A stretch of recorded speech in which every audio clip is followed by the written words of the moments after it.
A very good morning, everyone. I welcome you all to the International Symposium on One Health, organized by the Sun Pharma Science Foundation in collaboration with NIAB. This symposium will host distinguished scientists and experts from the field of infectious diseases, immunology, and One Health. And these experts will share their latest research and insights, contributing to an enriching exchange of knowledge. And we anticipate that the symposium will serve as a key platform for in-depth discussions on vital role of the One Health approach in addressing global challenges posed by emerging infectious diseases. We are going to start this symposium with a lamp lighting ceremony, and I would like to invite Dr. Taru Sharma, Director NIAB, Dr. B. Ravindran, ILS Bhuvaneshwar, and Dr. S. Mishra and Dr. Girish to come forward for the lamp lighting.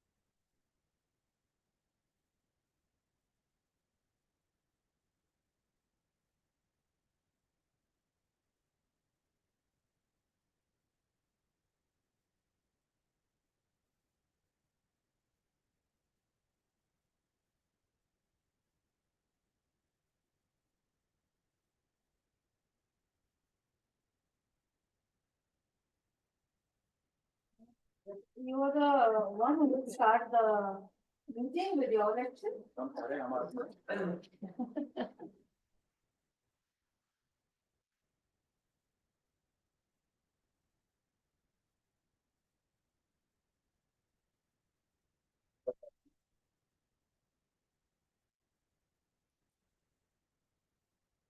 Thank you. Thank you. I would now like to invite Dr. G. Taru Sharma, Director NIAB, on the dais for the welcome address.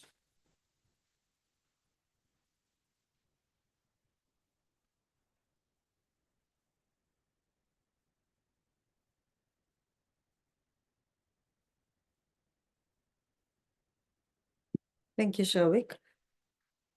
Very warm greetings from NIAB fraternity and also from me. Good morning, everybody. I believe all important people and people who are all important people who are going to receive and speak are around. And we are all set to start this morning. I'll keep myself very brief and I'll speak a little more about NIB while I talk. I remember it was a summer of 2024 when one fine evening, Professor Ravindran, who happens to be our chair PMC for One Health Consortia, I mean, of course, besides that, a distinct scientist and eminent personality in biological sciences and DBT fraternity and around, he just said about this Sun Pharma led symposia. And he said that since your institution has a consortia, how about it? Well, it was such a wonderful thing. Thank you very much, Professor Ravindran, to think about it. And in that same series, of course, we were expecting Mr. Dilip Bhai Sanghavi and, of course, Dr. Chauhan. But nonetheless, we have Mr. Mishra and Mr. Thanga around from Sun Pharma. Nice, thank you very much that we are here today with this. And since then, a lot of things have happened. Please have a seat, Mr. Thangaraj. Mr. Thanga, please. So actually, it was designed in a very clear mode. And Professor Ravindran and myself, we worked around. It was really pleasure working with you, Professor Ravindran, to make this happen in such a way. And we reached out to people who are connected with One Health. One Health doesn't mean you need to be a microbiologist or a medico or a veterinarian. It could be One Health is One Health. And that's how we conceptualized it and reached out to people. Uh, I sincerely thank all the speakers who have accepted and are here, and also thank our PMC members who could make it. So we planned it in this way that if we have the meeting of One Health today, and tomorrow our One Health Consortia 6 Project Monitoring Committee, so our all One Health Consortia partners would be here, because One Health Consortia's, the whole uh, kind of happening and activities are there due to all the teams, colleagues in the consortia. So, dear consortia partners, thank you very much for being here. A bunch of them are traveling, so they'll be around with us. So, with that, we look forward for the talks, for the interactions more than the talk. And I'm sure the faculty, students, fellows, and of course, the experts would get benefited with this meeting. And I'm happy that Sun Pharma and NIB is hosting it together, which is the tone of the day. Then we are all working as team, not in silo any longer. Thank you very much. I personally wish this meeting a great and happening meeting. Thank you.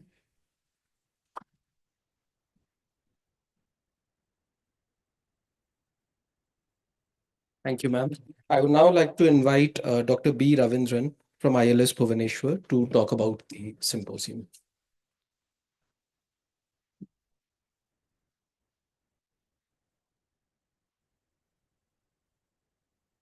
First, a very good morning. I have been sort of associated with Sun Pharma Foundation for almost a decade. And one of the things that was decided about 2 years ago in the board of the Sun Pharma was that they should possibly be hosting a One Health Symposium funded by them. A year before this, we had another one funded by the Sun Pharma Foundation on pathogen discovery. That was my own personal interest. And then when I was asked to do it again, I said, no, not again in the same place. Secondly, there is a better reason for doing it in NIAB. About 2.5 years ago, the Department of Biotechnology decided to put together a consortium of investigators across the country. What Taru was talking about, some 18 different veterinary institutions, 10 different medical institutions, including one zoo and all the rest of it for wildlife. A program was put together for One Health, funded by DBT. I'm not sure whether they got all the money, but nonetheless, it was a heavily funded one. And this has actually brought together about 30 odd investigators across the country from about Northeast itself, about 8 to 10. So it was a hard time putting a program together of such diverse institutions, diverse organizations, diverse people, and putting them together and working on an agenda itself was a challenge. So the program will culminate sooner, but when the theme of One Health was proposed, I said there is no better place than NIAB, which has been coordinating the One Health program for a while. It also gives an advantage for the investigators across the 30 of them from the One Health Consortium to be part and parcel of this. It helps both ways. Instead of simply getting participants across with marginal interest, it's better that we actually get about 30 of the people who have been principal investigators of the One Health Consortium. That's another reason that it was done. Second, we have been associated, or at least I have been associated with the One Health program for 2.5 years, as Taru said just a while ago. And I had seen the ability of NIAB to host institutions. Things almost run in an autopilot here, partly because of the leadership that we see. And there is so much of participation with everybody. So I could be so irresponsible sitting in Bhubaneswar and then being part of getting this done. And thanks, Taru, and all the rest of the people, everyone else from NIAB who have put this together. The other thing I thought, I have a short presentation about 4 minutes. It was minimized, right?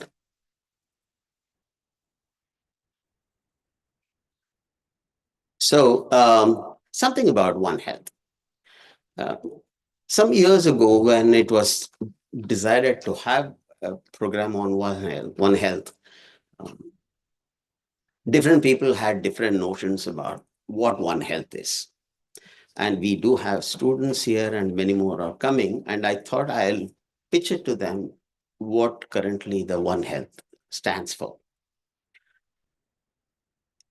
Because the veterinarians think that's what One Health is. The medics think that's what One Health is. And the ecologists, environmentalists think what One Health is without ecology and evolution. So something interesting has been happening in recent times. So for the fun of, yes.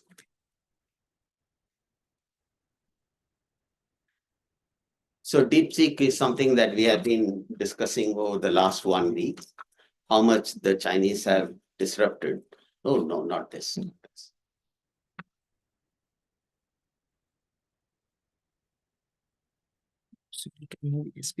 Yes, this morning I said.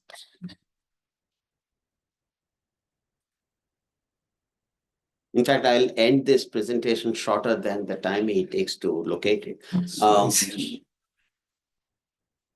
One of the things that we discussed about, hey Shankar. So just to give an idea about what One Health has been, and there is so much of talk about DeepSeek, I just wanted to see what ChatGPT says about One Health and what DeepSeek talks about One Health. Since everybody in the US is so terribly upset about DeepSeek, and I'll give you an idea about how these two AI-driven ones have treated One Health. But that's beside the point. The second thing is the importance of how we have put together the speakers or the resource persons. It was simple and easy for us to get 5 speakers who are part of the One Health Consortia because they all have data. And this kind of a data accumulation has happened over the last 2.5, 3 years. So that will be the first agenda for us to showcase the part of the progress that's been done in the One Health Consortia by 5 of the speakers. And then, of course, we have put together speakers who have been associated with One Health in the country. And then we wanted a couple of speakers who are kind of considered to be outliers, but then which is very critical for One Health. So we have somebody from industry who has been developing diagnostic kits. And we have somebody who is a modeler, a physicist, a theoretical physicist, a mathematician who works on modeling diseases. And then we have someone who's an ecologist, environmentalist, and looking at One Health. So within a day, you will have enough of exposure to a flavor of each of these aspects. That's about all that we could squeeze in 1 day. Unfortunately, we have 3 speakers who have not been able to make it. Brian could not get his visa on time from UK. And Pragya Yadav got tied up with something else. And Sangeeta Agarwal from the PSA's office, who has been looking at the One Health, had a personal problem with the family. She dropped out day before yesterday. So technically, there are 3 sessions, and we have 1 speaker less for each of the sessions. It gives sufficient time for us, for the remaining speakers, to overshoot by about 5 minutes to 7 minutes each. And that should not make a difference. But I would like this to be as interactive as possible, as participatory as possible during the course of the day, and as informal as possible. as possible. So hopefully that will happen. Don't worry about this. They are not having it in the mail. If you have been read, No, don't worry. It wasn't critical. It was more for some fun about the ChatGPT and DeepSeek. So it's beside the point. So we'll get started with the next session. Of course, we will have our friend from Sun Pharma. They are the another. So Satyananda, well,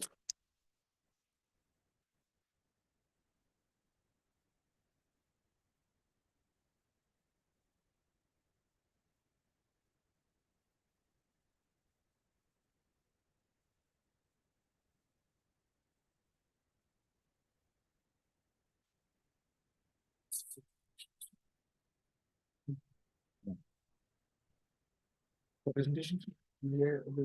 Ah, sir. You can put it in the background. Go for it. The sound or maybe sound. either one is we have to comment. No, very good. It's not gonna, but I did not.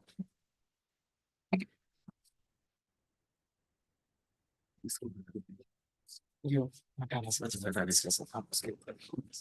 I can stand here. yes. So I think I'm audible to the August audience here in the morning. Very good morning to all of you. And I feel when I came here, it's such a beautiful campus. And I see Dr. Taru's residence also looking at the entire campus to be very peaceful and in order all the time. It was a 24/7 kind of a thing. And I and my wife also there. So we visited a couple of things over there. Though it is not Kumbh here, but there is a Kund also here. But you cannot have a dip over there, holy dip. So warm welcome to all the students here and the distinguished guests. And it's a pleasure to have all of you here. And it's nothing commercial. It is strictly on the part of Sun Pharma Science Foundation, which is not even associated with the spill. It is an independent body and under the Society Act. And we, anything and everything for pharma and medical science, we promote wherever it is in India or overseas. But mostly the mission is here for whatever we do, it is in India, and the fellowships, whatever we confer, these are all the Indian origin, even having a valid passport also of Indian origin. So Sun Pharma Science Foundation is a non-profit organization with its sole mission to promote scientific endeavor in the country by encouraging rewarding excellence in research and development and channeling national and international knowledge and expertise in the field of medical and pharmaceutical science. And today is an important day for Sun Pharma Science Foundation as it holds its International Symposium on One Health in association with such a pioneer institute, NIAB, Hyderabad. So here are, no need to say again, the galaxy of experts in different field. And I interacted yesterday late till late evening also. I'm so humble and deeply overwhelmed by their gesture, and all are doing in their own respective field. And Professor B. Ravindran, more than a known person, he acted like a teacher to me when I interacted with him. Always he gives a very valid, suggestions, and he makes you feel so light, takes the load. And I never find he says any time with a hitch, no doesn't have in his dictionary. Always he says, yes, it will be done. And no need to say again, Taru, I will remove doctor for now. And you were so nice to all of us hosting this, conference in a magnificent campus, and your Audi and the aura here is absolutely stupendous. And I thank Dr. Girish, Radhakrishnan and Harjit ji, kya kahe, always they are known quite conspicuous, having Harjit ji here in Hyderabad to make us so comfortable in each and every aspect of our stay here. Then I again welcome all of you on this is the 66th Symposia of Sun Pharma Science Foundation. And again, I welcome the chairperson and the moderators or speakers, those who are in this auditorium. And always it is there, no meeting, nothing can be a success, provided we are not having a very interactive audience here. I hope during the day, we will have the sessions which will keep us really on our toes and interact, and mostly be careful about post-lunch. So till 6, it is a critical time where we will have more interesting topics so that we have a flow the same before lunch and after lunch also. So with that, I will have a small presentation here for Sun Pharma just to brief you what it all Sun Pharma Science Foundation does. And just to let you know, our chairman Dilip Sangvi and our chairman of I think MD of Sun Pharma as a whole, and our chairman is Professor Chauhan. They are also very keen for this program. In fact, I planned Dilip Bhai's program here also to distribute the awards, but because of his busy schedule, he never turned up. And Chauhan Saab also, he was having some other engagements, so he has to cancel his tickets. So we are here. So let me just go through the presentation quick. I will take a couple of minutes. So the Sun Pharma Science Foundation, it's a non-profit organization registered under Societies Registration Act 21 of 1860 with the Registrar Society, Government of NCT Delhi.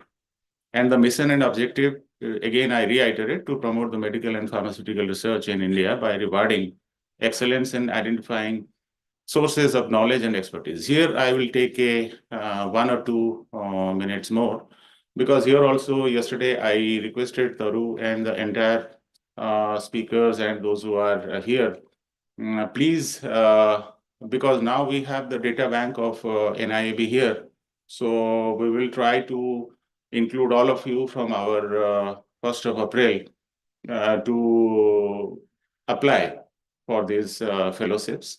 And these are very good. It is not because of anything award which is given as a token amount, but the basics is how the students, they are becoming so innovative in their own ways.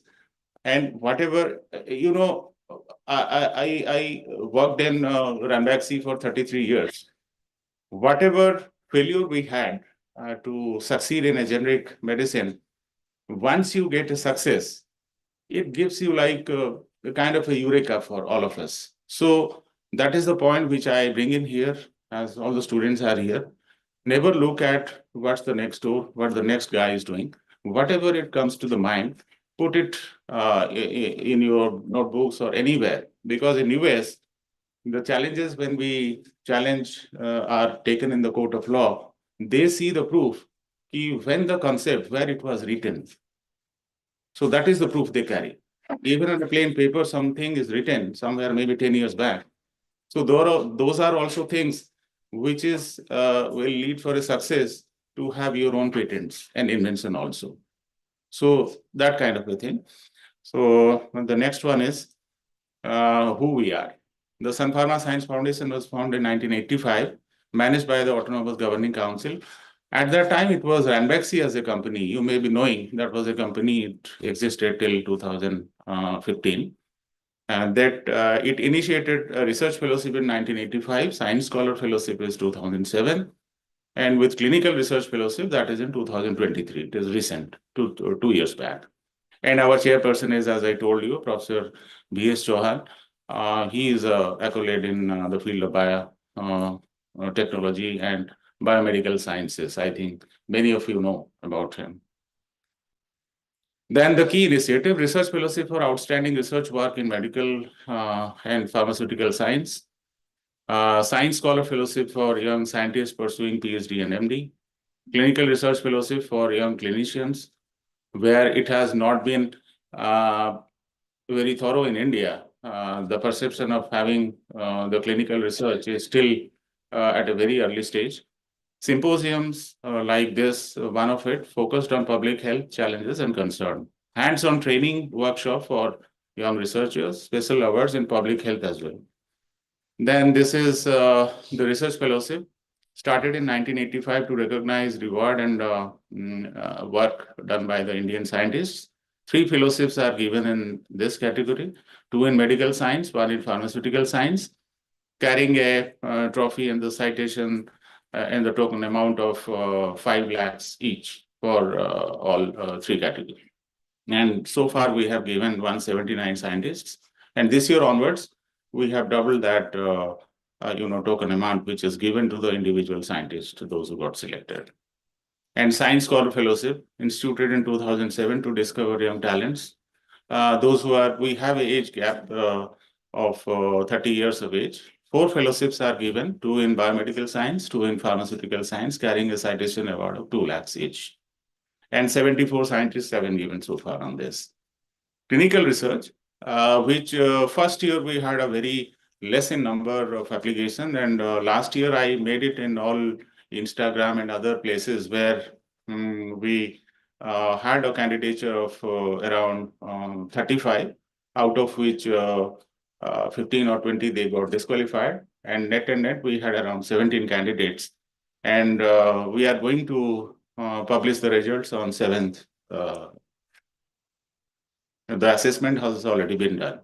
And here we have a criteria of having assistant professor employed in a medical college in India will be eligible for the considered for the fellowship.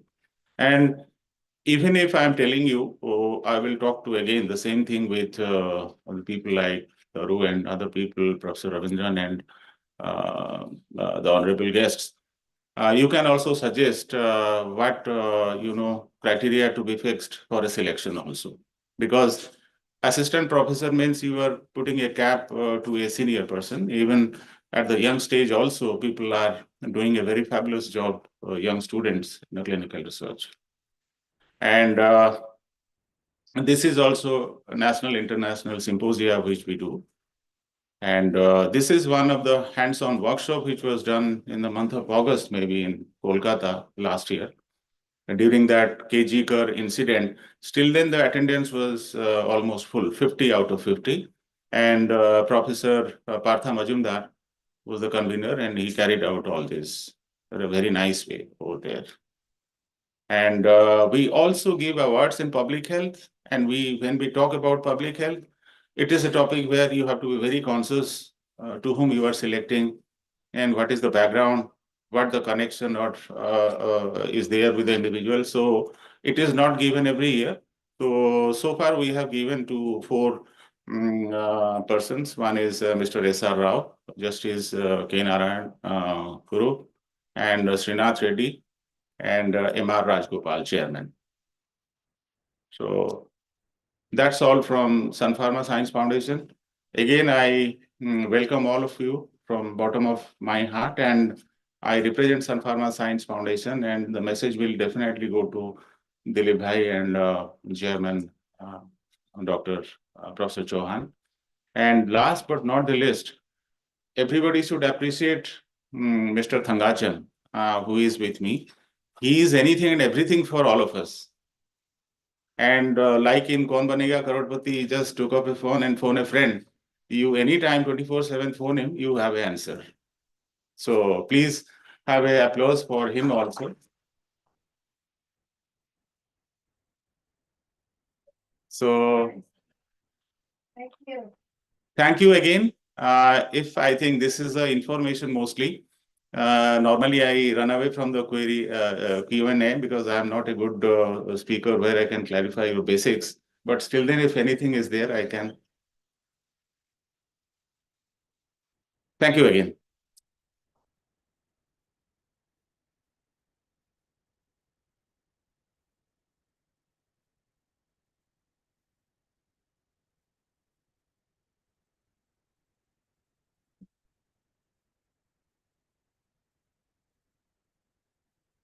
Thank you, sir. We are now going to begin our first session. I would like to invite Dr. G. Taru Sharma, Director NIAB, to act as the moderator for this session. Ma'am.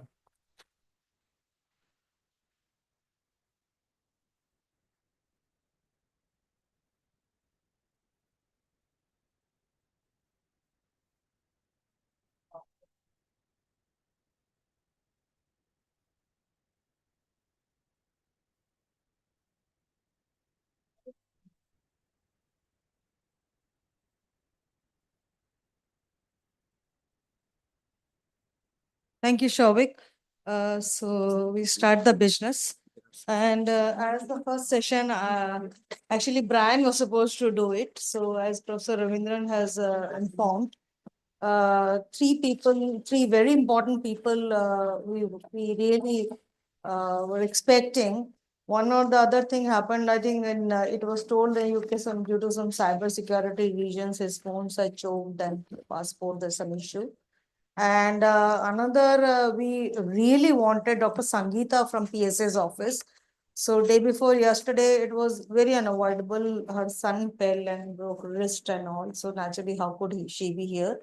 And another speaker, Pragya Yadav, Dr. Pragya Yadav, one of the sitting directors of the One Health Institute. She was really apologetic, but we are missing these three important people. So to start the session with, we have actually there's a first session. We designed 4 speakers into that. Dr. Priya Abraham, everybody knows her work, former director NIV and one noted virologist, medical virologist, and Dr. Sangeeta Agarwal, Professor Gautam, and Dr. Ravi. So we don't have Sangeeta here. So we decided 25 minutes each for every speaker. In the beginning, we thought we could divide it in 18 minutes and take up the discussion. But since there's a buffering of 25 minutes, so one can really go with the 20, 22, 25 minutes. And as Professor Ravindran rightly said, we would build up a discussion mode, which will be helpful. With that, I invite Dr. Pragya, and my colleague Dr. Shovik is going to introduce Dr. Pragya. Please continue. Our first speaker is Dr. Priya Abraham. Dr. Priya Abraham is a medical doctor and one of the leading virologists in the country, and she has served as the director of NIV in Pune, where she leads groundbreaking research on various viral infections, including coronaviruses.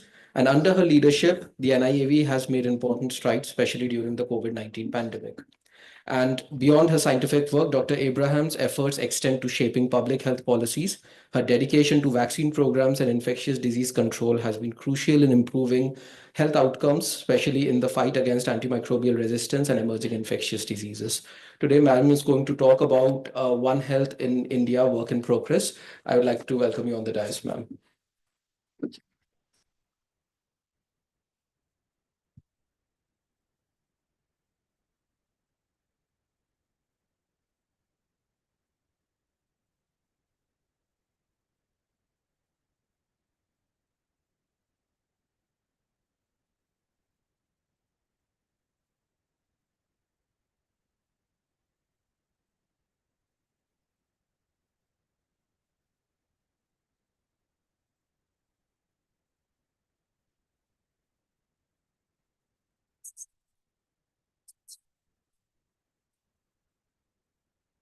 Good morning, everyone. I really like to thank Dr. Taru Sharma from the National Institute of Animal Biotechnology and the Sun Pharma Research Foundation for having invited me for this talk. When Dr. Sharma actually called me, I was a bit reluctant because I'm no more the director of the National Institute of Virology. I work in a different space in a quaternary care medical institute. But I guess I was in the thick of it a few years ago, and I've been in touch with colleagues in ICMR. And it's from that vantage point, I'm going to be speaking on the topic that was given to me. So the key areas I'll be touching is the National One Health mission, the Center for One Health, created by NCDC, that's the National Center for Disease Control in Delhi, some of the preliminary work done by ICMR, and then some subnational efforts done in the state of Tamil Nadu, really spearheaded by one of ICMR's institutes, namely the National Institute of Epidemiology. So about the National One Health mission, we all know that diseases cross species and sector barriers. And it's extremely important that the cornerstone of any One Health effort has to be a cross-cutting framework, bringing together different sectors, realizing that each one of them has a pivotal role in keeping human beings and other living beings safe on this planet. So you can see a spread of some of the institutions represented here. And the birth of the National One Health Mission happened on 7th of July, 2022. It was recommended as a unique mission by the Prime Minister's Science, Technology and Innovation Advisory Council to serve, coordinate, support and integrate all existing One Health initiatives in the country and fill possible gaps that were there. So just to elaborate further, and this is especially for the students, because many of you may see it from only one perspective, that the fundamental mantra of the National One Health Mission is a collaborative governance mechanism. And you can see that there's a whole slew of government stakeholders, starting from the Indian Council of Agricultural Research, the National Disaster Management Authority, NCDC, Ministry of Health and Family Welfare, Ministry of Environment, Forest, Climate Change, the Indian Council of Medical Research, Department of Animal Husbandry and Dairying, Department of Pharmaceuticals, Department of Biotechnology, Department of Science and Technology, Defense Research and Development Organization, the CSIR, Ministry of the Ayush, and also the stakeholder state governments. So an apex committee was created comprising of the secretaries and DGs of these different bodies. A One Health Action Group was created where members were nominated as representatives of these different sectors, and then different work stream specific committees were created along with state level pilots. This government stakeholder group was intended to also closely engage outside of the government sector with NGOs, the private sector, multilateral organizations, academic institutions that had some mileage in One Health, and other activities of the G20, and also have a public engagement. The objectives of the R&D activities of the National One Health Mission have been to undertake an integrated and holistic R&D across human health, animal, plant, and environment for the detection of early outbreaks, epidemics, pandemics following this One Health approach, to establish a framework of integrated disease surveillance across these three verticals, develop a roadmap for targeted R&D for fast-tracking medical countermeasures, which may be in the form of vaccines, diagnostics, therapeutics, devices, and very importantly, also genomic tools for pandemic preparedness.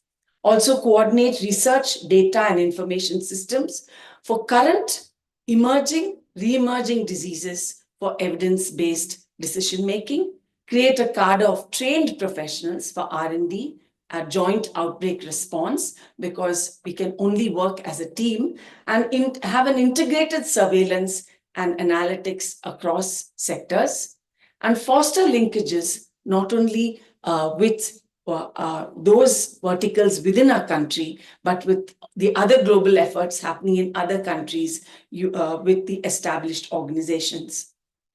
So one of the core activities of the National One Health Mission was to create an integration of surveillance across the sectors.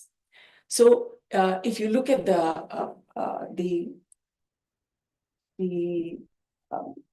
top box there, it involves the flow of surveillance data for maybe humans, livestock, wildlife, other disease surveillance programs, information that comes from environmental and sentinel sites, which may be from sewage, vectors, animals, milk, animal products, wildlife sentinels, and even from airports. And also non-traditional sources of information which might come from digital and print media. And when during this process of surveillance, if any outbreak or epidemic has to be investigated, samples would be referred to biosafety laboratories of different containment capacity based on the suspected risk, biosafety risk of the organism that's in question. So it could go to a BSL-2 laboratory, a BSL-3, or even a BSL-4 laboratory. When I was with ICMR NIV, we started a lot of the groundwork. Actually, my predecessor, Dr. Maurya, started the work. I ran with the baton for 3 years, where we clearly delineated the campus of the One Health Institute. We got the perimeter fixed, the gate, the entrance fixed, and we were grateful to this donation of land from the Maharashtra Animal and Fisheries Science University in Nagpur. Today, as an initiative of the National One Health mission, this has become a National Institute of One Health, which will house not only a BSL-3, but a BSL-4 laboratory. We'll have several training labs so that this could be the central lab for all the R&D activities of all the sectors in our country, not just ICMR. Dr. Pragya Yadav, my erstwhile colleague, has been now appointed the director of this institute as of March 2024. And you may be knowing that NIV is now going to expand to 4 more institutes, one in Dibrugarh, one in Jabalpur, one in Bangalore, and one in Jammu. And all of them will have BSL-3 or BSL-4 labs. Dibrugarh and Nagpur, the One Health Institute, will have BSL-4 labs as well. And Dr. Pragya's job is to also help in the building and the monitoring of these high containment labs as they start getting built. The Center for One Health of NCDC was created in March 2019, and they have 4 major national programs: the National Rabies Control Program, the National One Health Program for Prevention and Control of Zoonosis, a program to prevent and control leptospirosis, and all of you know these are typical zoonotic infections, and also a national program for prevention and control of snakebite envenoming. One of their fortes is the teaching and training for epidemic intelligence services, and particularly field epidemiology training programs. Now, to talk a little about some of the preliminary work done by the National One Health Mission, one of the letters issued by the National Health Mission was to call upon different sectors to come together to form a national joint outbreak response team. Because when we face an outbreak, it has to be a concerted effort. So this team was to be coordinated by the director of the NCDC, the EMR division, and the Directorate General of Health Services would be responsible for informing different teams, which I'll show you shortly. And the Ministry of Health and Family Welfare would be responsible for coordinating the state activities. So thus, the National Joint Outbreak Response came into fruition on Jan 24th. And this is kind of the breakup of different officers who will be part of this team. And you can see representatives from many of the key bodies lending some of their expertise, be it clinical, epidemiology, veterinary, entomology, laboratory expertise, wildlife expertise, and so on. This appointment of nodal officers will be on a rotational basis.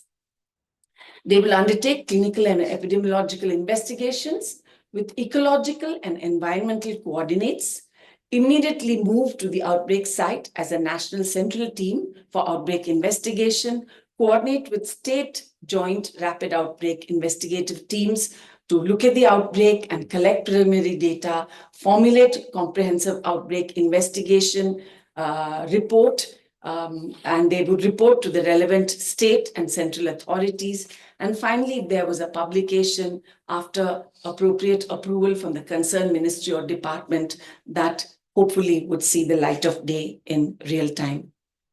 Another aspect of the National One Health Mission was to bring about a preparedness for bioincidents. And in 2023, the first meeting happened to conduct and plan for mock drills for preparedness in the event of a bioincident.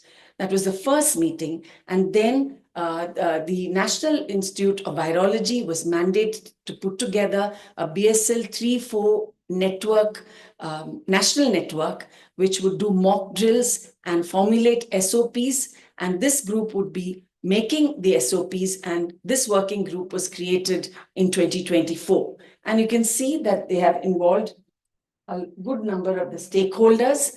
And this happened in early Jan last year. SOP preparation and mock drill plans are to be done, and a budget was allocated for 5 years, which really involved the looking and the scrutiny of the SOPs that were already drafted, executing mock drills, and doing periodic audits and accreditation. There was also effort to revise the BSL-3 guidelines, and the Secretary DHR put together a number of subject matter experts with lots of meetings and brainstorming. A draft document was prepared. Finally, it was looked at and scrutinized by the Secretary DBT and Secretary DHR, and the BSL-3 guidelines, revised guidelines, were put together in 2024. But I guess all these documents are really work in progress as we go along. So this is the kind of network we have nationally. You can see that the parent organizations have put forward some BSL-3 labs, and they have a pretty good geographic distribution. The one in Dibrugarh is the future NIV, which will have a BSL-3 and 4 up in the north, not depicted here, maybe one in Jammu. And then you can see the rest of them are spread out in West, Central India.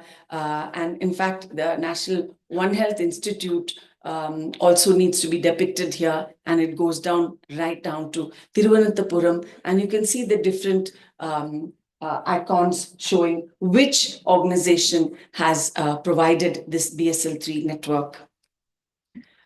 The ICMR NIV in February of 2022, with the help of industry support, was able to make a BSL-3 mobile laboratory. It's really a state-of-the-art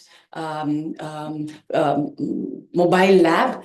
You can see that the Minister of State, Srimati Bharti Pawar, is inaugurating it in the presence of the previous DG, Dr. Balram Bhargav. And the interior of this lab is really state-of-the-art, with its own decontamination, its own autoclave, everything, so that no matter where this van is driven into, there would be no infectious effluent into the environment. We actually did drills. We took it into the back of Beyond and ran this machine. It has its own generator and all of that. So and it has GPS, so it can communicate back to the ground zero. Also, activity was a mock drill that was done in Ajmer, Rajasthan. This was again an initiative of the National One Health Mission. Vishanu Yudh Abhyas, virus war exercise, was conducted here in August. And again, it involved the coming together and the response of experts, not only from human health, but animal husbandry and wildlife sectors. They had a mock zoonotic disease outbreak as their first drill. Models for integrated disease surveillance are such that specimens from clinical samples, be it throat swab, nasal swab, blood samples, urine, etc., would come in to key feeder labs And after diagnosis, data would go to the data hub. Even if the etiology is not diagnosed, information got from that would go into the data hub. And then a similar material coming from zoos, poultry, slaughterhouses, bird sanctuaries, wildlife and national parks would find their way to their feeder labs and information get into the data hub. This is the envisaged plan. Wastewater surveillance has come to be. It got a big leg up during COVID pandemic. There are some institutes that had a head start. The ICMR NIV Mumbai unit actually was already doing a lot of polio surveillance as part of the polio eradication program, collaborating with ICMR. They were very well versed with doing wastewater or sewage surveillance to look for polio virus. Later, they started working with COVID. Nothing can be done without the rest of the INSACOG partners. The NCDC had a unique role because they run the IDSP program, and institutes such as the Gujarat Biotechnology Research Center also had a head start because they were already looking at whole genome sequences of DNA and RNA viruses well before this network was formed. Many of you may be familiar with this INSACOG. You can see the spread of national institutes of repute. In the blue boxes are feeder institutes that would send their samples to these institutes shown in green. And this INSACOG, I see some of the partners here, you will all agree was a very successful venture.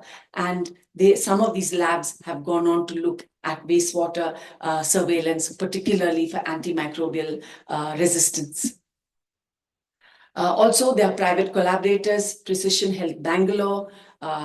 Some of the government of Orissa has been looking at Orissa research hospitals, using PATH, and then the Alliance for Pathogen Surveillance Innovations, looking at 4 major metros. And the whole idea is that with the coming together of so many players, a clear implementation plan needs to be finally drawn up, and then there will be a call for proposals. The ICMR NIV has actually taken some initiative in countering some of the pathogens of pandemic importance. They have taken the initiative to start working with industry to counter the Kayasnur forest disease. Now, you know that's a disease that's unique to India, and very few people in the world are interested in it because it doesn't affect them. So this is a hemorrhagic fever that has about 3 to 10% mortality, spread by a tick. The tick infects rodents in the forest that can infect monkeys, and human beings get infected when villagers and those living at the fringe of the forest foray into the forest to pick up firewood. Even their cattle sometimes pick up these ticks, bring it closer to settlements, and that's how it crosses the animal to human barrier. So ICMR NIV has started working with industry to have an inactivated vaccine for this, a newer vaccine. There's already an inactivated vaccine, but an updated vaccine. So there's a call for proposals from industrial partners. Also, both ICMR and DBT through THSTI have been working, and industry have been working towards developing an indigenous monoclonal antibody, because there is no antiviral for the deadly Nipah virus infection. When Kerala was first struck with Nipah in 2018, we actually had to rely on the largest of the Australian government to give us some Nipah monoclonal antibody. So in an effort towards self-sufficiency, both DBT, ICMR, and industry hopefully will be successful in having an indigenous monoclonal antibody, and also lay the ground for future Nipah vaccine clinical trials. Some other activities, specifically, there was a One Health camp in a tribal community in Uttarakhand, where ICMR and the Department of Animal Husbandry and Dairying, along with a lot of One Health support units, which is really a multi-institutional support, came together to look at the prevalence of zoonotic diseases in this semi-nomadic tribal community. Data and specimen collection was coordinated by the National Institute of Epidemiology, and NIV Tick surveillance was by VCRC, again an institute of ICMR. Nutritional assessment in this community was done by the National Institute of Nutrition, and also a knowledge, attitude, and practices assessment was done here, as well as their knowledge of zoonotic diseases. That's an indirect way to sensitize people that this actually is a threat to humans. The one ICMR headquarters was very judicious in choosing two good topics for a webinar. One was on Nipah virus disease, where they had an expert from EcoHealth Alliance, also an expert from CDC Atlanta, and Dr. Deshpande, who is a bat ecologist, Dr. Anup Kumar, who is the man on the ground, a clinician who has detected many of the cases of Nipah in Kerala, Dr. Pragya Yadav, who looks after the BSL-4 facility in NIV and the director of the One Health Institute, and Dr. Manikam, a very eminent epidemiologist in NIE in Chennai. Another good webinar that they conducted was on foodborne disease surveillance, again involving overseas partners and also NCDC and Dr. Ramamurthy, who was the previous director of the ICMR NIDBI in Kolkata. Coming to NCDC, I said they had 4 major national programs, and this particular program has made quite a few strides. They had a joint launch of the Union Minister of Health and Family Welfare and the Minister for Fisheries, Animal Husbandry and Dairy. They came out with a manual, the National Action Plan for dog-mediated rabies elimination. All states and union territories were urged to now make rabies a notifiable disease. We all know much of rabies goes underreported if you look at the length and breadth of our country. And also using interministerial support, there was a declaration that everybody would partake in working towards the elimination of dog-mediated rabies by 2030. That's a tough call, but nevertheless, we have to set goals. Also, stakeholder engagement of animal husbandry and wildlife departments, health and veterinary departments, not only the state level, district level, but also urban, local and rural health bodies were sensitized. Some of the good models of Sikkim and Goa were shared.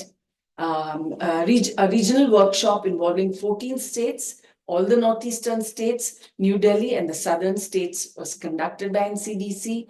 A web-based portal is under development, which would help with recording and documenting and also reporting animal bites, suspected, probable, confirmed rabies cases, deaths, the stock status of anti-rabies vaccine and anti-rabies immunoglobulin, and also informing both clinicians and the public about the vaccination schedule. They've also forayed into laboratory strengthening, and this is their network of labs that they have strengthened for rabies diagnosis, starting from the block level all the way up to national reference labs, shown in green in that map there. And you can see the national reference labs have the whole gamut of diagnostics for rabies.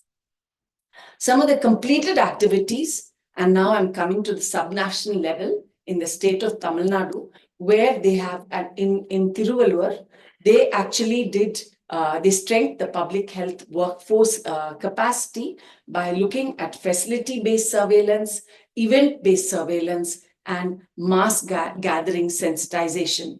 They also established emergency operation centers at the state level and district level in the district of Tiruvallur, and also they enhanced the data management platform, which is so important at the district level. There has been a publication that brings out the lessons learned from this effort. It's actually it makes quite a good read. And they've also, is that my time up?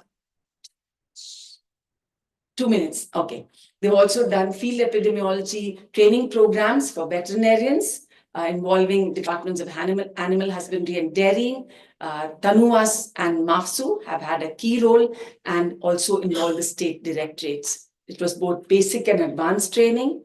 There's also One Health initiative in Tirunelveli district, where they've involved all the partners, starting with brainstorming, identified the priority areas. They had an acronym called One Heart, which is really the health for, it has a unique name, health for, I just want to get it right, health epidemiological studies on antimicrobial resistance in Tirunelveli. Brucellosis was one of their focus, and they've also looked at integrated bite case management. This is with regard to antimicrobial resistance, they have been looking at getting samples from the environment, sampling children when they come to healthcare facilities, healthcare providers themselves, and also poultry and backyard animals. Surveillance of slaughterhouses.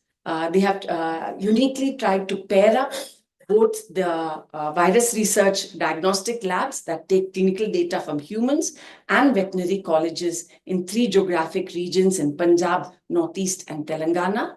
Also, bird sanctuary and wetlands data is proposed, where they will be taking data from organizations that work in these spaces and sending it to specialized labs and creating repositories as well. They will engage with bird sanctuary workers, fishermen, animal handlers, rescuers, forest department staff, and residents of the region.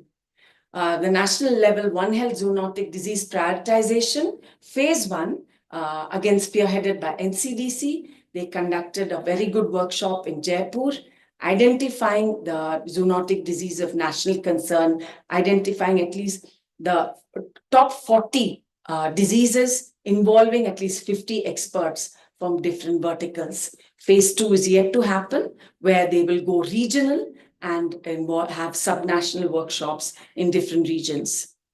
None of this would have been possible without the inputs from Dr. P. Manikam, Scientist F at NIE, and also from Dr. Anup Velayuddin, Scientist E at ICMR headquarters. And I would close off to say, Professor Sood has, our PSA, has famously said, the approach to One Health is more a journey than a destination.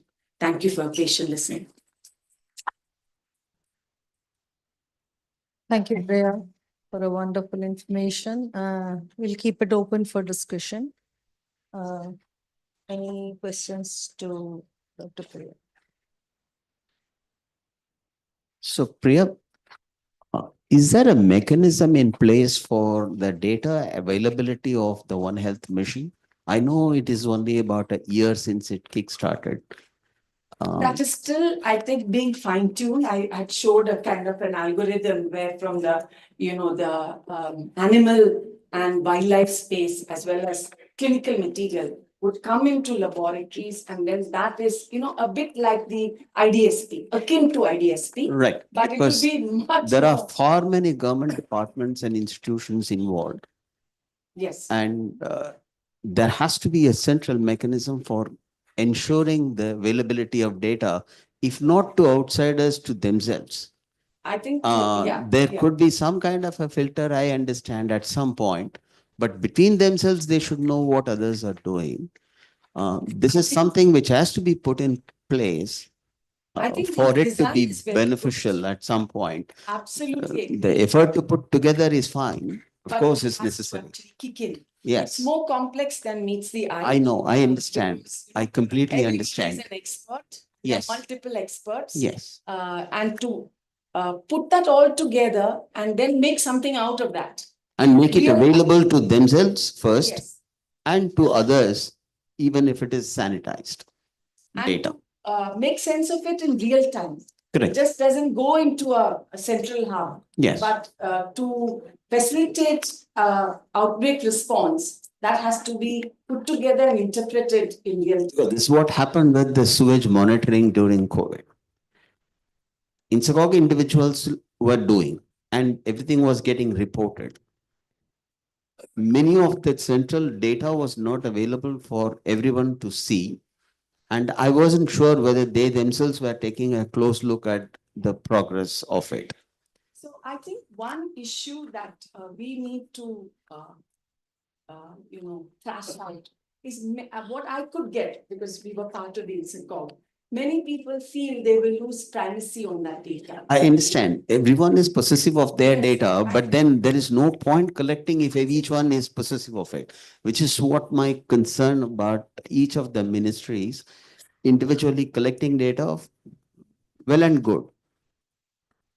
But there has to be a mechanism for people to have access themselves between them and for others. Actually, I'm not in a position to say how they're going to work that out. Which I thought is the biggest challenge of all of this.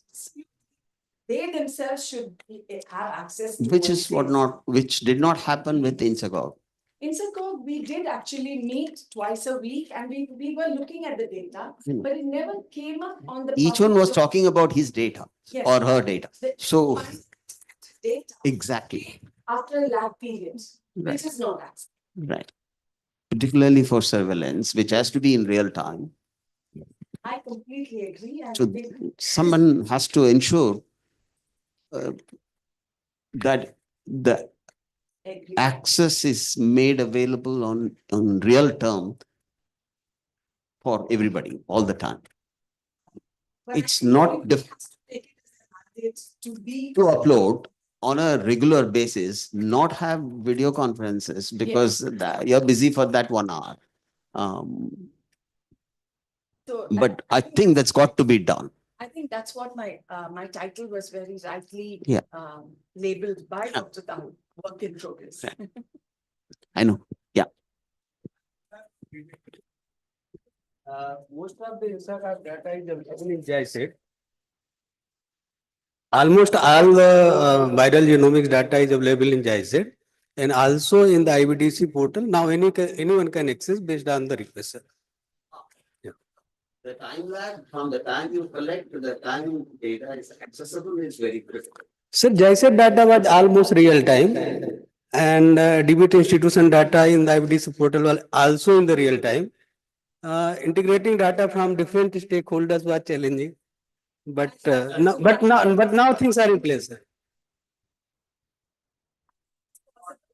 So now, as we are speaking, the data is available. If anyone is interested, they can get the data from the IBDC. I think GBT did a fantastic job. I think each of the players need to take it on as their responsibility to do that. Now the base is expanded so much. Yes. Now, is there any way of having a regulatory agency now? So because it involves several ministries, like, and everybody, each one is like, very particular about having their own data and achievements, like. Probably on a long run, we should think of having a regulatory agency for the One Health, if we really want to progress further, like. We have to have a very strong regulatory agency. Yes, yes. Very proactive and strong regulatory. It's because it involves the ministries or fields, with the diversifications, lots of diversifications, like, so the veterinary, the human, and then environment, and so on, like, and so forth, like. So probably that can be on the back of our mind, to have a kind of a regulatory agency for the benefit of the country. Ma'am, excellent presentation. Just I want to add, actually, the Indian Council of Agriculture Research has recently also started one health surveillance around 15 zoonotic infections, and 3 medical institutes also are in India. Secondly, the slaughterhouse-based surveillance, which you have listed, it is already started from 1st of August. Okay. We at here National Meat Research Institute Hyderabad and AIMS Hyderabad here, we are the part of it. And besides the veterinary college at Khanapara and Guwahati Medical College, then Gadwasu at Ludhiana and also Dayanand Medical College there. So they are the partners actually. And also NIE, Nivedi and they are the institutes also, they are involved in this that surveillance. So actually, another fault of this whole structure is the information and the data. We don't want, the granular data, but at least the activities and, the efforts that are being taken by different agencies. If it's known to everybody else, there's no duplication, and we can go to the concerned, group that's already working there and build from there. I think that's not made available to everybody. It was quite a struggle to put this presentation together Because I'm aware that many states have started their own One Health committees. If you look at Kerala, they have a One Health center, but I don't know much about it. You know, So how I do think that data and that information should come to a central area where we know that people are already doing so much work, and we can go to them for suggestions, advice, and So, ma'am, how does here it is. So, how does this One Health contributes to sustainable developmental goals? One, because the surveillance activity, we can actually reduce some of the burden of disease. And also, wellness in cattle, wellness in crops, wellness, that all indirectly contributes to the overall sustainable goals for a nation. Because health in animals, humans is only one small aspect. Like you remember what a havoc when we had lumpy skin disease in cattle, or when we have diseases in our crops. So when we have all this being monitored and being publicized and made known to people, I think we could, what do you say, handle these setbacks and work towards better NDCs in all these domains. Yeah. I was just wondering, when we start talking about One Health, and let's say you're doing surveillance of, even where a while ago the talk has happened about various diseases in the animals, that alone would not be sufficient. We have to also we have to do the surveillance of the local population. So these kind of isolated efforts in only surveillance of animals or only surveillance of the humans is not really going to give us sufficient information on what kind of transmissions are happening. But I realistically don't see those concerted efforts anywhere where certain populations or certain pockets are properly the surveillance happens holistically, looking at the environmental factors, looking at the animals and humans at the same time. When we had the Nipah outbreak in Kerala, we were actually looking at seropositivity not only in humans, but in the bats, to look if they had RNA and this date sap contamination that we've all heard of, whether we could, they make toddy. So whether the bats roost there, toddy is getting contaminated. So I think it has to be integrated. I think the other, word that goes with One Health is an integrated approach. I think I completely concur, but I think Vinay's point is very important. So when someone was saying, how does it do? It's the same approach, like in animal veterinary sector, they say if you are taking care of even non-zoonotic diseases to keep the animals vaccinated, it is indirectly helping the One Health. But, I completely agree with what Vinay says, like it's happening, but, at a center level, what you also said, I think, I don't know, you guys who are in the part of the apex and all could really take this message. If I could just request Professor Ravindran also to join me, that makes a sense to have, because people are really doing amazing things. Many of the things are reaching out, and right now what it was told from DBT side, so it should be available. So is that website of that apex thing is letting us know? Is the NCDC handholding with others? Are the state going to reach out to centers? So I think there are a bunch of things. So what I personally request, that things are happening, but if it is known more, and if if it's a bi-directional discussion, would make it happen in a quicker mode. I think we're all saying the same thing, that information gathered, expertise that is there in our country, activities already done or planned should be known to everybody. Like Dr. Omkar was saying, yes, there is. We actually have an insert web page, right? But then many people don't know about it. Many people don't even know about the GSAID platform. And also in the only optimism is that it has begun to happen. Okay. Yes, it's bigger. So let's keep that in place, because it has taken so much time for things to put in place, and it has happened only in the last 2-3 years. in real terms last 1 year. And so we need to wait and watch. But this is something that will be critical. Otherwise, it becomes exactly. Thank you so much. So I think with that, we close the discussion. Thank you very much once again. Madam, Dr. one last Yeah, suggestion. Doctor, please tell. I'm Dr. Shirish Upadhyay. I'm Director Wildlife Research and Training Center, Gorewada, Nagpur. Madam, my center is the only center related to wildlife for this One Health project, which DBT and NIAB is running. I am fed up approaching all the chief wildlife wardens of all states, and the permission I'm not getting. So hardly I got permission from 8 states out of that. Many times I have written. I have gone to the Ministry of Environment and Forest. I have gone to the Central Zoo Authority. Personally, I visited 2-3 times. I did not get the response. So I personally feel that at national level, there has to be some directives to the wildlife wing, because I know that Wildlife Protection Act is there and there are so many things behind that. But just collecting fecal samples also is troublesome as far as wildlife is concerned. So I request this forum, if we can convince the central government and the central government issues some directives to that effect, I think it will be best, because everybody is talking about the wildlife diseases and its part in One Health. Thank you. Thank you. Yes, yes. Yeah. I showed it. It is, Yeah, it it's is. very much there. Very much. Yeah, but Dr. Priya, I had please sir, say personally went with the it's a project. real I showed them. And so I think we can have more discussion over. Thank you very much. Please join me giving her a round of applause. So we move on. Invite Professor Gautam, requesting Dr. Shovik to introduce.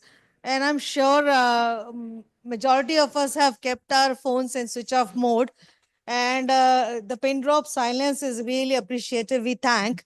So much of silence, a little bit whisper really comes. So we can have it during tea break. Yeah, Professor Tirumurkan. Yeah, thank you. Professor Gautam.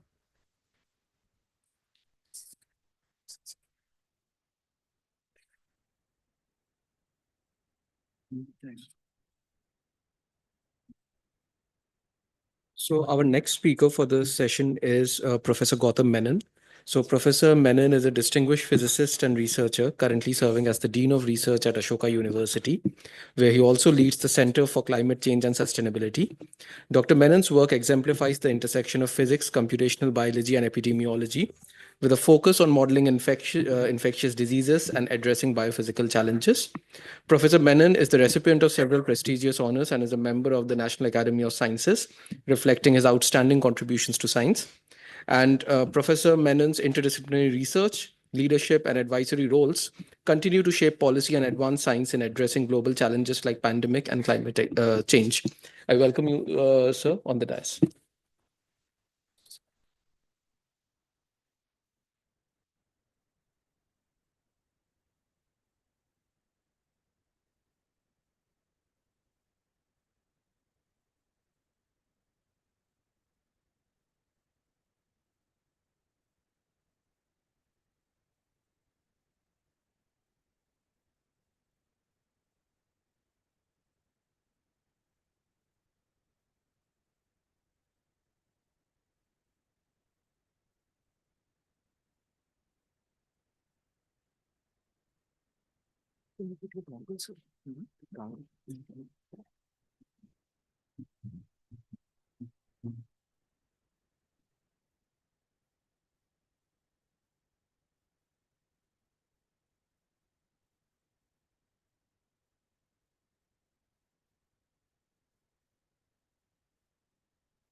Sorry, apologies for this delay.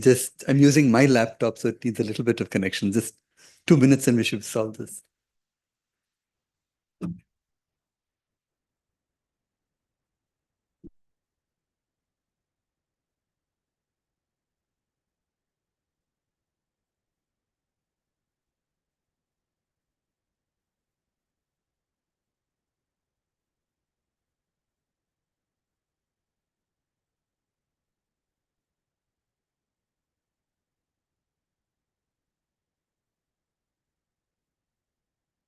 Connect directly to this.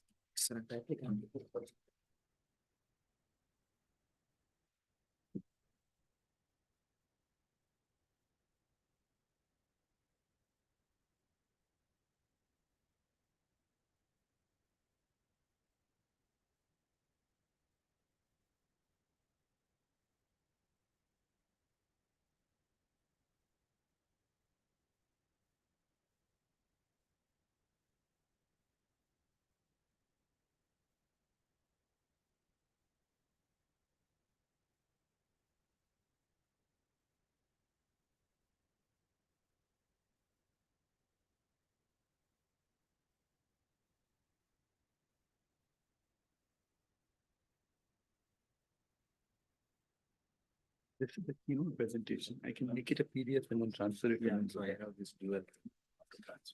Directly connected. No, this is directly connected. Just try shifting to another connected. Just try a different port.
Can we have?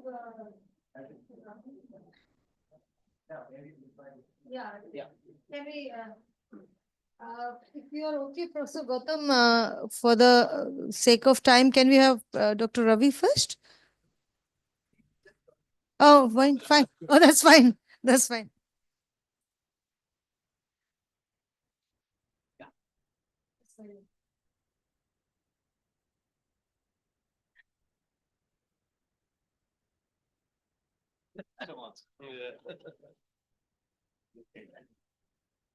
It doesn't work. Something like doing a tech transfer. My slides won't come. I have mailed everything in the whole system. I thought it was a great opportunity. I lifted up, took my pen, wrote 20 minutes, and that worked out the best. A lot of spontaneous discussion started.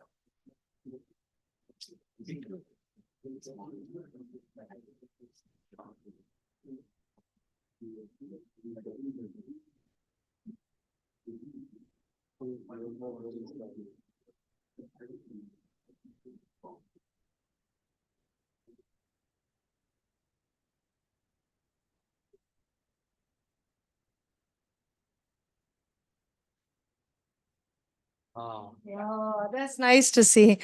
So, Dr. Gautam, will not disturb. So at 22 minutes, I'll just give a tap. So you'll be comfortable. Thank you.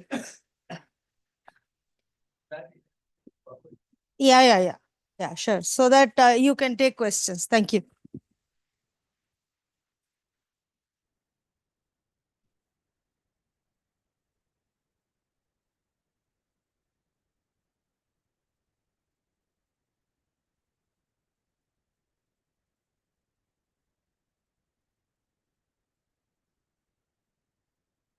Hey, apologies for this delay. This was completely unexpected. Usually this works out of the box.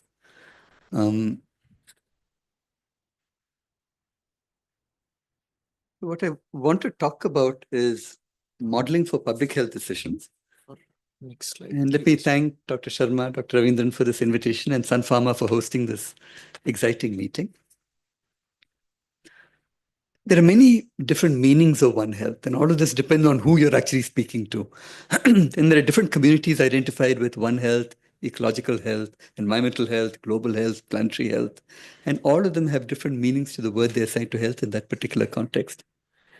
In India, as far as I can see from the discussions here, speaking to people and the community represented, One Health has largely had a veterinary focus with some overlap onto ecology, some overlap onto environment, but still largely it's the veterinary community that's involved in these discussions. So my own interests are in epidemiological modeling at the human-animal environment interface, but mainly the impact on human health. And that's the example that I want to show you today of work that we're thinking about. And more broadly, my interest is how do good models help you make better policy? So that's a broader question. It's not just a question of writing technical papers on modeling in particular contexts, but looking to see where modeling can be useful. And that's the idea that I want to try and put across here and have you think about and have you ask me questions about so that we can understand this question better. So my own understanding of this has been shaped by my involvement with the Lancet Commission that looks at epidemiological modeling and essentially with an idea of how does it contribute to policy. So this report will hopefully appear by the end of this year, and I will urge you to look at it because many of these questions we have discussed in great detail over the past few years to try and understand this better. So where I'm coming from, at least the current interests of my group are a bunch of different problems. We're interested in soil-transmitted helminth diseases in a collaboration with CMC Vellore and IIPH. In Mpox, there's a different question altogether of how disease transmits along sexual networks. A potential H5N1 pandemic is what I want to talk about today as an example of a zoonotic spillover that could potentially have consequences. We haven't seen them yet, but that's the great thing about modeling. You can actually talk about things that you have not seen and thus be in a better position to be prepared for them when they actually happen. That I think is also an important function of modeling. It's not just looking at the here and now, but also what might happen in the future. It's very, very likely that the next major pandemic will be a zoonotic pandemic, likely of sort of disease X type, very generically, fairly like COVID in many senses. And we know that of 3 out of 4 emerging diseases are of zoonotic origin. So there's very good reason to look at the animal-human interface for that particular reason, understand that better. More broadly, I'm interested in health, climate change, environmental relationships, and not in this particular example, but that's something else that we think about. So my idea is that good models make for better policy in the face of uncertainty. Whenever there is a new outbreak, you have 1 or 2 cases, you're looking at them, you're asking the question, is this going to blow up further? Are there going to be more cases in the future? How many can we expect? 5 days, 10 days, 2 weeks down the line? So for this, you can address this in many different ways. And we ourselves have worked on many different types of models. And people who work in modeling will recognize some of these terms: compartmental models, stochastic models, network models. But I'll describe one major line of work of my own group here that is relevant to what I'm going to be speaking about. And this is work on what I'll talk about today is looking at potential human influenza pandemics arising from a zoonotic spillover from infected birds. This is just an example, let me stress, of thinking using models, which may be useful in understanding the role of models more generally in One Health. I will try not to be technical. This is not a modeling audience. This is not a technical talk. I will use pictures, no equations, and finally provide a few general thoughts at the end that will try and tie all of this together. So this is an audience I don't need to sort of really reproduce these results. 2H5N1 is an influenza A subtype, primarily affecting poultry and wild birds, highly infectious, causes severe respiratory disease in birds called avian influenza. Spreads very rapidly in crowded situations. Whenever you have factory farms of birds and a couple of infected birds, that spreads very rapidly to the whole. You can see mass die-offs there. Interestingly, there have also been recent reports over the last decade or more of spillovers to terrestrial mammals, including foxes, pumas, bears, minks, underlining the risk of cross-species transmission. And also in marine mammals, there's been die-offs in sea lions and seals, and the US is currently seeing an outbreak in dairy cattle. So it's already broken one barrier between birds and mammals. Could it break the further barrier that allows it to reach humans? And the fear here, of course, is this would replay COVID-19, which is a zoonotic/emerging infectious disease, a probable animal origin disease that humans have no prior immunity to. From the few human cases that have happened in the past, there's a high mortality rate. Birds are a definite reservoir. For COVID-19, we don't know what the animal reservoir is, so that's why the zoonotic slash was there explicitly, just to be careful about that point. There's no current evidence for human-to-human direct transmission, but you could think of this as a potential ticking time bomb, given what we know about diseases, given what we know about variants of disease that are at some point inevitably likely to make the jump. The model that I want to talk about is a class of models called agent-based models. And the name we came up for this model was called Bharat Sim. And the idea was that this could model potentially all of India, the full of the Indian population, in specific contexts that were relevant to disease. So developed by myself at Ashoka University and a company called ThoughtWorks with funding from the Gates Foundation. And the advantage for working with a company, normally in academic context, one doesn't do this, is that if you want to develop a really large piece of efficient working code, you have to go to experts in writing large pieces of efficient code, which are not necessarily scientists, not necessarily people who work in academic context, but people who work in corporate context. These are the most granular and detailed models of disease spread that are available anywhere, because they work at the level of each individual. You can simulate on a computer up to 50 million individuals, which is large, which is really large by most standards. Typically, we will look at much smaller, and the amount that I will show you is a simulation for about 10,000 to 100,000 individuals, because those questions are best answered in small numbers. But we can potentially get to such large numbers where we simulate each person separately. You can look at individual level variation, the age of the person, the age-dependent susceptibility of catching a disease, age-dependent mortality of that pre-existing conditions, how they might influence what happens when you're infected, etc. You can put in even more complicated types of behavior from social and economic backgrounds and ask, what are the social determinants of disease and how can you model them? You can put in a realistic geography. That is, you can actually look at an urban geography like a city of Mumbai or Pune, etc. And you can also make country and region appropriate models. Most models are not particularly sensitive to region or where you are, almost every other model that is thought of. But here you can be somewhat more specific and distinguish, in fact, population densities in Bombay versus Pune versus Chennai versus Calcutta, etc. All of this is not a free lunch. It comes at the expense of technical complexity, requirements of computational power, and many parameters. And fixing those parameters is often difficult, but it's easier to develop intuition for those models than, surprisingly, many of the other normal models that people use to think about disease. So here's the schematic. If I wanted to think about individuals in a population, what would I do? I have those little people there that you can see in that picture. They have homes and they have workplaces. And there is a schedule by which they move between between home and workplace, 12 hours at home, 12 hours at the workplace, potentially public transport links between homes, workplaces, etc. You have families with 2, 3, 4, 5, 20 people, depending upon how you want to. You have a distribution of distances between home and workplace. You have people you contact at the workplace, people you contact at home. So all of these networks, the rise of interactions between people that could potentially lead to one transferring a disease to the other, have to be accounted for if you want to think about individuals. And that's just a schematic of this, of the general way of thinking about it. Here's an example from the same paper that I told you, the Bharat paper, how you can take 3 million individuals, 3 to 4 million people in Pune and look at COVID-19 spread. That is, you start off an infection. This is not intended to model actual COVID-19 in Pune because often there's a large discrepancy between reported cases and actual background of infection. So we're not doing that. We're just saying use a model with parameters appropriate for COVID-19, distribute them across the geography, the high population density in some wards, low population density in some other wards. Put what you know to ask how will it change and how can you intervene? So that's the important question for us.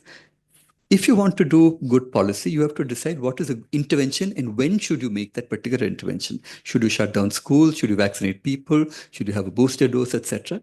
As you know, what you know clinically about these interventions or the effects of these interventions from epidemiology, you can put that in and ask, to what extent does it actually make a difference? So for example, in the paper, again, I will refer you to the paper because this is not the main focus of this talk.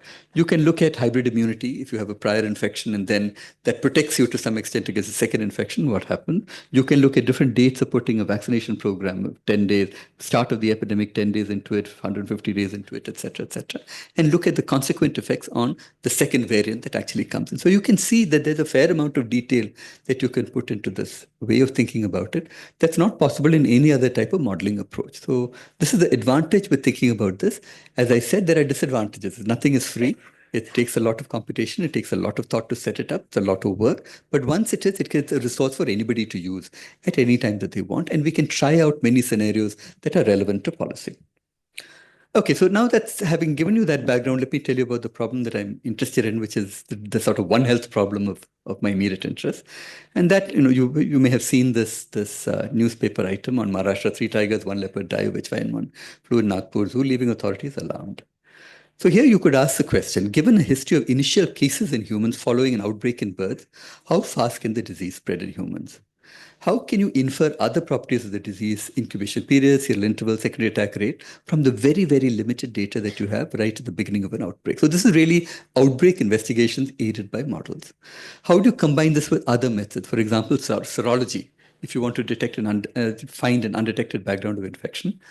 What can you do on the bird side? What about culling of the birds? When should you cull the birds? What about quarantining? Does that make a difference? Does that not make a difference if you quarantine humans? Who should you quarantine? Should you quarantine the primary contacts, immediate contact with the bird? Should you contact in the families of cases that are reported? What about missing cases? How do you distinguish between these different alternatives? That's what we want to think about.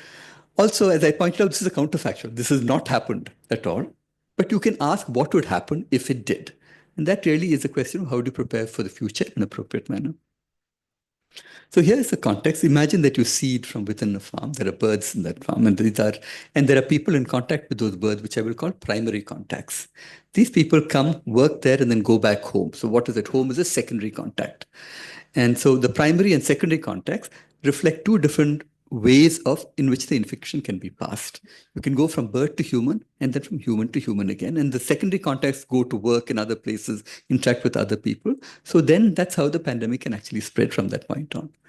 So you can assume what is known. There are very broad ranges of what is known for incubation periods, interval, etc. So you take that from the literature. You take a model community of 10,000 people. 10,000 is not an important number. You can do 100,000, 500,000, whatever. But that's in outbreak thinking.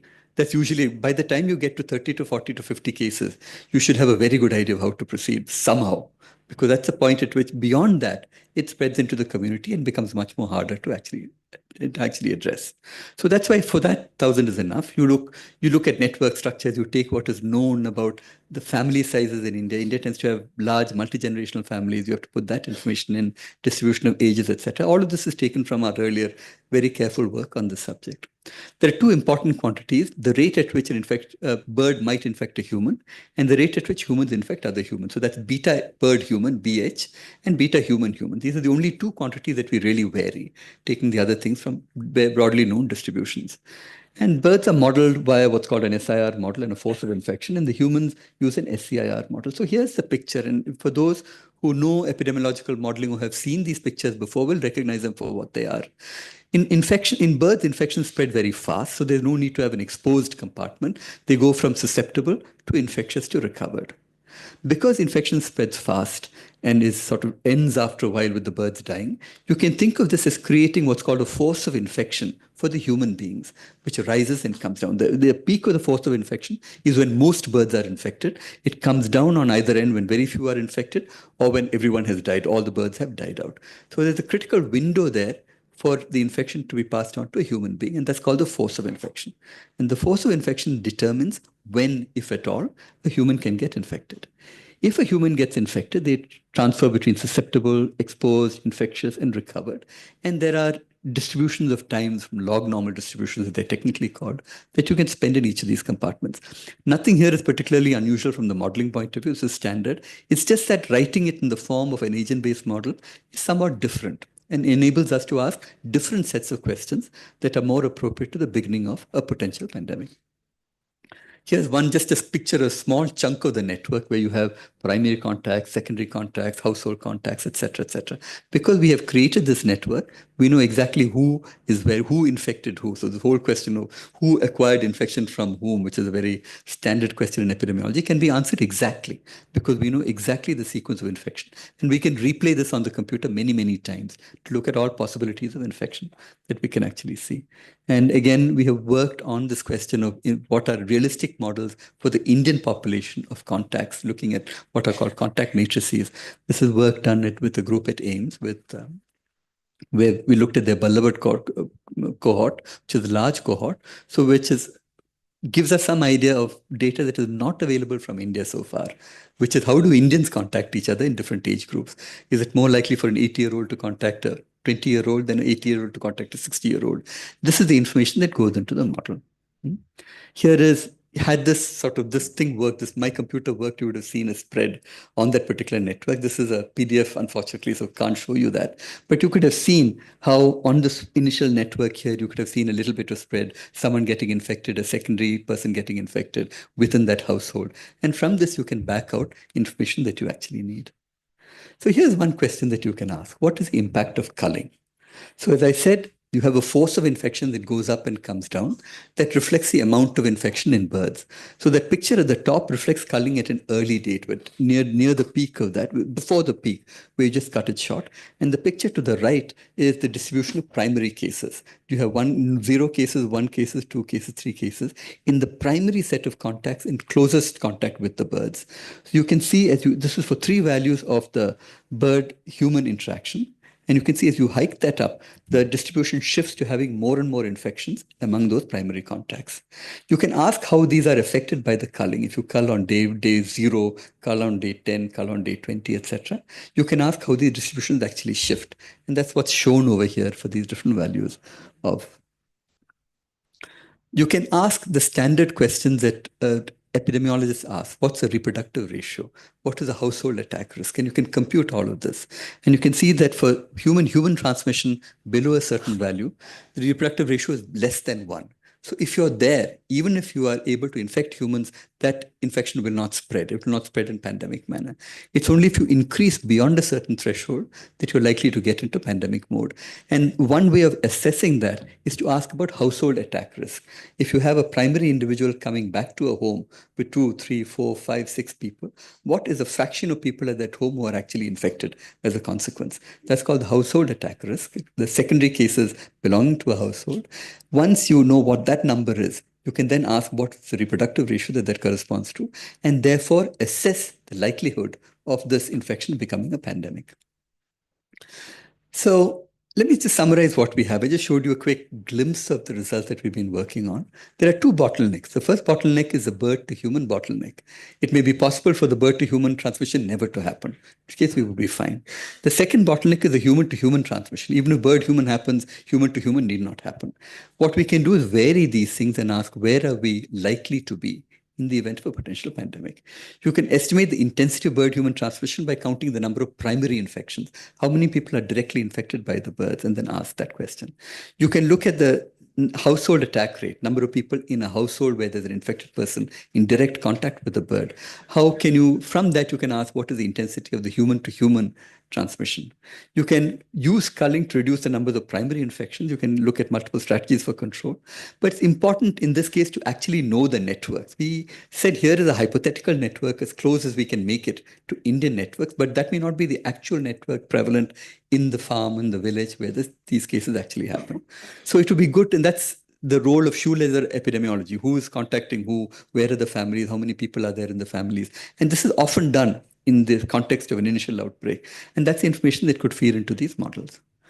Okay, so let me summarize in sort of a couple of slides here. One is that I believe that the sort of modeling, not necessarily the type of modeling that I've shown you, but in general, thinking about epidemiological modeling should be part of One Health approaches. The difficulty here is that you need to be able to train scientists from multiple backgrounds. It's not naturally a part of either medical training, clinical training, veterinary training, etc. The point I wanted to make is that good models can give you insights that is impossible to get anywhere. Normally, it's the intuition of the epidemiologist that translates into policy. And of course, you have the advantage of people with 30, 40, 50 years of real experience. However, when confronted with novel diseases, that we have a disease X, for example, there is no prior background that you can refer to for that particular disease or control measures appropriate for that. That's where these methods are useful because they enable you to predict potential futures. You need good networks of interactions between people. You need back and forth between modelers, field epidemiologists, veterinarians, clinicians, etc. But you need this to ask, what are the important questions that you would like answered? So at least from my experience, this is a major bottleneck.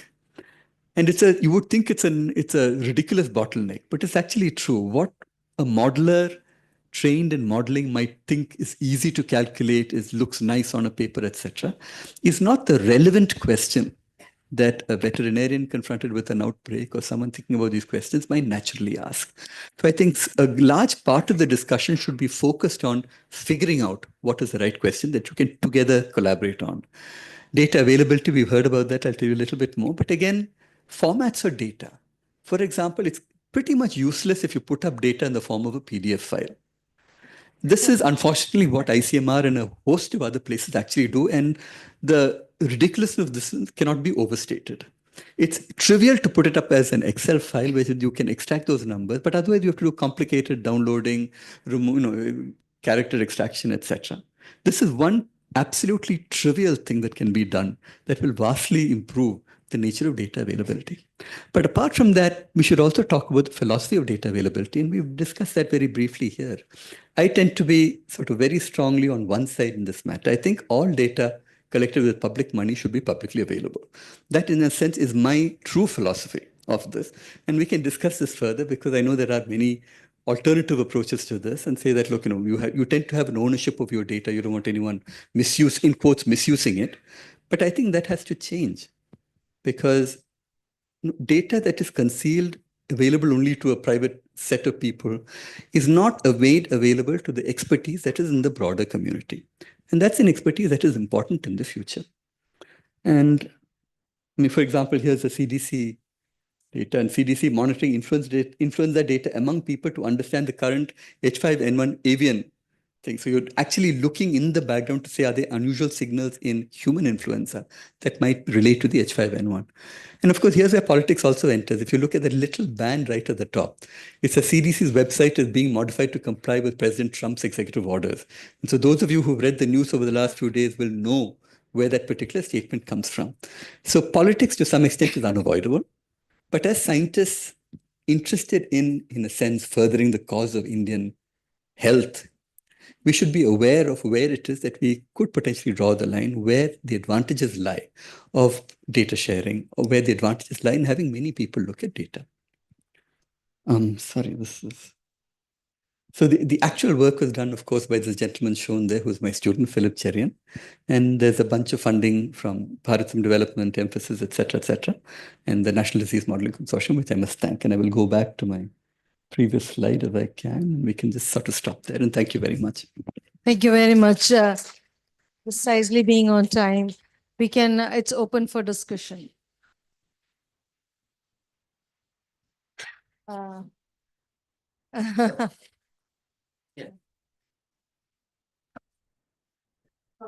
you so much for the wonderful presentation. Let Dr. Bilati take the show. Go ahead, please. Please, not a problem. Very, very nice presentation. Dr. Gautam was impressed by the work done on bird flu. You know, as you said, modeling helps in making decision support in the absence when there is confusion and when there is no sufficient data also.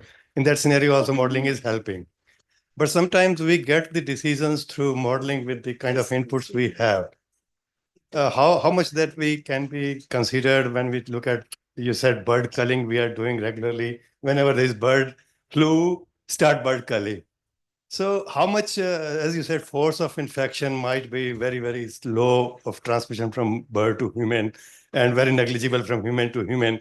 In that scenario, how much decision taken based on this kind of outcome of the modeling will be reliable in considering the animal welfare is there, lot of hues and cries when we start bird culling. So I'd just like to have your insight on that too. So, I mean, people who take decisions are finally, I don't think epidemiologists should take those decisions. Those decisions are complex, they involve communities, they involve financial aspects, etc. But one example would be foot and mouth in the early 2000s in the UK, which was the decision to do mass culling then was informed by modeling and was hugely impactful to the farming industry at that time. It cost us in billions of pounds. But it was deemed correct to do that because of the long-term potential consequences for that industry, for the dairy industry in the UK. So that's an example where modeling was trusted enough for the decision to be made at the governmental level. What we don't have yet in India is that level of trust. And I think we should work on that trust. And unless you can trust a modeler, if you're working very closely with a modeler, so that there is a constant back and forth, then you understand that the modeler knows every intricacy that you know of the disease, is putting that in, has decided what is safe to ignore for that particular model and what is absolutely important to include. The problem is we don't have that yet. We're not even there. We don't have a discussion between people who do modeling and people who do policy. But ideally, that is the way advanced countries have moved, where they, on a week-to-week basis, provide predictions for what might happen. As in COVID, for example, and as time went on, those got better and better and better, the predictions that the modelers were making. And they served as a foundation for decision-making. I think we should move in that direction. The world is moving there. We need to do that too. Yeah. It's a Greek and Latin put out in a crispy manner. In continuation of Dr. Gulati's observation, you had also put out one of the basic requirements is the questions what you put forward to get the information for appropriate modeling. So probably with already the disease prioritization done for humans from NCDC and the disease prioritization that has been done for the livestock diseases, probably the best one approach which could be appropriately planned is get out the appropriate questions in terms of the diseases so that the modeler can be effectively taking out the information. Probably will that be helpful, at least for the prioritized diseases in terms of national context? Can it be possible to put out what and all questions can come in terms of disease of importance for appropriate modeling in the future? That's a great question. In principle, the National Center for National Disease Modeling Consortium, which is currently located out of Bombay and has about 10, 15 different institutions that work together with it on modeling, they have some amount of One Health. Much of it is human diseases, but some of it is One Health centered. They would be a natural place to initiate this. But the idea is a very good one. If there is clarity on what are the questions that you would like answered, but it's not just that, there's also commitment in the sense that it's not just look at data that we have from 5 years ago and come back. There's much of a tendency that I see of, we're not sure what this person is actually doing. Let them do something. We'll give them some data to keep them quiet, and they'll do something and they'll write a report and we'll write a report and we'll say, oh, we're collaborating. There's some MOU. What we need is commitment that says that without this, we cannot really do our job better. And that needs conversations, I think.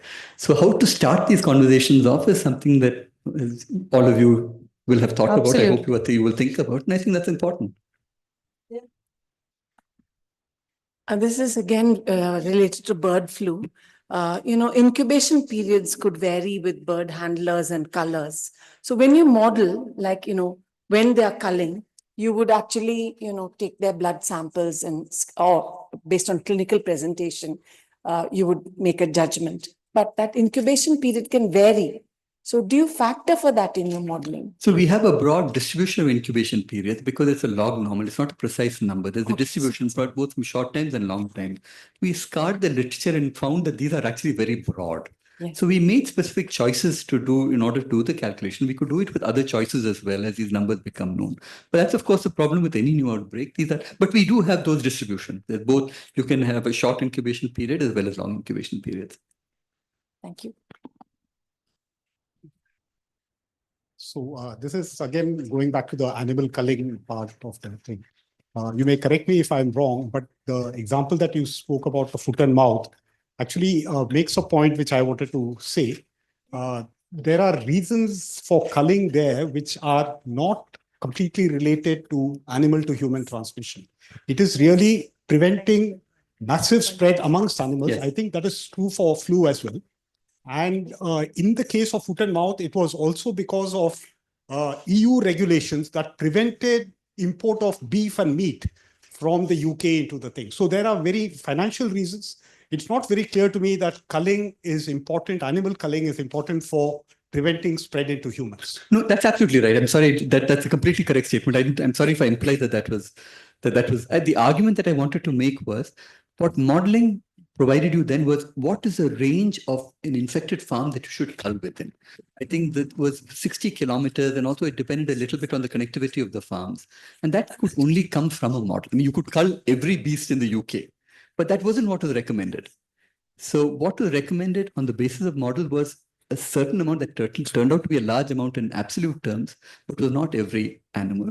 And what went into it was the consideration of animal movements within these. And as you point out, the financial decision there was the ability of animals to be moved to, of meat to be sold to the EU and so on. And that was a financial constraint. But there was nothing about FMD and humans at all. You're right.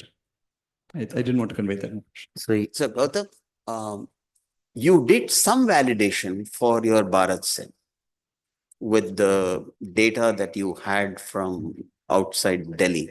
What is that place? Ballavgarh or something? Ballavgarh, we didn't validate Bharat Sim. We were just using that. That is a statistical analysis of contacts. Oh, this is only a statistical analysis of contacts. Contact between people. We are now using that to look at influenza across seasons in Delhi, in Ballavgarh. So if you were to validate the Bharat Sim model, what sort of data you will require? So we validated it on... What is accessible to you or what is not accessible? We validated it on early data from the first wave for COVID-19.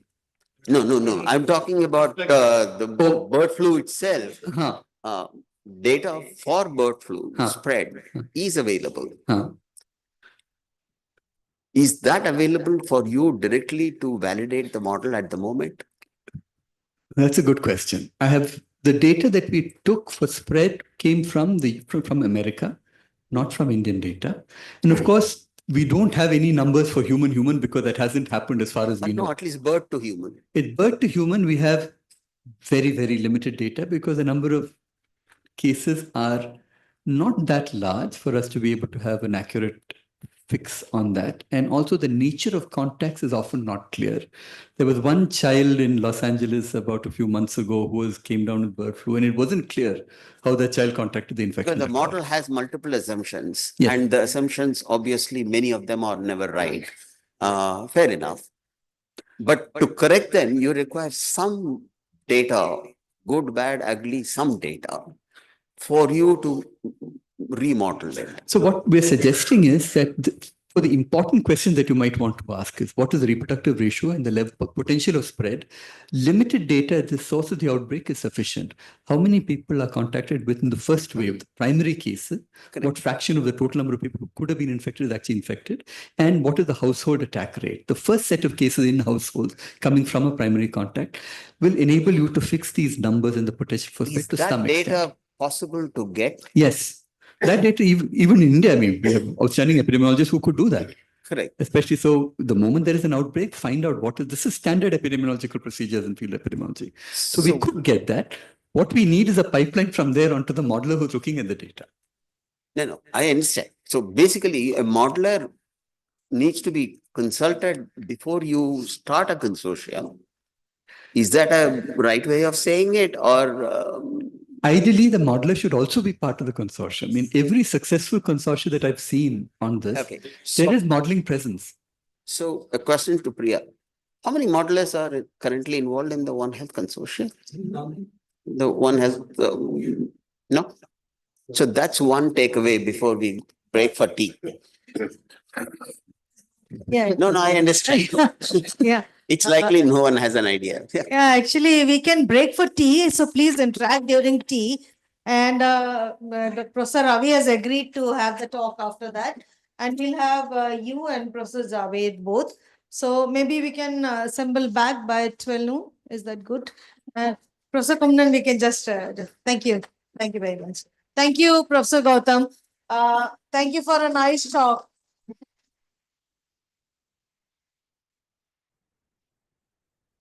This is quite a thing.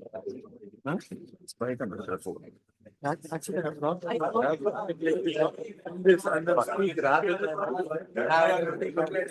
Hey, our things with you. I know these are not easy times. I would have to do it 1:30. No, evening. In course. Some MOU exchange. It's more of I know. You have to show your course. You would not be coming out now. That's right. I'll give this fine.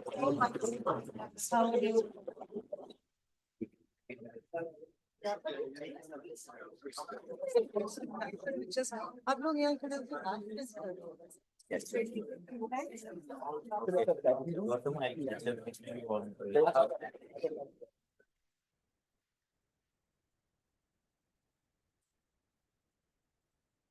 Give this.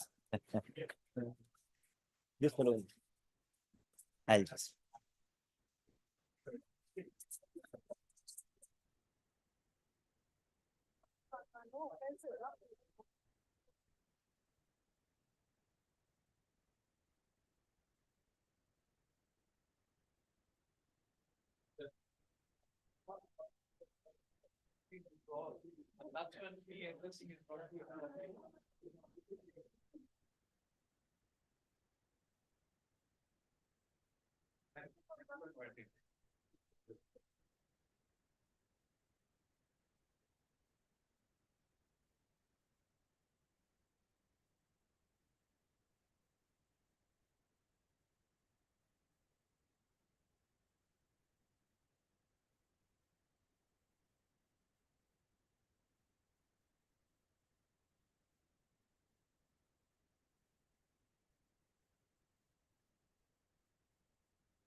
అవునా నువ్వు తిన్నావా నేను కూడా తిన్నా లేకని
Yeah, welcome back. So we start the session. We straight away invite Professor Ravi for his talk. So the next speaker for this session is Dr. Ravi Kumar. Dr. Ravi Kumar is a highly accomplished scientist and entrepreneur, currently serving as the founder, chairman, and managing director of Exciton, a biotechnology company. His extensive career is marked by significant contributions to medical research, product development, and commercialization in the healthcare and biotechnology sectors. As the founder of Exciton, Dr. Ravi Kumar has been instrumental in the development and successful market launch of various medical products. Dr. Ravi Kumar's career is a testament to his deep expertise in medical research, biotechnology, and entrepreneurship. His achievements in both research and business have made a lasting impact on the healthcare sector, positioning him as a respected figure in both scientific and entrepreneurial circles. So I would like to welcome you on the dais.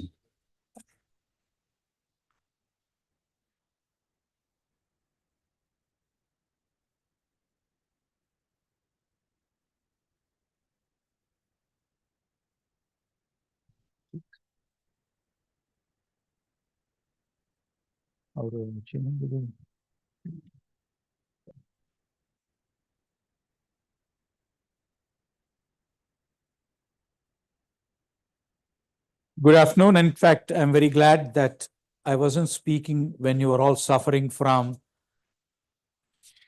caffeine withdrawal. Now that that is solved, let me.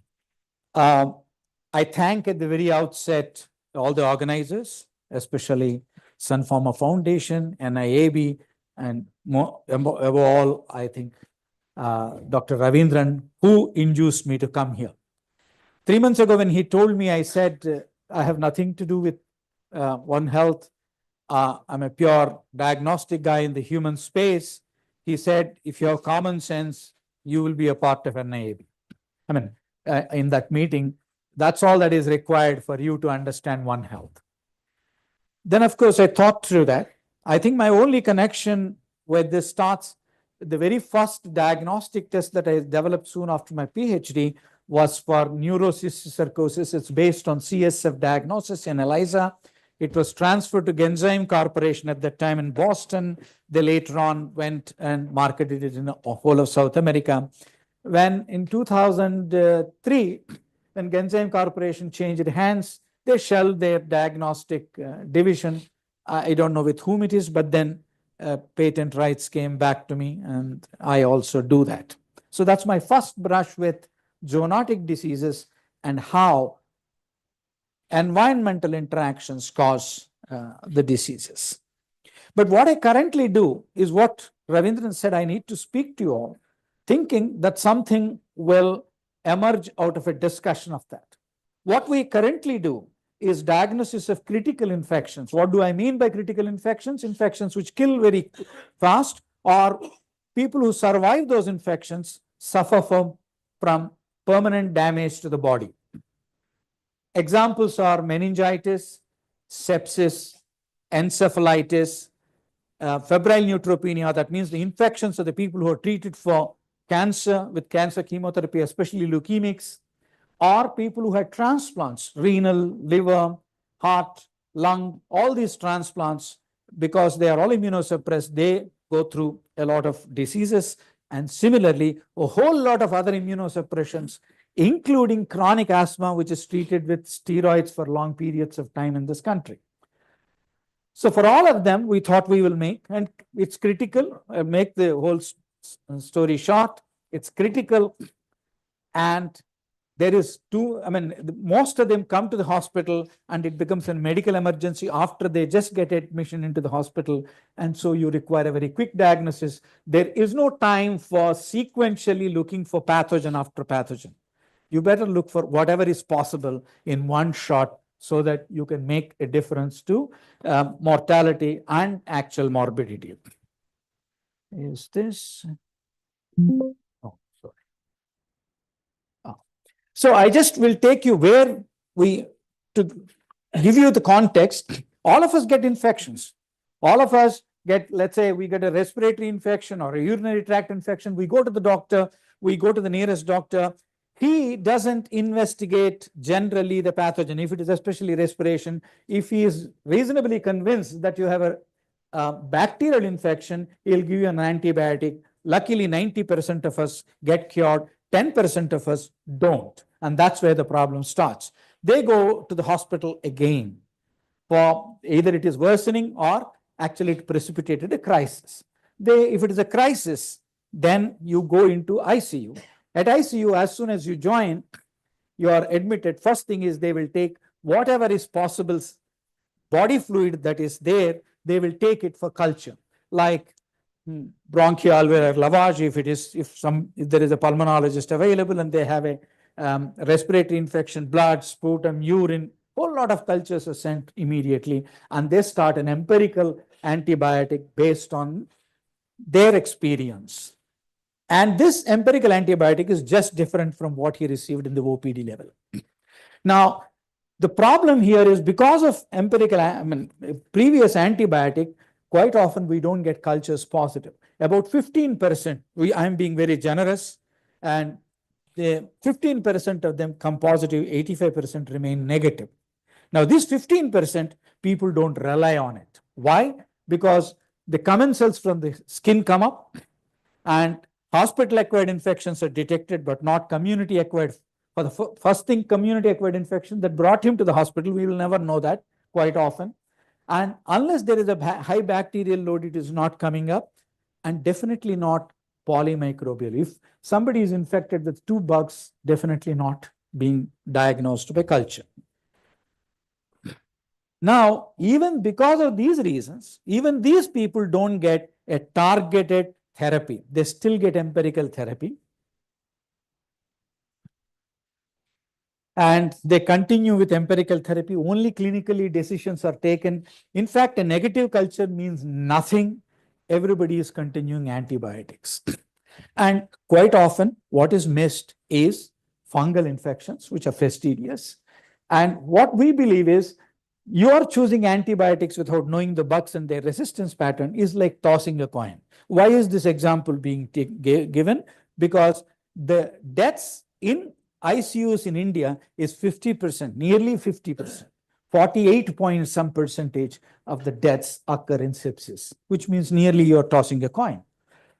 But all guidelines, whether it is sepsis, surviving sepsis guidelines, or it is IDSA guidelines, everybody will tell you, please change within at least first 24 hours, try to change the antibiotic to the correct one. How do you change if you don't know what it is?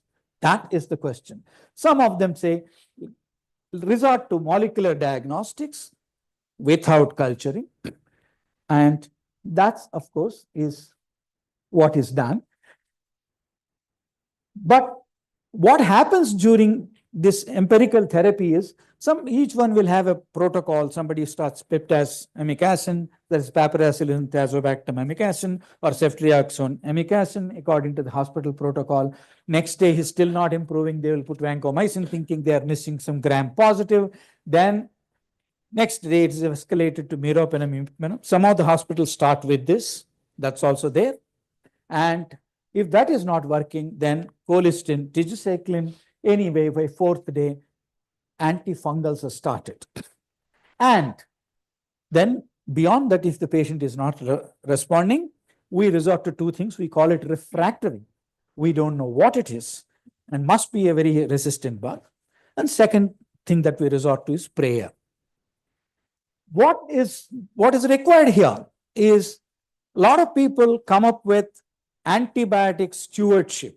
Antibiotic stewardship works in wards, in OPD. It's a wonderful tool to stop misuse of antibiotics, but here that it won't work. If your kith and kin is lying in the ICU with a ventilator in coma, you're not going to be very forgiving. If I say, my hospital policy still doesn't let me do an antifungal, it just doesn't work.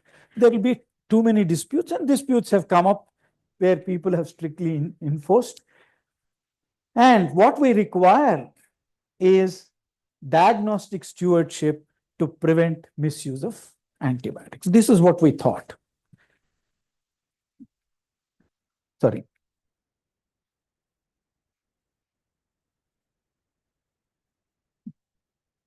We have one problem. We are actually burning the candle from both sides. The lower end antibiotics are all gone in OPD situation. If you're not careful there, you're actually using them various levels and you're building resistance in your population. In ICU, if you don't know the diagnosis and if you start 3-4 antibiotics, by the way, this is not a rarity. We see a lot of prescriptions, 3-4 different antibiotics simultaneously started and they're bombarded. I somehow feel like one of my teachers, Professor Jacob Abraham, used to say, he said, all of you are trying to sterilize the Pala River base, used to say. And that's exactly, wherever the sewage is led, that's where we are sterilizing. We are doing nothing to the patient. But we are actually losing those antibiotics, colistin resistance, meropenem resistance. All of them have already come into the country and they're quite rampant in many, many ICUs. So what is the solution? We said we'll create what is called syndrome evaluation system. It is simultaneous detection of all pathogens that can probably cause a syndrome, whether it is sepsis, meningitis, any one of them I described. Irrespective of the fact we are looking for bacteria, fungi, viruses, DNA viruses, RNA viruses, and parasites, all of them in one sample in one test. So that's what we spent time since 2004. It's nothing but we take the whole DNA, RNA, then we do a multiplex PCR and then identify that mass called multiplex PCR. We can do 45 genes in a single tube, but you don't know what got amplified. So you require a hybridization-based solution. We did that. And that will give a signal, and that signal, if you square one is lights up, it is Staphylococcus aureus. square 2 is something else. Like that, you can actually do your work. Now, what is that we are looking at? Now we changed it into even a 8-tube multiplex PCR, and we are going to put it through, I'll show you that, through a company called Big Tech Mall Bio. They have developed a machine for this. It's an 8-tube assay in which we have got a whole lot of organisms. It's not the purpose to give the list of the organisms here, but the point is we have this plus this is in sepsis. When we, in a single box, if various things like Aspergillus, Fumigatus, Flavus, Terriers, Niger, that means we will recognize it as Aspergillus. If you want further speciation, we can do it, but that's not what is done in the first test. Similarly, Candida, 7 species in tube, I mean the 24th box, they will all be diagnosed, but you will get a speciation if you want later. That's how we designed this. But this information is alone not sufficient.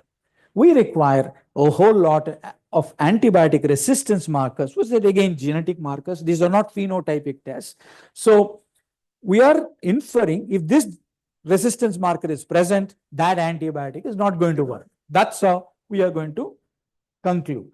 Whole lot of them again. It's about 17 markers we look for, in which nearly 9 markers are for carbapenem resistance genes of various gram negatives. We have also similarly made for encephalitis and meningitis, in which I just put in red those organisms which are of importance for zoonotic diseases, and people in One Health have been talking about this for a long time. So I put them in Japanese encephalitis, scrub typhus, Nipah, rabies, West Nile, Chandipura, all of them are there along with a whole lot of bacteria. Now we take 1 ml of CSF and do this test for all these 31 organisms, and then we tell what is there. When we say Klebsiella species, that means it could be Oxytoca or pneumonia. That's what I mean by that. Some of these things. Now, we built in the hybridization format on 32,000 patient data, and we have about 32 publications from our company, about 8 of them, 24 from individuals who have used it from various hospitals have done this from various ICUs. Now let me come to this here. I just want to tell what does this do, so that then we can actually, at the end of the day, proof of the pudding is in eating it. And so we actually did a randomized control trial on neonatal sepsis. Why not adult sepsis? Adult sepsis, the matrices are too many, too complex. Neonatal sepsis, at least there are only 7, 8 variables why a neonate gets sepsis. We'll show them all. So it was done at JIPMA. What we did is 400 neonatal sepsis cases, diagnosed as sepsis by clinical parameters as well as 4 laboratory parameters, were divided into 2 arms. One SES arm, not auto, it's actually we call standard care arm, but we did our test in both. Both were sent for culture, but we reported our result to the clinician in one arm, that is in this SES arm. And in the first, we look at the culture results. Out of standard care arm, 183 patients out of the 200 remain, because 17 didn't come for follow-up on 90th day for completion. And here 185. We got 125 in SES arm positives and 133 there. Out of those 133, 33 were automated blood culture positive. 2 we missed. They're Serratia marcescens. At that time, it wasn't in our list. So, but whatever is in the list, we never missed. So we called it concordant. And here 125 out of them, 33 were automated blood culture positive. But the most important thing I want you to notice that there is 60 negatives and 50 negatives here. They were clinically septic.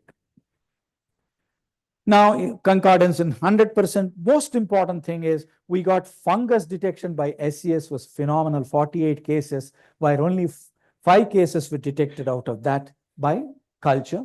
And let's see what is the comparison between the topmost organism, rank order of the organism. Klebsiella pneumoniae is top in both the lists. Acinetobacter baumannii is top in both the list. Candida, instead of Candida, Candida was highest in blood culture, third highest, but in our case it was Pseudomonas. And then we got Candida, then E. coli, and so on. So at least top 5 organisms are common. So it looked good so far. But we got single bacteria. In 53% of the cases, we got 2 pathogens in 32% and 3 pathogens in 12%, and more than 3 pathogens. The third pathogen quite often was, I've not put it because this is enterovirus we got. We never knew that enterovirus was so prevalent, and total fungal infections. What are the combined infections, polymicrobial? Is it a sort of ghost that is thrown onto our face by molecular diagnostics? It is not, because Klebsiella acinetobacter, first 1 and 2 of the regular list is the combination which is the commonest. You understand? From the culture list, from SCS list, top 5 organisms in combinations came in different formats. Even 3 organisms, same thing, Klebsiella, Acinetobacter baumannii, Candida, Klebsiella, Acinetobacter, and Pseudomonas, like that. We also looked for markers of resistance. We looked at 96, 11, carbapenem 11, and then there is again perfect concordance. Now let's look at what happened because of this. Is there an effectiveness? When we look at standard care and SCS arm, the risk factors for neonatal sepsis, like preterm, below 34 weeks, and cesarean sections, instrumental deliveries, asphyxia at birth, and resuscitation needed, meconium stained liquor, whole lot of, all of them are equally distributed between the 2 groups. So randomization was quite good. And severity admission is also as seen by shock, necrotizing enterocolitis at admission, or seizures at admission, needing ventilation on day 1. All of them are also equally distributed. But look at the effectiveness. There are 5 out of 185 deaths in SCS arm, 33 deaths out of 183 in case of standard care. How did this difference come about? Very interesting. We can do a whole lot of analysis. The point is, if you know the diagnosis on day 1, it makes hell of a lot of difference. We can do is it polymicrobials who died, which is monomicrobials who died? All this analysis we did, everything is wonderful. We wrote a very big paper. But at the end, I couldn't stop but saying that it is the time that makes. Most important thing, number of deaths in SCS negatives is 0. The 110 we got negative probably are not significant bacteremias. Now, what happened to the hospital stay reduced significantly, and a number of antibiotics used is significantly less. Doctors knew that there are polymicrobials only when we gave our results. They didn't get any polymicrobials from the culture. In spite of it, antibiotics used is less. Quite often, we do good number of antibiotics in our anxiety to save the baby, rather than there is a demand for it in a rational way. And of course, duration of ventilation hours, inotropes, their doses, everything reduced significantly. And so we are saying an effective diagnostic like this, which is actionable, is very important. It can give you 4x detection from conventionals. It can save lives. It reduces antibiotic usage and reduction in ICU stay. All that is fine. I think I will skip this so that we can have more. So this is what we are bringing. We have a whole lot of panels like this. We can make panels. Where do we go? It's nice that we are using, and we are going to launch all of them as RT-PCRs plus a handheld device. By 2027, it will be a handheld device, but this will be an RT-PCR. In another 3-4 months, we will get our license and we'll put it into the market, start putting one kit after the other. That's good for humans. But is there anything that we can do to the community? That's the question.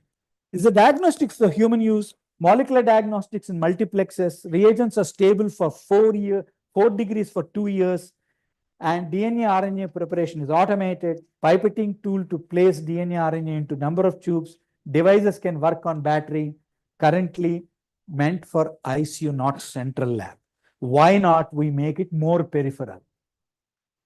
So we have this collaboration with MolBio, which made a TB kit against Gene Expert, and they do 1,000 crore turnover on that particular TB kit. Now they are looking for bigger. They built a different device for us, and that device is this bottom one, and in our top one, which is actually automated extraction. Bottom is where we can do a multiplex RT-PCR.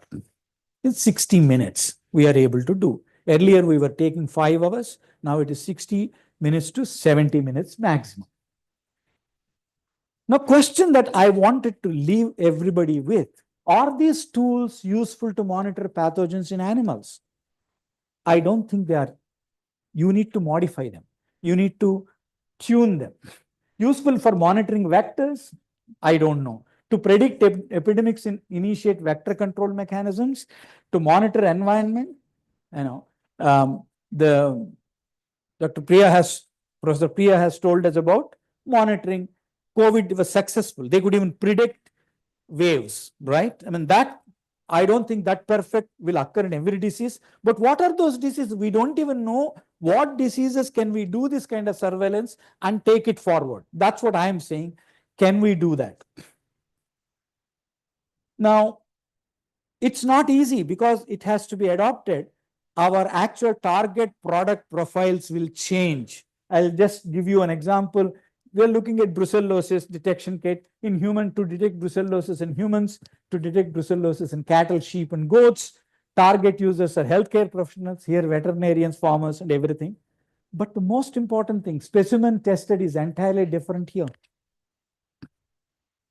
Here, blood, CSF, ball, sputum, urine, tissue biopsy. Here, blood, vaginal swabs, tissue samples, dairy products, soil, water. Each one requires a very complex sample preparation.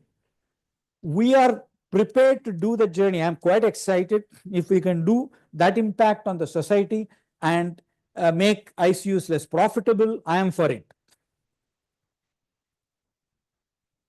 And here we say 50 CFU per ml of blood.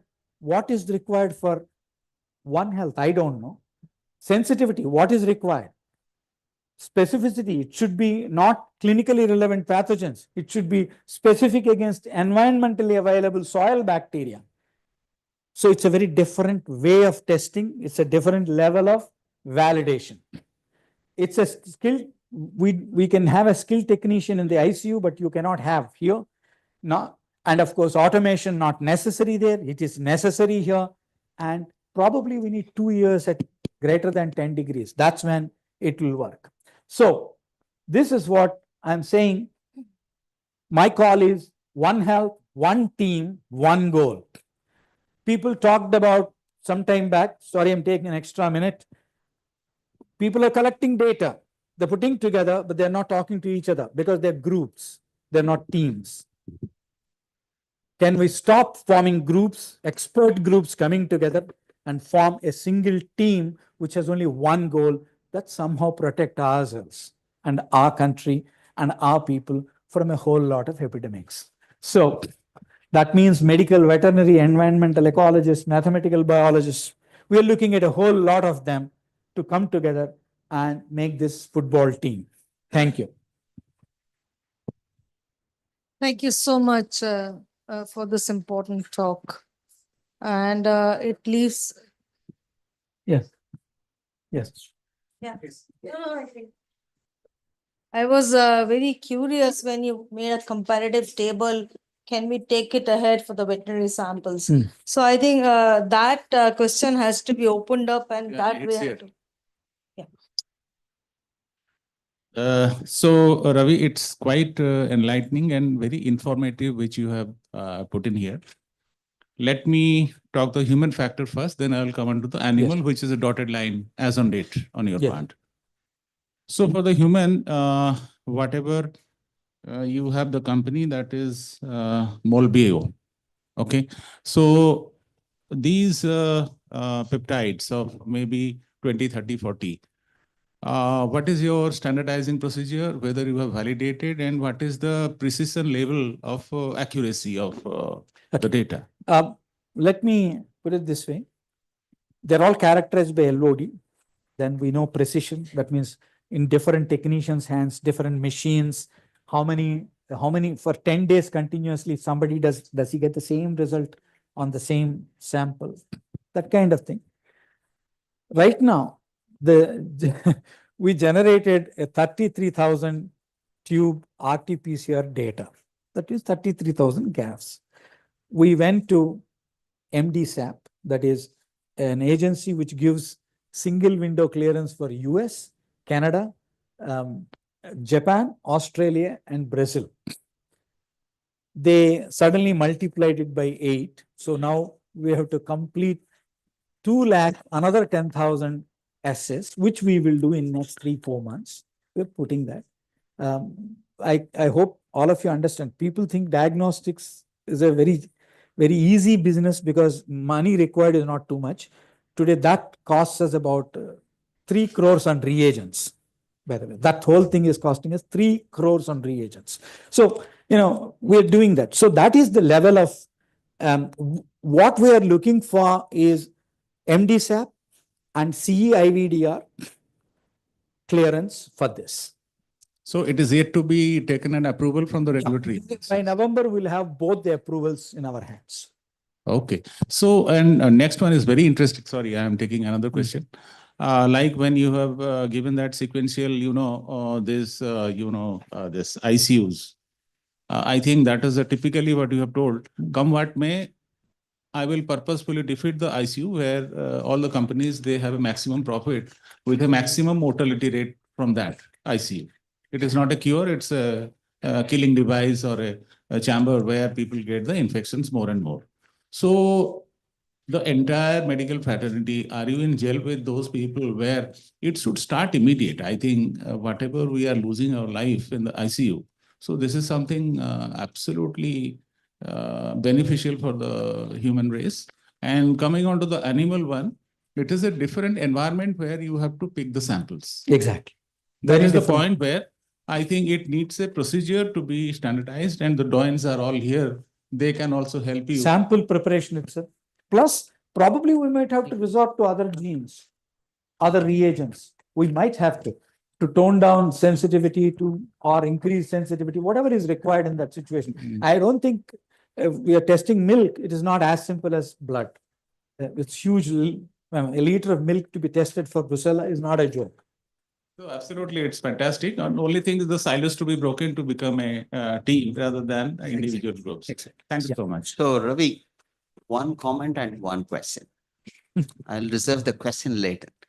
Comment is very simple, straightforward. To translate the human multiplex for the animal.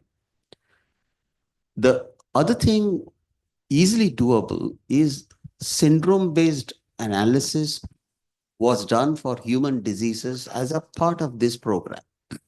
These are human samples. The clinicians, about 8-10 of them, many of them are here, have actually done not the way it is done in animals, but syndrome-based analysis.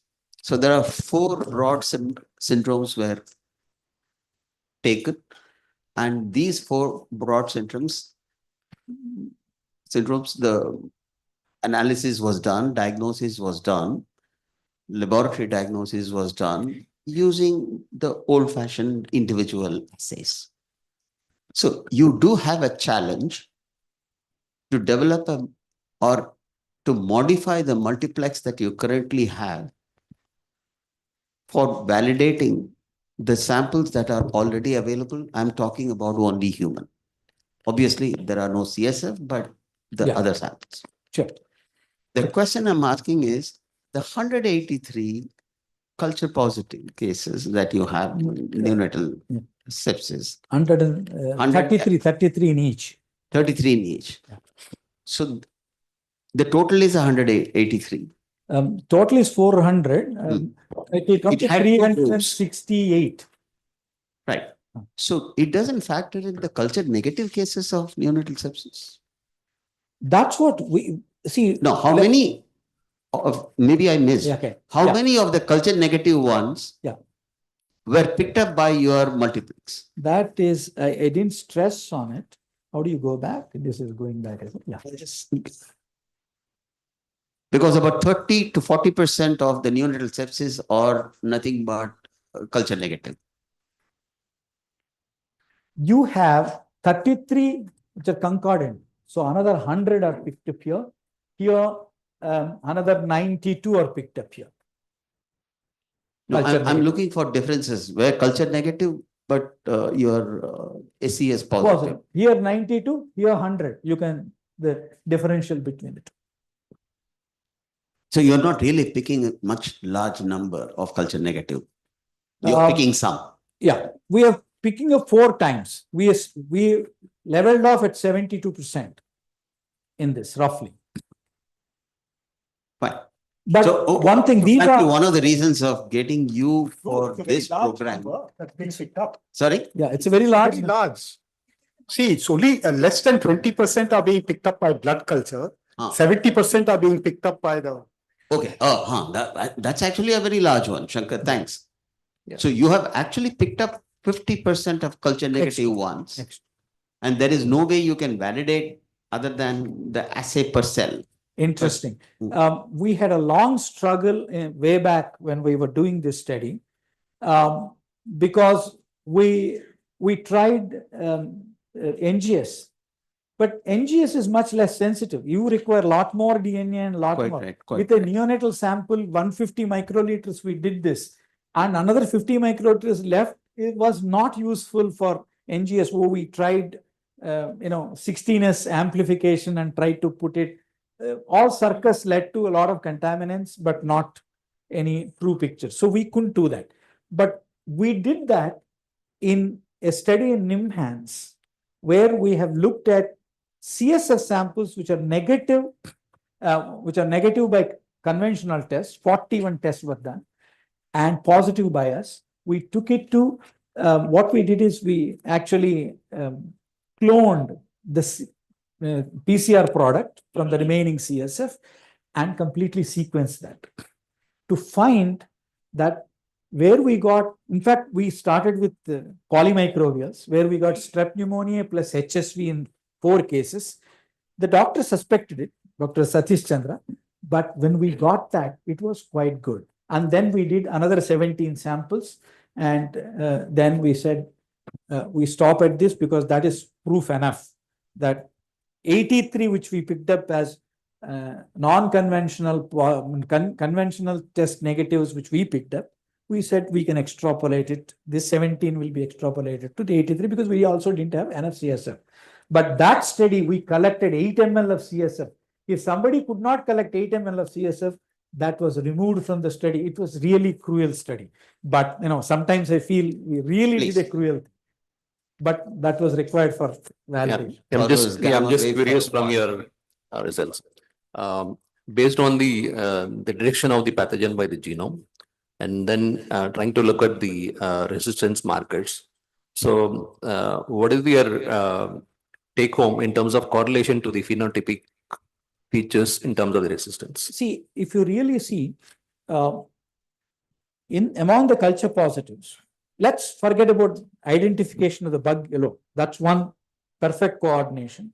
But even the only enterococcus we got in culture was vancomycin teicoplanin resistant. Vanier gene was there. We got Vanier gene. So that's a correlation. Similarly, they got one carbapenem resistant Acinetobacter baumannii in that. We got about 11 or something. Does the limit of detection of the resistance marker or the resistance marker itself is correlating to the phenotypic? It's not. By the way, correlation of phenotypic is a big question, but we have not got markers which don't 100% penetrate. There are so many markers for resistances which present may not confer 100% resistance. We have not taken that because we're going to confuse the clinician. saying, giving him an information saying, God knows what happens, by the way, all these are there. He won't know what to do. That's right. Thanks, Ravi. I think we need to stop. We have one more speaker before lunch. Javed.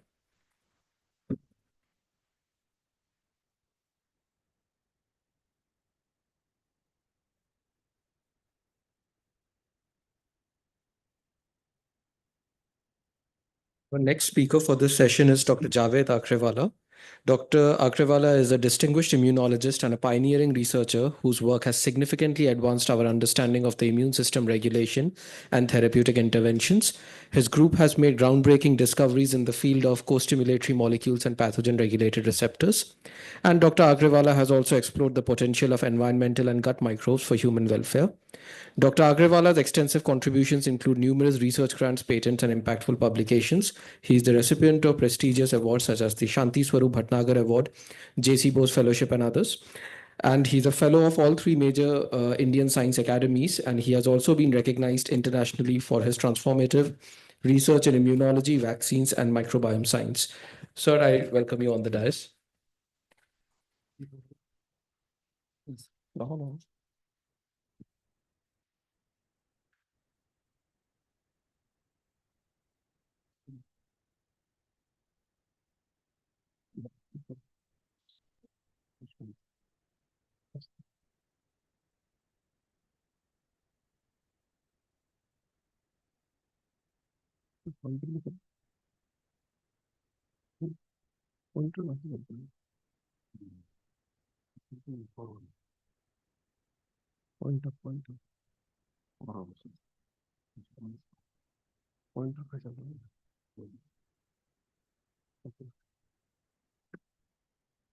So I'm thankful to the organizers for giving me this opportunity to present my work today about host-directed therapies.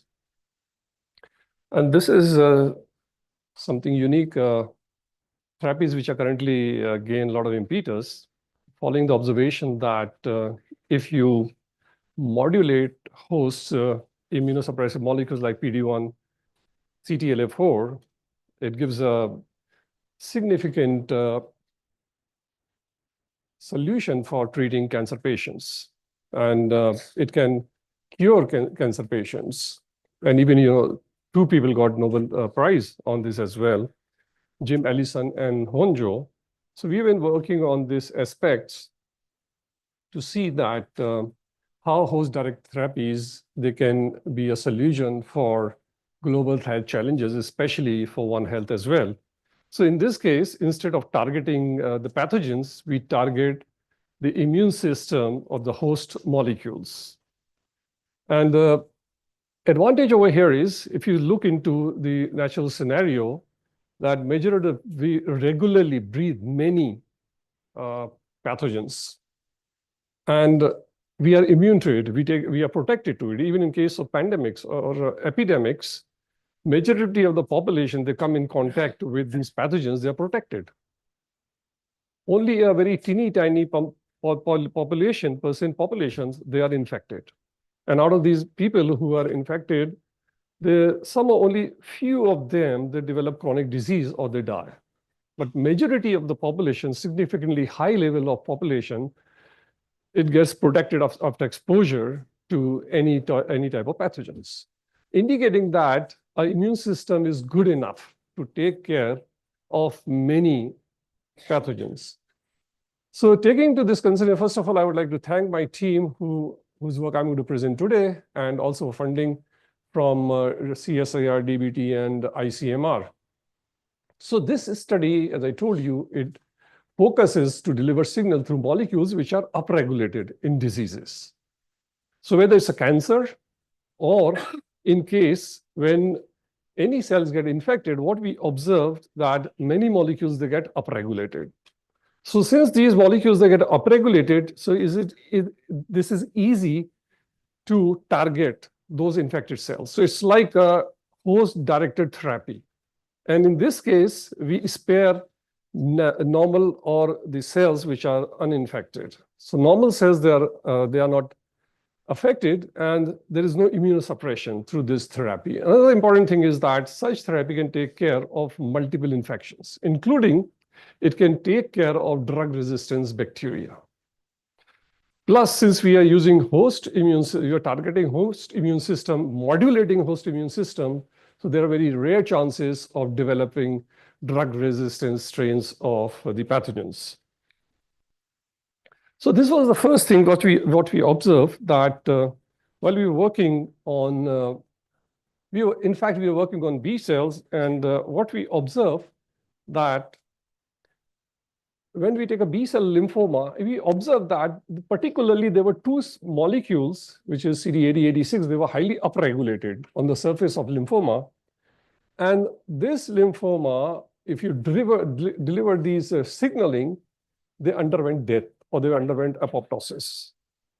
And these B cell lymphomas, when we observed that they showed upregulation of many pro-apoptotic molecules.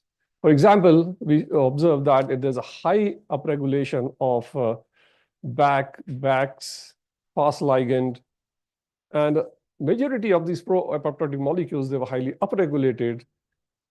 But at the same time, these cells were undergoing apoptosis. But we observed that anti-apoptotic molecules, they were downregulated, like BFL and BCL4. So it was very interesting to observe that simply if you deliver signaling without, there's no drug involved over here, you can upregulate many pro-apoptotic molecules, and this B-cell lymphoma, it undergoes death. Right, so this was taken ahead by Biogen company, and they developed multiple humanized antibodies, and they took this ahead in clinical trial and observed that 67% of people suffering from refractory and reflex B-cell lymphoma, they were cured of it. So it was quite interesting. And then we thought that, is it possible, since tuberculosis is a big problem for our country, whether this can be seen in case of tuberculosis? So in case of tuberculosis, again, we noticed that many molecules, they get highly upregulated on the surface of the cells which are infected. And the important part in tuberculosis is that since we have, balanced immune system, the people who are infected by tuberculosis in latency, they remain protected. Once there is imbalance in the immune system and there is a suppression in macrophage, dendritic cell, T cell, B cells collaboration, then the person, they get infected. Right, so the important part is that since about 85 to 90% of us, we carry Mycobacterium tuberculosis in latency. So is it possible that can be targeted through a certain molecule? So we observed that there were certain molecules like toll-like receptors, they were upregulated. And especially we observed that NLRs, CLRs, they were upregulated on macrophages which were infected with Mycobacterium tuberculosis.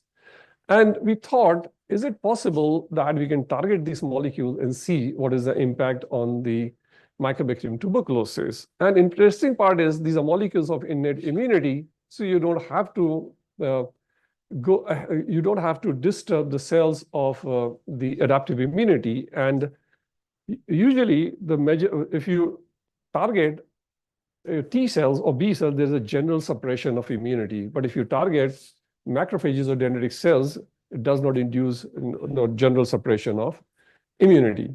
So the advantage of such therapy is that, as I told you, that you don't need any TB drugs, and this is free of toxicity or side effects. And it can take care of even not only the wild type bacteria, but also MDR, XDR, TDR resist strains. And no immunosuppressions are associated with such therapy. And we can also take care of replicated bacteria through immunomodulators. So same thing we used in this case. We used infected macrophages and then looked into the expression of different molecules which may be highly upregulated. And to use same approach which we used in case of B-cell lymphoma. And if we deliver signaling through this molecule, and as it is delivered by T cells, so when signaling is delivered by T cells and different co-stimulating molecules, is it possible we deliver signaling, and this signaling can it kill Mycobacterium tuberculosis? So here, what we observe that some of the important molecules, like innate molecules like PRRs, and they were highly upregulated. Pathogen recognition receptors like CLRs, TLRs, these were highly upregulated. And we specifically in case of tuberculosis, we observed that these were nod-like receptor nodes, they were upregulated, and CLRs, they were upregulated. So this is, for example, macrophage, and it is infected with Mycobacterium tuberculosis. So once it gets infected, there are many molecules which are induced or upregulated on the surface of infected macrophages. So is it possible we target through these molecules, through the ligands, and see whether they can deliver signaling, and when they deliver signaling, they activate these macrophages. Once the macrophages are activated, they secrete cytokines, and these cytokines they function autocrine fashion, and ultimately they kill bacteria. So we targeted specific molecules in this case, what we did, this is a case where we thought whether you can activate B cells while you're targeting through 86 or CD40 or through TLRs. An interesting part is that we observed that the B cells you can activate, and these B cells which are activated through 86 in conjunction with TLR4, they show high secretion of antibodies, whether it's IgM, IgG, and their activation status is also increased when it is used. So if you see this flow cytometer data, there is an increase in the percentage of cells which gets activated. So interesting part is that when we use in case of Mycobacterium tuberculosis, and we could also observe that Mycobacterium tuberculosis clearance was observed when we use both together, that CD40 and CD40 and TLR4 was used. There was substantial decrease in the CFU. A lot of decrease in CFU, and this decrease was further augmented when rifampicin was used. So indicating that it can help in augmenting the function of drugs as well, right? So this strategy we use to see whether it can rescue the cells which get exhausted. In many diseases, especially viral diseases, what happens, the T cells, they undergo exhaustion. They are exhausted, and like in case of a human being, when they get exhausted, they cannot do anything, in spite of the fact they may have ability to do. And same way, the T cells, they get exhausted. But when we trigger these T cells through PALM3 cis ligand using through TLR2, it was quite interesting to observe that triggering through TLR2 with PALM2 cis, it increased the molecules which are activating molecules. Like if you see here, the expression increased from 5,500 to 73, and same way it increased CD62L. These may be activation marker from memory cells. However, these markers which are responsible for suppression, like TIM3, LAG3, they were decreased. So this shows that it can rescue. So we observe that it can rescue the exhaustion of T cells. So now, what is the role of these TLRs in case of tuberculosis? And as I told you that we observe that infected macrophages, they express high level of NOD2, which is a nucleotide binding oligomerization domain 2. And this NOD2, it is also a molecule of innate immunity, or they are NLRs, family of NLRs. And we observe that when signaling was delivered in the infected macrophages, we observed that it showed high expression of LC3 molecule, which is a molecule responsible for autophagy. That is, it is increasing autophagy. When autophagy is increased in case of tuberculosis, so the macrophages, they acquire increased ability to kill Mycobacterium tuberculosis. So this LC3 was increased, and we observed that these macrophages started secreting high amount of interferon gamma. So this is, we observed through ELISA, and we also showed through flow cytometry that the expression was increased. Interesting part was that it increased the percentage of killing of Mycobacterium tuberculosis. So this signaling, it not only increased the ability of macrophages to kill Mycobacterium tuberculosis, but it also increased the ability of dendritic cells to show activation of T cells. So when we cultured dendritic cells with T cells, so you see here when both the molecules were used, NOD2 and TLR4 signaling, it highly increased the ability of dendritic cell to help T cells or to induce proliferation of T cells. So this proliferation was measured by CFSC dye.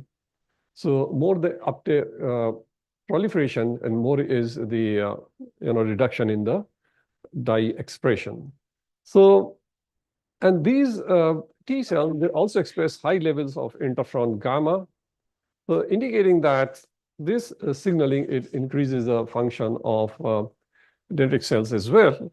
And finally, we also observed that these macrophages, when the signaling was delivered, they acquired more ability to kill Mycobacterium tuberculosis.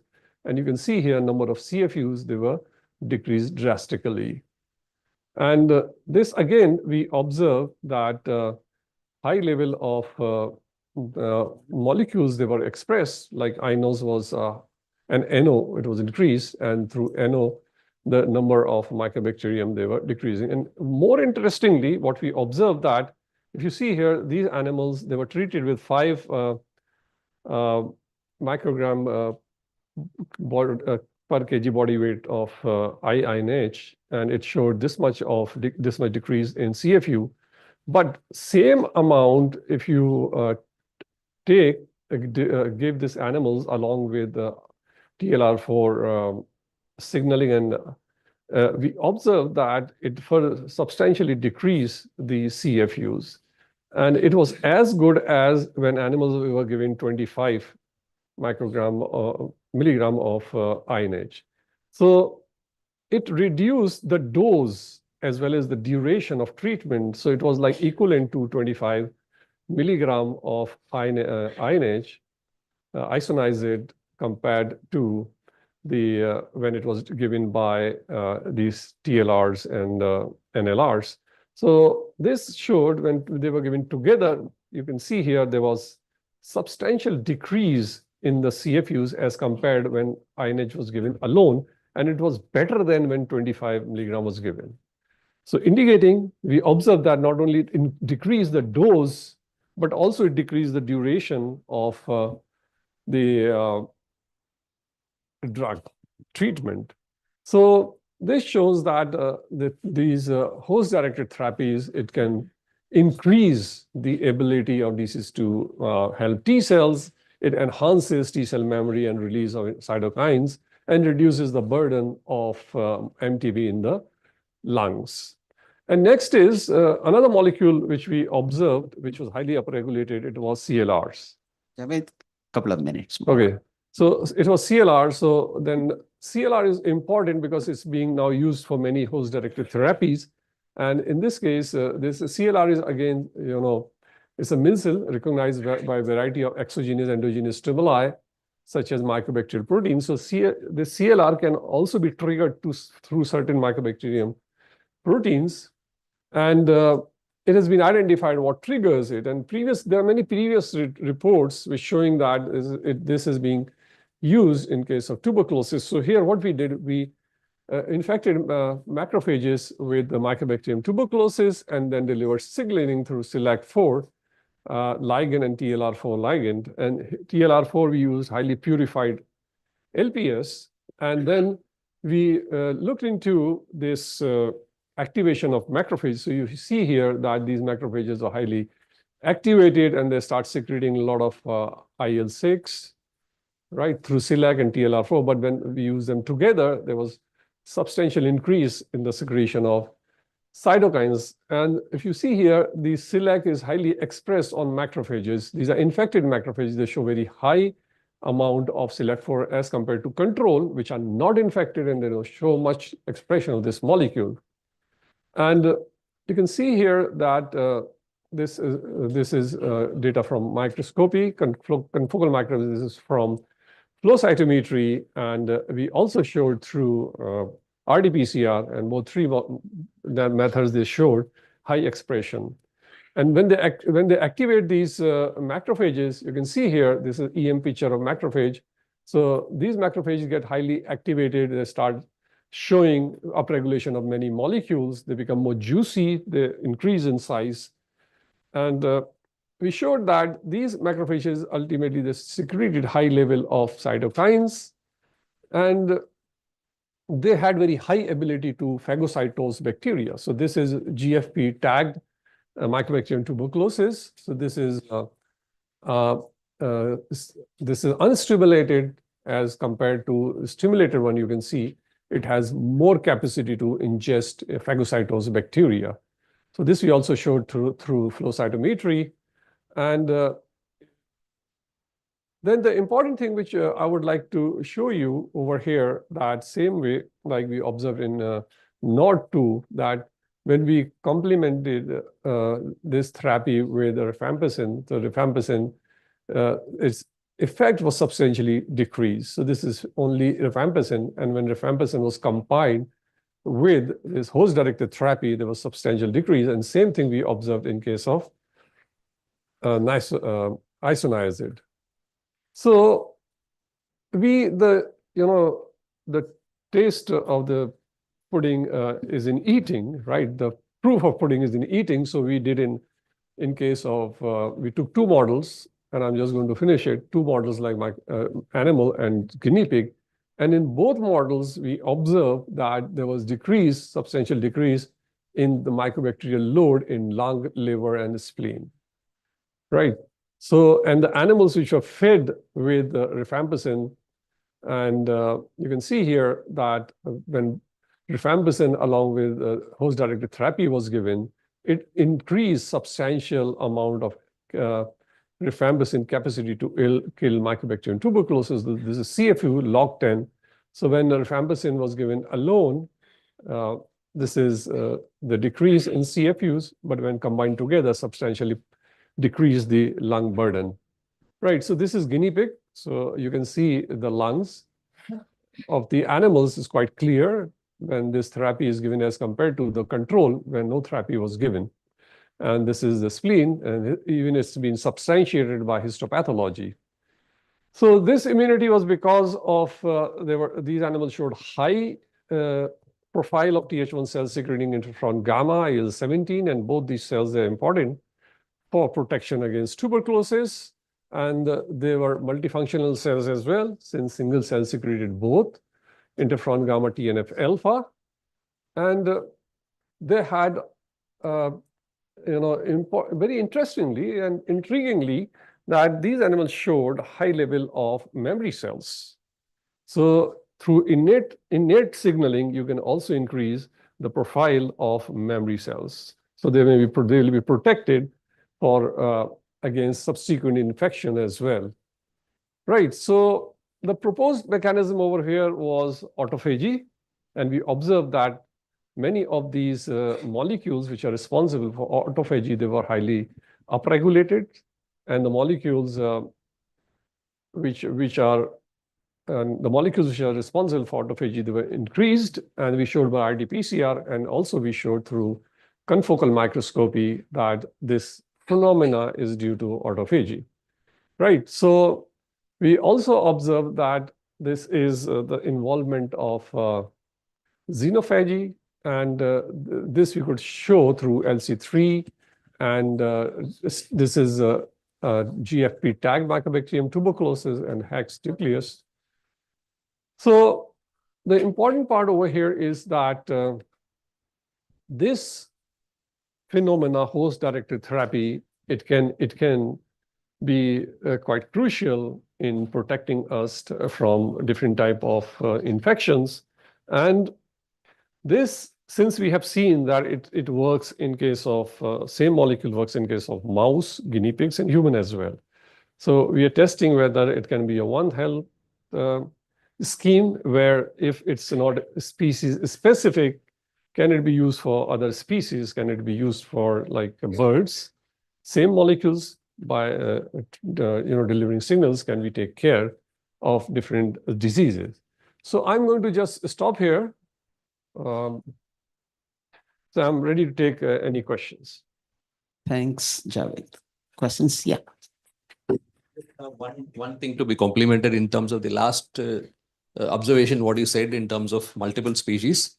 We have been working on innate immune receptors and looking at naturally occurring disease-resistant models to go back and look at how the innate immune mechanism differs. So when you go back and look at putting this across species, there should be a caution because like some species, the agent-induced mechanism in terms of the innate immune receptor overexpression or the downstream cytokines is going to be varying actually. So it probably requires typical studies in different species when you're trying to induce these innate molecules. Yes, that's quite important because first of all, we have to see whether across the species, the molecule behaves same way. Then only we can think over it. But at least it may be working, very well, very potentially in case of same species. So at least across the genetic, even the population is genetically diverse, is going to work. Even in situation where a particular species is going to be resistant, enough species, yes. if it's going to be resistant, yes. if the same mechanism happens appropriately in the way what you're thinking out, yes. There's going to be also some kind of a deviation that is expected.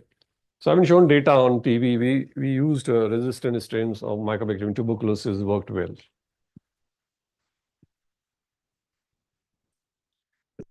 You have been targeting on those genes which are upregulated, like.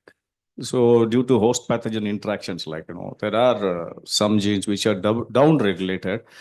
As a result of this down-regulation, the severity of the disease is likely to increase. Like, what's your opinion about targeting those down-regulated genes, like, increasing their expression levels, which will be helpful in the disease prevention or control?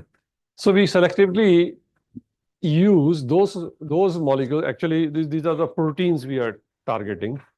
So selectively, we use only those proteins, those receptors which get upregulated, because easily you can target them. The molecules which are not expressed, so it may become very difficult. So we're not targeting genes. So right now, since the molecules we are exploiting are those which are upregulated. So that can be easily targeted. The interesting part is that the normal cells, they don't show upregulation. So they remain spared. So in backup, you have sufficient cells which can be used for subsequent infections. Thanks, Javed. There are no further can I questions. ask one question? Yeah. Please. Sir, in these infected animals or in the cells, so these palms are already present. Why can't they induce these receptors? Because if receptors are already available in a expression is good.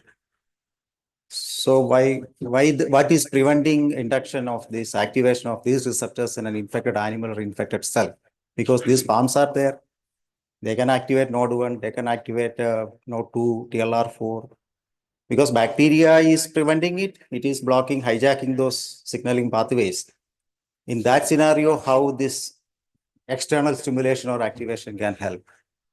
See, the bacteria, what it does, the bacteria or viruses, whatever pathogens, they understand better immunology than us, better molecular biology, better pathology, whatever logies they understand better than us.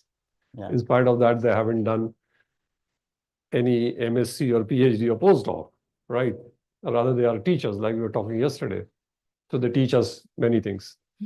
So interesting part is that bacteria, they're clever enough that this molecule ultimately, through signaling interaction with T cells, they're going to deliver signal and going to kill me, kill it. So they down-regulate those molecules, including even the innate receptors, TLR, NLRs, right? Yeah. CLRs, they're also down-regulated. But in case certain molecules, like immune system, the host system, it's also going to resist. In that situation, it's something like you're drowning, right? You don't know swimming, but you're drowning in the sea. Now, what do you want to do? You want to raise your hand. So something, when it is infected, the cell is infected, it upregulates receptors. Yeah. Right? Something so that T cells can bind, cognate interaction, and kill. Yeah. So before T cells are available, if you know the expression of these molecules, so you can deliver through different ligands, like TLR ligands. And then ultimately you can kill that infected cell. Right? Yeah. And not always, all these innate receptors are upregulated. The bacteria try to pull down many Yeah. receptors. And also maybe in susceptible individuals also, we may have to expect downregulation of these receptors so that external stimulation may not be that Yes. much effective. You know? That And also. interesting thing is that, see, in case of activation of T cells, you need two signals. First is MSC peptide presented to T cells. And second is in the form of co-stimulating molecules like CD80, 86. So bacteria are so clever, or viruses, they pull down the expression of MSC class 1, pull down the expression of CD80, 86. And the first signal, instead of activation, it induces unresponsiveness and NRG. Right? So T cell become, enargic, unresponsive. They don't react, they don't respond to the signal.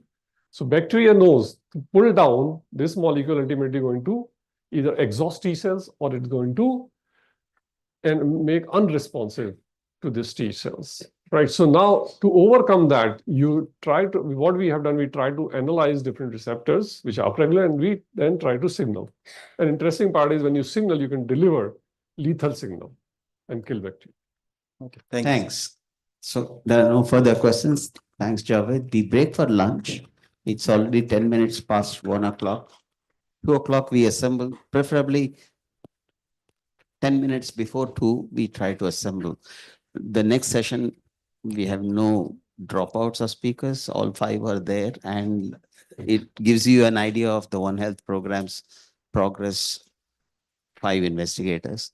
So 2 o'clock, we start the session. Preferably 10 minutes before that, please do come.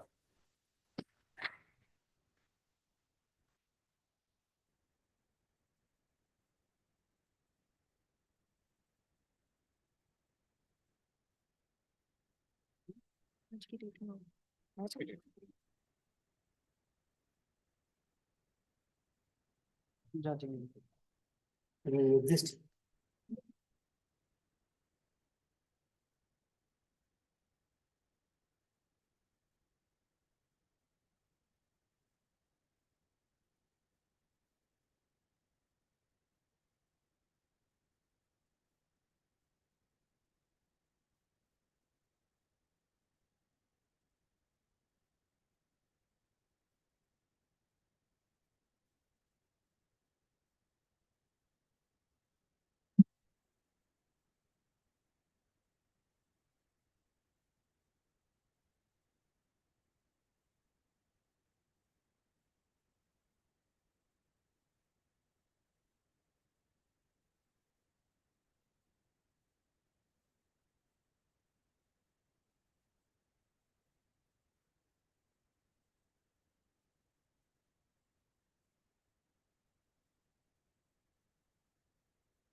Good afternoon. I hope you're all awake after the lunch.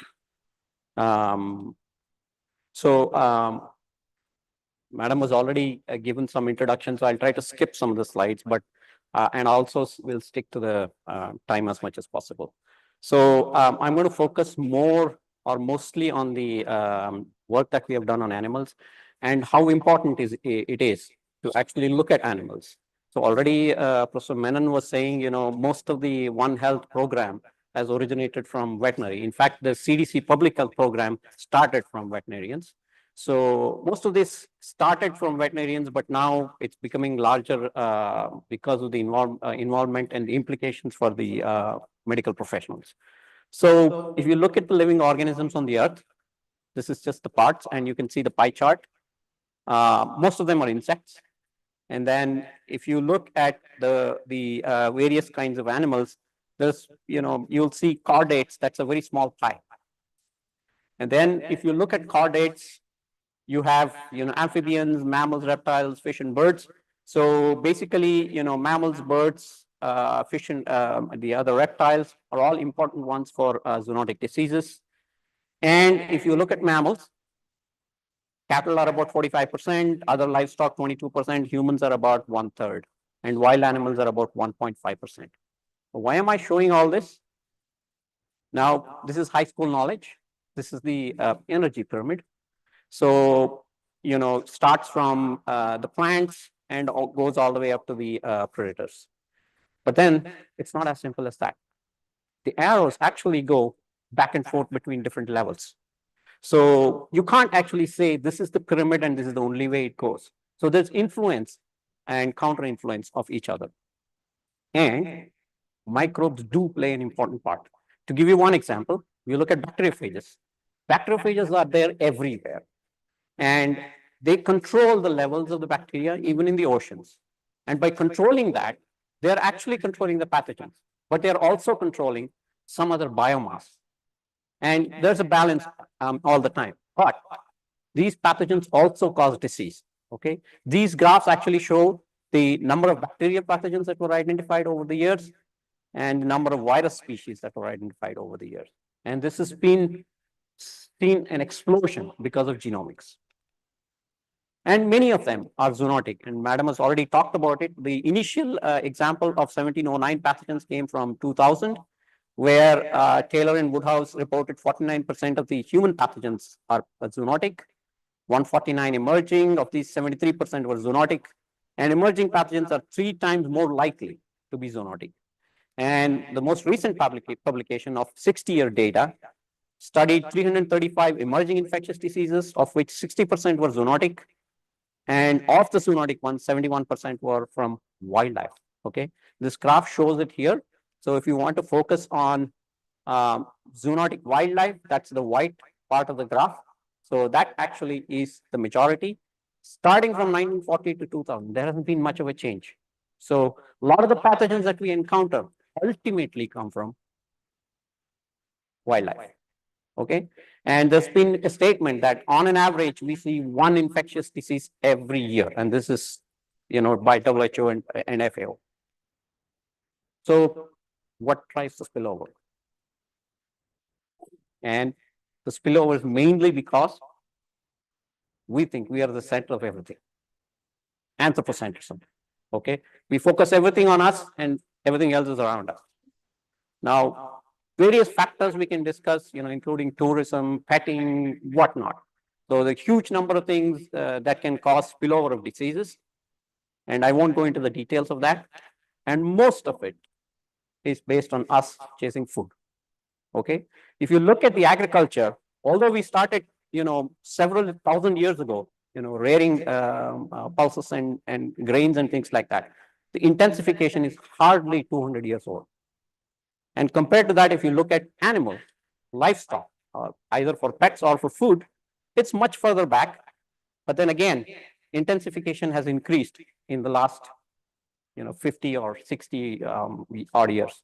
So with intensification comes increased susceptibility, cohabitation, and then spread of diseases.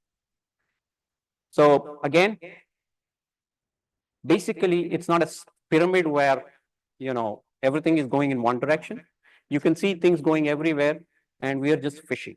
Fishing for what? Food and probably also pathogens. Okay, so why do we go after livestock? Livestock actually provide a lot of food, and most importantly, they convert a lot of the stuff that we cannot digest, and that becomes food for us.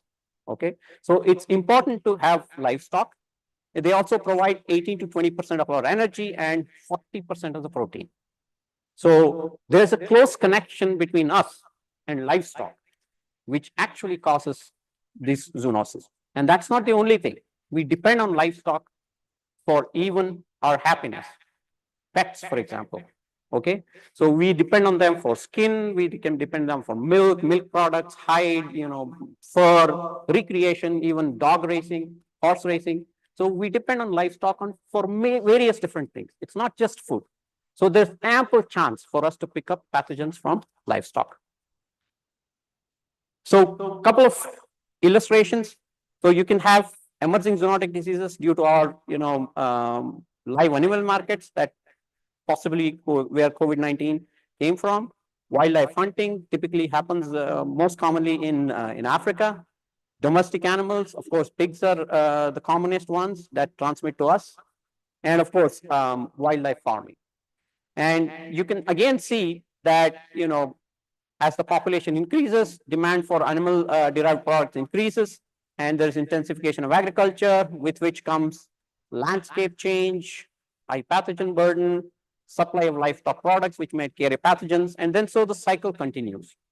So as the intensification increases, our chances of having these pathogens among us increases. And what is the benefit? Looking at benefit of studying a One Health through these pathogens through a One Health approach is very, very difficult. You cannot estimate what is the savings you can have. There have been very, very few studies, and I have searched for like 2 hours to figure out, has anybody done this? If you take a One Health approach, what are we saving? Okay, so basically the benefits of zoonosis are either to private or public. You can even have to individual household, livestock. You can have for benefit for health. You can save costs of illness, cost of prevention, and then the intangible and opportunity costs. There's one study which was published in one conference actually, where they looked at credible economic cost benefits from One Health.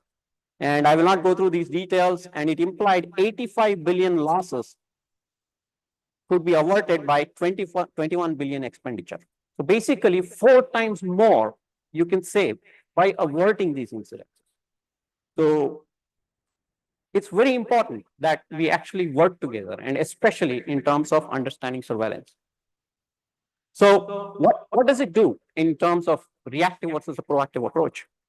So this was published in Lancet. So in a regular scenario, you have these humps happening in wildlife. These pathogens are probably circulating, and then they cross over or spill over to domestic animals, and then amplify in domestic animals. Here's the peak. And then they come out to humans, and you see such kind of a peak. And then afterward, after some time, it may die down. And if you have a proactive approach, that is, you have early detection, surveillance, etc., these bumps will still continue to happen. But then the jump into animals is reduced. And if that is reduced, the jump and the cost to humans is much further reduced. You can see the red peaks here compared to each other. And that is what the savings would be. Okay, where do we start? I talk about all this. Where do we start? We have to have some sort of a start. And if you look at the One Health Codex that has been described by many people, we start with surveillance. But what do we need for surveillance? We need to have basic prevalence data. Okay, if we don't have prevalence data, we cannot actually build up a surveillance for which this project was started. So the major things for the project were to estimate the prevalence and burden of select diseases. We selected 15 diseases, and I come to that. Model the data and risk mapping and forecasting, and generate some tools and reagents. But I have to tell you, the project is mainly looking at prevalence, providing the data for the country to move forward. So this is the consortium. Madam has already outlined the centers and where they're located. And the basis for us to select the diseases, we had like 6 or 8 different sittings with different experts and various people. So the basis was we wanted to choose bacterial, rickettsial, viral, parasitic, and foodborne diseases, 2 each. And where there was importance of human-animal interface, incidence and prevalence was at least somewhat known in India.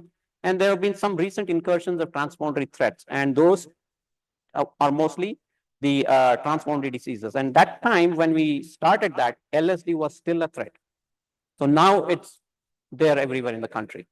So for animals, we decided to actually do a structured sampling. And this structured sampling based on earlier prevalence data, either in India or in neighboring countries through literature analysis, and then using the district as an epidemiological unit, putting that into the equation of the cattle, sheep, goat heads in each of the states, so-called the animal population based on the census, and then deriving the number of samples disease-wise, species-wise, district-wise for each of the diseases to do the analysis.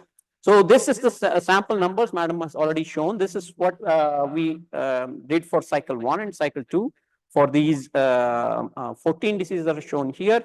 A total of about 81,136 tests were projected from the statistical analysis. And the way we set out to do this, the districts were also randomized. So this is just showing for brucellosis for some states.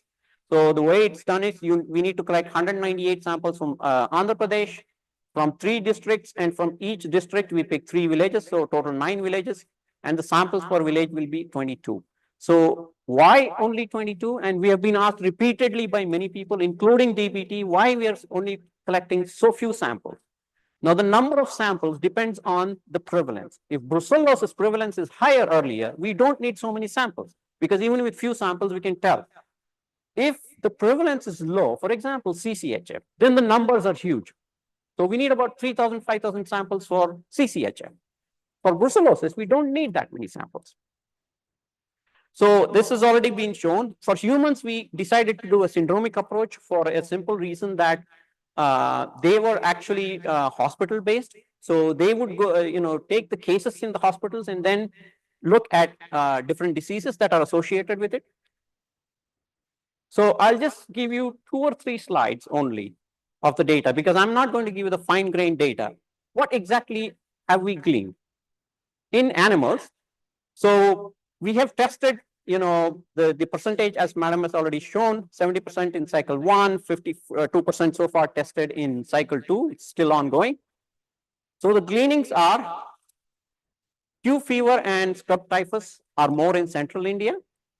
LSD and swine influenza are widespread. So this is common knowledge now, everybody knows. And brucellosis is higher in South India. Now, actually, in the second cycle, Andhra Pradesh showed more than 60% positivity. Although the numbers were smaller, but still 60% is quite high. Okay, so in South India, brucella seems to be higher. And in central India, of course, Q fever and scrub typhus. So what happened when we looked at same ones in humans? Okay. So I don't know why they're appearing in different sequence. So in acute febrile illness, when they looked at the center-based studies, so basically AFI cases were mostly due to scrub typhus in the north. But then in the south, there was a slightly different scenario. You had scrub typhus and brucellosis, which were sort of equivalent, followed by Q fever. But all 3 were more than 10% in the acute febrile illness cases. So this is one dichotomy that we saw. And in acute encephalitis syndrome, of course, it's mostly Japanese encephalitis, and it's mostly in the northeastern region belt. And then we also went after Mycobacterium. We were looking at either bovis or oryges, because this is a zoonotic. We were looking at zoonotic pathogens. 300 samples have been tested. I don't think we have found anything either M. bovis or oryges so far. So the accomplishments are, of course, Madam has already shown that we have had 91 meetings. Tomorrow we're going to have the 6th meeting. Kits and SOPs have been finalized. We have derived uniform case definitions for humans. And these are the number of tests that have been done in animals, human, and wildlife samples, and some trends that we have already showed. So far we have published 8 papers. Some 10 tools and technologies are at various stages. We have held a lot of symposia, workshop, medical education, veterinary education, and stakeholder engagements, several leaflets, pamphlets, models, videos, etc.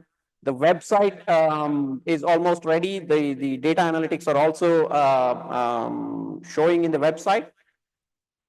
So with that, I would like to thank the Sun Pharma Foundation and the symposium organizers, Professor Ravindran, One Health Consortium partners for their cooperation, and of course the PIs and personnel at NIAB, the project monitoring committee members, NIAB admin finance purchase, who have, now and then we bug them about funds and things like that. They have been very facilitatory, and thanks to DVT for the generous funding.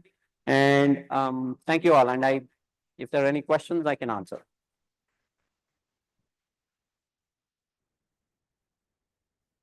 Thank you, Dr. Hegde.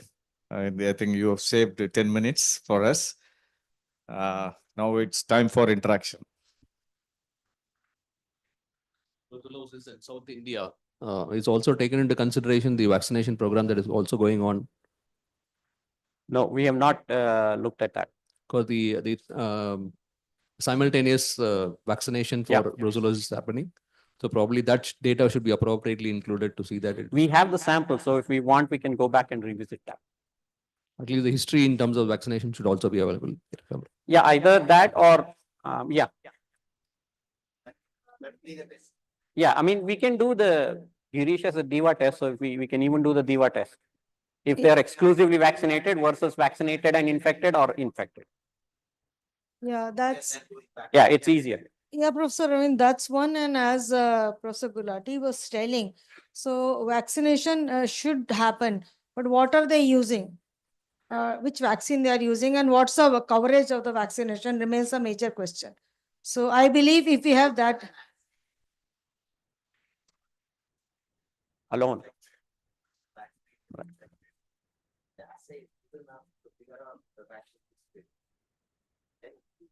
Yeah. Vaccination, maybe 2-3 months after vaccination, antibodies will not be there. Generally, they say 6 months. Yeah. So that assay, whatever serological assay, we cannot depend on for whether it is DIVA or not DIVA. Yeah. So only thing is that if we are seeing the antibodies in adult animals, that indicates infection. Yeah. It is not indicating vaccination. So yeah. So we need not worry, but we should be screening the age-stratified animals. We should be screening the adult animals for vaccination, for antibodies, for brucellosis, for detecting the infection. You don't have data of the age of that during the Yes, we. All animals we are collecting are Adult animals, yes. From cows, that is for sure. So, but age, many of us have age data, but we'll have to sift through that. Okay.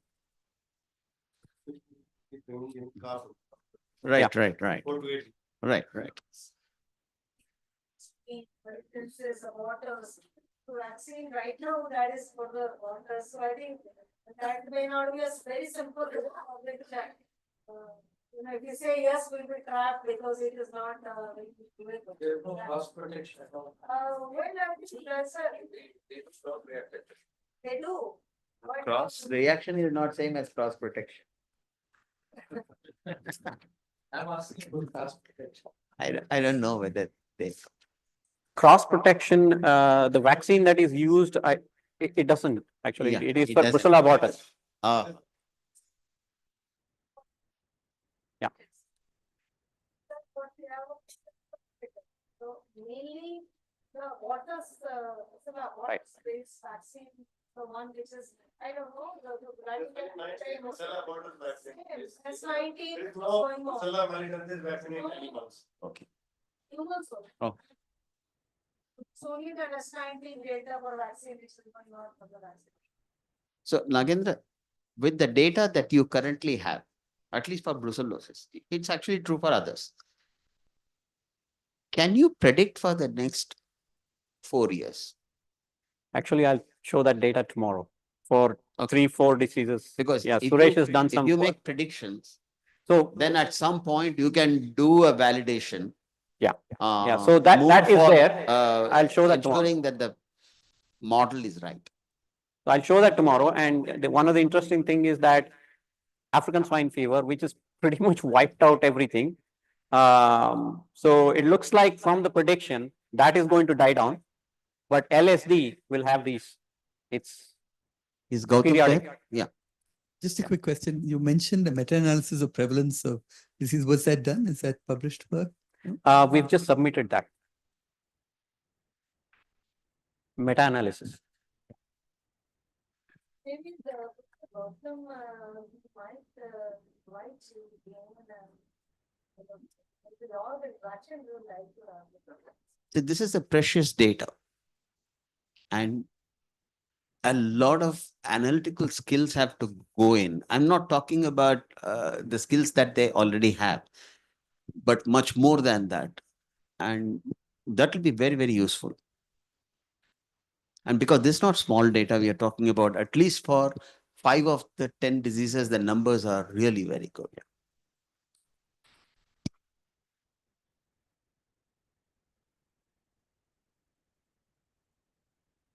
Hegde, very nice talk. I just have a curious question. You mentioned some of the diseases are localized in some states, say some in the north, some towards the south. So is there something to do with the climate or the temperature ranges that facilitate those disease to be localized in that region? That could be something interesting. Actually, this I just showed that they higher prevalence. That's all. It doesn't mean that it's not there elsewhere. So it might have to do with either sparsity of population or maybe exposure to, for example, ticks and things like that. So forested areas have higher prevalence of such things which can transmit tick-borne infections and things like that. And even we haven't actually looked at seasonal variations for some things. JE, for example, typically is seasonal. So, but nowadays you can also see throughout the year. So we haven't really looked at it, but I have only said that the prevalence is higher where I have put the circles. That doesn't mean it's not there elsewhere.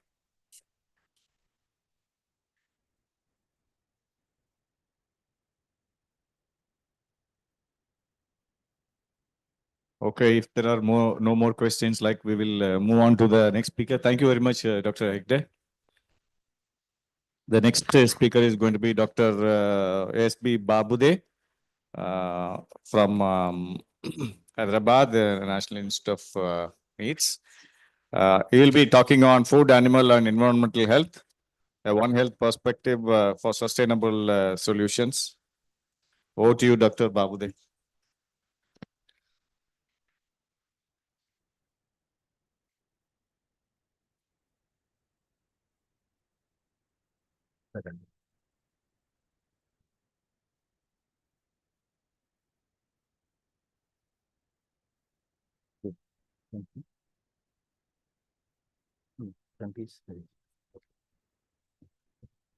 Good afternoon, everyone. Respected chair and all my learned delegates. I will be talking on food, animal, and environmental health, the One Health perspective for sustainable solutions. I think somebody earlier presentations also we were talking about the sustainability of these, how this One Health can be part of sustainable these things. I represent an institute part of ICR. This is a National Meat Research Institute in Hyderabad itself. Coming to the emerging public health threats, actually, everybody talked about many of these already. But seeing this food, animal, and environment, if you relate all these things, so land use pattern, then biodiversity losses, of course, antibiotic resistance through environment, and then climate change, just now we're discussing, then zoonotic and other infections, food safety and security, and chemical pollution. So these are the we can say the emerging public health threats actually where we want to find the solution through One Health. Coming to these living conditions versus health threats. This is one of the issue where the sustainability matters more actually, where poor nutrition or exposure to environmental hazards or inadequate access to clean water, then sedentarism, then crowded houses. All these issues actually where they are part of our life actually, many of the rural areas particularly. So where this actually we want to precipitate more diseases can be precipitated, or because of the poor nutrition, what are we call it the diseases of the malnutrition, we call it some parts of India, or the industrialization, which exposes us to the environmental hazards. So all this actually, when you talk about the human, animal and environmental interface, where we found all these things clubbed together. Now coming to the, again the literature said, if you see the literature search, what are the one of the challenges, where everybody wants to work together now.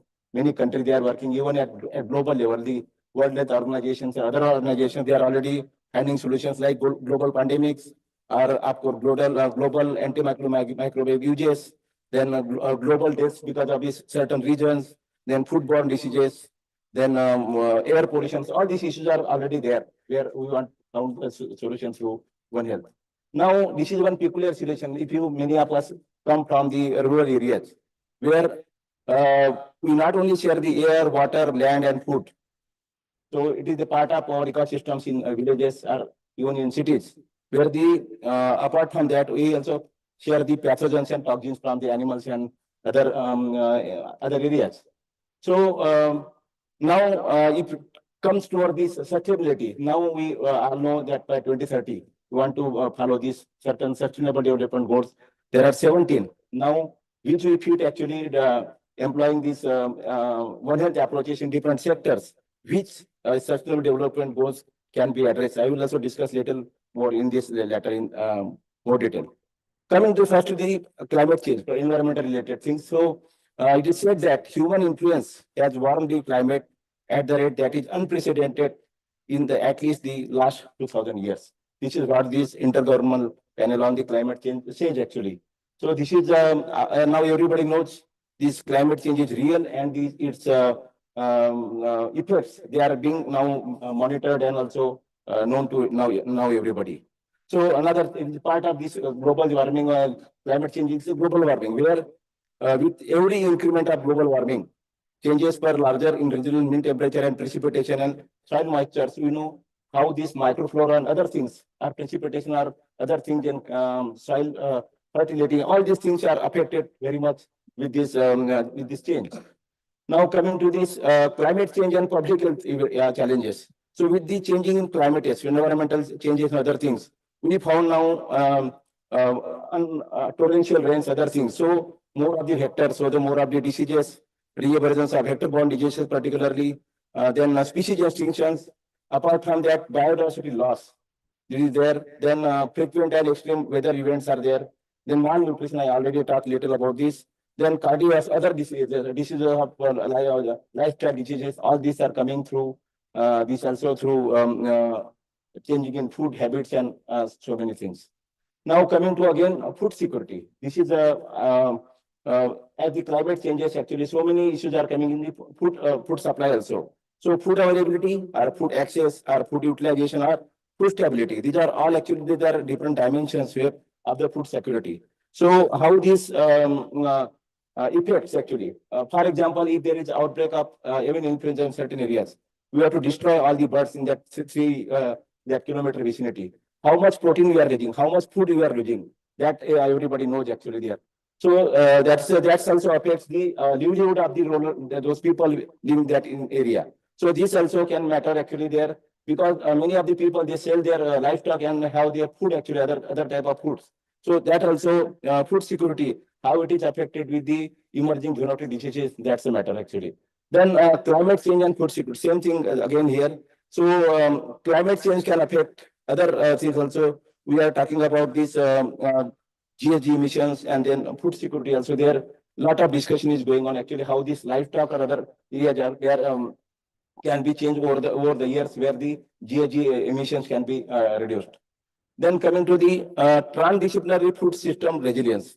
This is also very important, because the different type of stakeholders like farmers, and other things. They are related to environmental issues, or health and well-being, are also economic issues. So different sustainable development goals I was discussing about. See, SDG 1 or SDG 2, 3, 6, 8, or SDG 12, or SDG 13, or SDG 15 and 17. All they are related to the food system resilience. How these different disciplines can work to fulfill these the issues. So not one discipline can work in these areas. So all these One Health approaches, particularly this is required. And if you see this Global Food Security Index, recent data, this may be an old one only, India stands 71 positions. So a lot of things have to be done in this area also. Then another most important area we are talking about in other speaker also talked about transmission of the emerging diseases, traditional food markets particularly. This is very important in, you can see in Asian countries particularly, they say about 77% of the consumers in Asia choose to go to wet markets as a primary source of fresh meat and other things. And these are the fresh food markets where living animals are sold. Now, if you see any traditional food market, maybe in Hyderabad or any city, if you go there, you want your grocery, you want clothes, whatever you want to, you have single market actually places. But the condition of the markets and other things actually, these are the pictures are from some Cambodia market I have taken just during one visit. How this is not different situation in Asian countries. But these are the places actually, we can say the traditional food markets are the hotspot for emerging infectious diseases. Many of the diseases, COVID already we have talked about. So this is one area we need lot of improvements. We are in Hyderabad city, we try to work with the GHMC also, some of the spots where bottoms out of this on some shops or meat shops or other type of shops, how that can be transferred to show the people actually. So these traditional food markets, they are now considered as a hotspot for, and there are long list of the zoonotic infections which have emerged first time from these traditional food markets. So that is the place where you need lot of improvements. Now another issue actually, my colleagues also they talked about agriculture intensification. Now it may not be earlier, but there is one paper in PNS 2013 they published, agriculture intensification and environmental change linked to zoonosis emergence. Now areas where actually if you take one crop or two crop or three crops, so lot of time of the year actually there will be a lot of marshy lands and other things. So growing up the mosquitoes and other type of factors will be there. Then apart from that, this soil niche actually, because the soil helps to perpetuate certain pathogens actually. If you see the leptospira now high in soils rich in calcium or iron, they favor that growth of that leptospira. So these things are already there. So increased risk of genetic intelligence can be driven by impact of the expanding human population and changing behavior also. So the complexity and interrelations of the environmental, biological, economic, and social dimensions of genetic pathogens, which significantly limits their ability to predict all these things. So intensification, that what the paper says actually, the agricultural intensification is directly related to the emergence of the zoonotic infections in that particular areas. Now, climate change and zoonotic diseases, this is all we know actually because of vector-borne diseases, vector-borne zoonotic diseases or other type of zoonotic diseases. Also, zoonosis of the malnutrition or other type of diseases which are may be transmitted from either way. So, zoonotic diseases and how to break their chain of transmission, these are important actually. So, you have the climate change, potential and other things. Many of the diseases, they are emerging in different areas. So, then environmental outcomes. So, there are several examples where these zoonotic diseases have emerged because of the environmental outcome, particularly expanding the pathogen reservoir and expanding the geographic range of the pathogen or degrading the host community or the direct spread of the pathogen, or so many issues are there. Actually, this you can see in the literature. So this is one area where One Health approach is very, very important. Then now recently it is one Guillain-Barré outbreak in Pune. It is going on. Lot of discussion on these areas. So I happen to discuss with also Director NIV and also other experts from ICMR. We are actually looking after and they are sampling and how to control it. They are going house to house, household to household to this thing. So so far actually they are found out that well water which is contaminated or the tankers which are supplying them to some areas or some of the water supplied, untreated water supplied to the that population.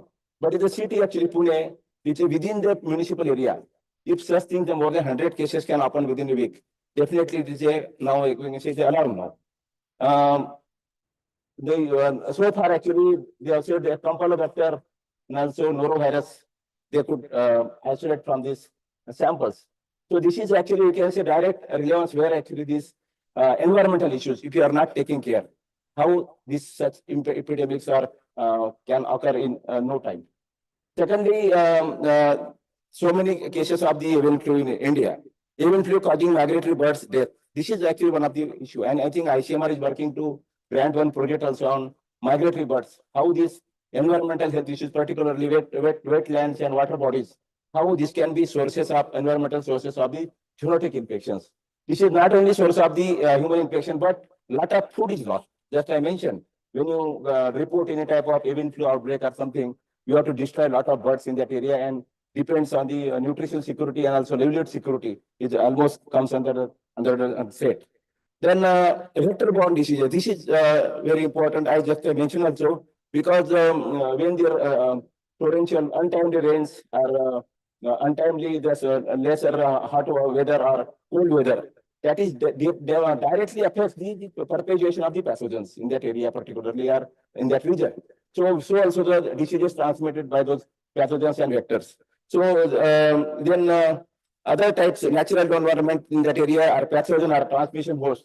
All they are affected with these things, and then vector-borne diseases, they get more and more with this.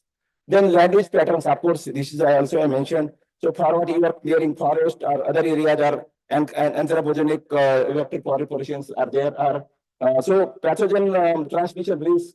So when you are constructing some dams or some highways, actually, you have to lot of destroy that in that area the land. So the land use patterns or land use parameters can also hit the vector-borne diseases in that particular area.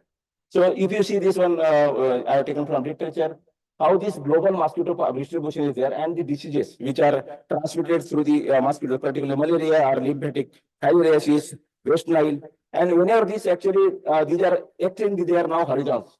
Now, if you see earlier dengue and other things area, it was related to only tropical region, but now the horizon is now expanding. So these global mosquito distribution also decides where the particular type of diseases or zoonotic diseases can be there. Then coming to this neglected zoonotic disease, this is one of the most important issue actually. So in India also we prioritize some certain zoonotic diseases, in African countries certain diseases. But which is the most important zoonotic disease? Still we are not able to control. If you see somebody is rabies, somebody say brucellosis, somebody is leptospirosis.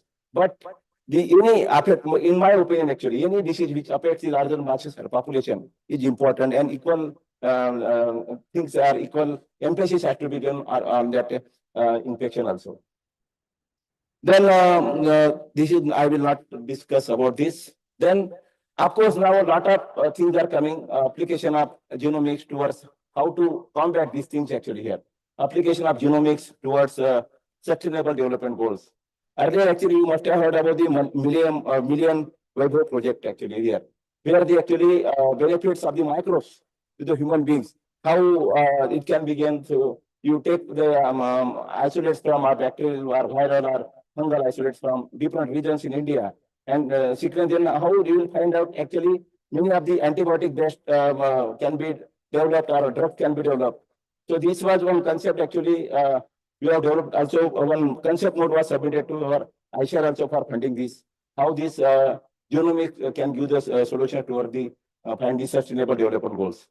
So these are the some in livestock systems. At least we have proposed some of these things by when the India had seen their 100 years. How different type of strategies, climate smart animal production, particularly livestock sector. I will talk about it. Animal welfare, distributive technologies, or One Health consortium approach, or novel processing, maybe milk or meat or spices, whatever it may be, and rapid diagnostic tools. These are actually all these things you can see, find out solutions to the One Health approach.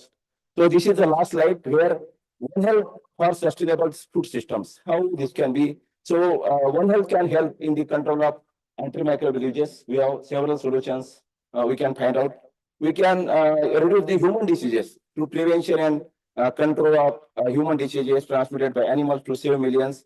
Then you can ensure food safety. This is very important. And food safety also can help to prevent the diseases, particularly malnutrition, other things, keeping food safe or putting healthier or environmental or people. Then collaboration, that is very, very important. Where we lack actually many of these, we in our country and other countries also, there the collaboration. So we have to join up the multi-sectoral health investments to reduce the health risk and burden of people and livestock things. And then, of course, maintaining the welfare issues and other things, keeping livestock healthy, all these things come.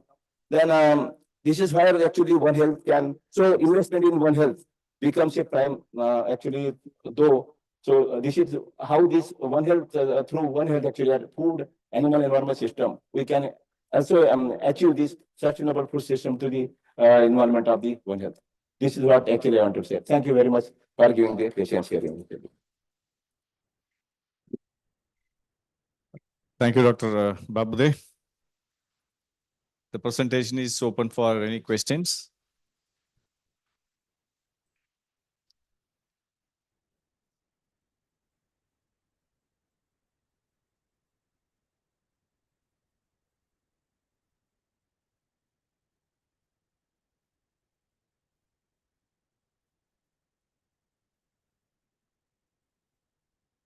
Okay, thank you very much.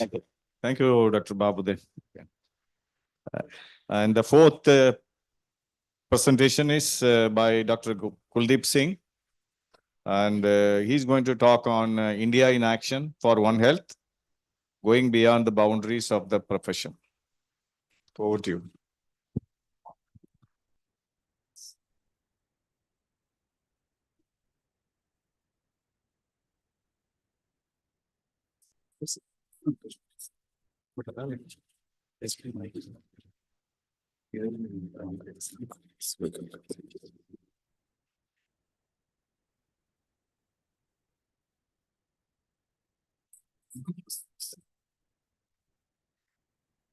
Respected chairpersons and all the PIs of the One Health Consortium, PMC members, guests, and the students. Greetings from AIMS Jodhpur. And AIMS Rajasthan is the largest state in the country now, and it has a different climatic regions ranging from the desert, which is hot and arid, to the southern part of the Rajasthan, which is having climates and hilly areas. And also in the eastern part, there is a plain. So there is a combination of all these three gives a very unique place for Rajasthan to have the different aspect of the disease to be studied.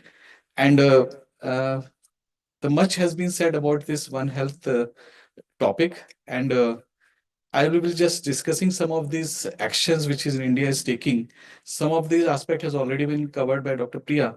So India in action for One Health, going beyond the boundaries of the profession.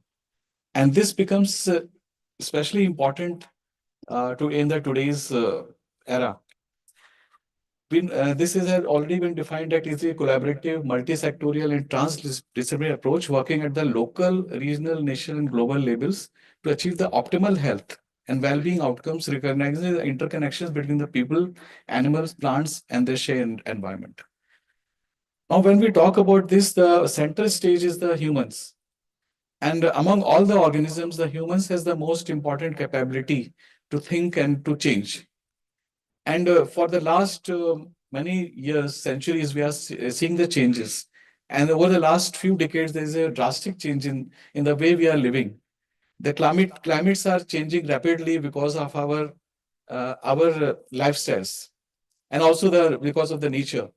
So that's why it becomes very much relevant that we have to think about it as this moment, and we pause for some moment. That is how we can further proceed in this direction.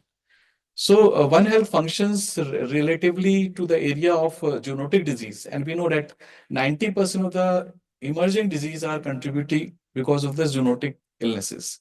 And the COVID-19 has stimulated everybody. It has disturbed everybody. Each and every person has been affected by the COVID-19. And that has given way for thinking to this important aspect. The second is the antimicrobial resistance. And again, it is the humans. we are using the indiscriminate use of antibiotics, and that is causing the uh, antimicrobial resistance. Food, again, the food security safety has been already discussed by the previous speaker, Dr. Budde. Environmental hazards are now increasing day by day, and therefore there is a fostering of collaboration between across the specialties required. Now in Rajasthan, there's a multiple of disease which are there.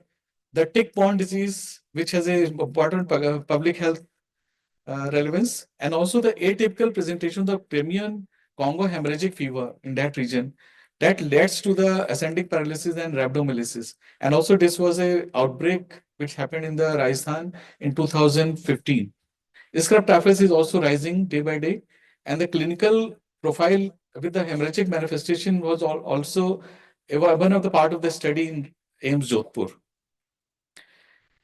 When we talk about the approach to the zoonotic disease, I think the syndromic approach has been found to be most effective. And the reason is that the doctors, the the clinicians are trained in the way to recognize this illness. And here comes the another aspect that about the precision medicine.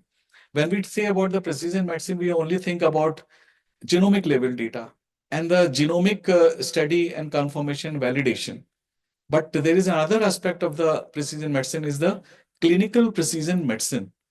And that is what is now decreasing in our clinicians. The way we are taught, the medical students are taught, is totally different now. It is mostly the knowledge based, and they validate their diagnosis with the help of investigations.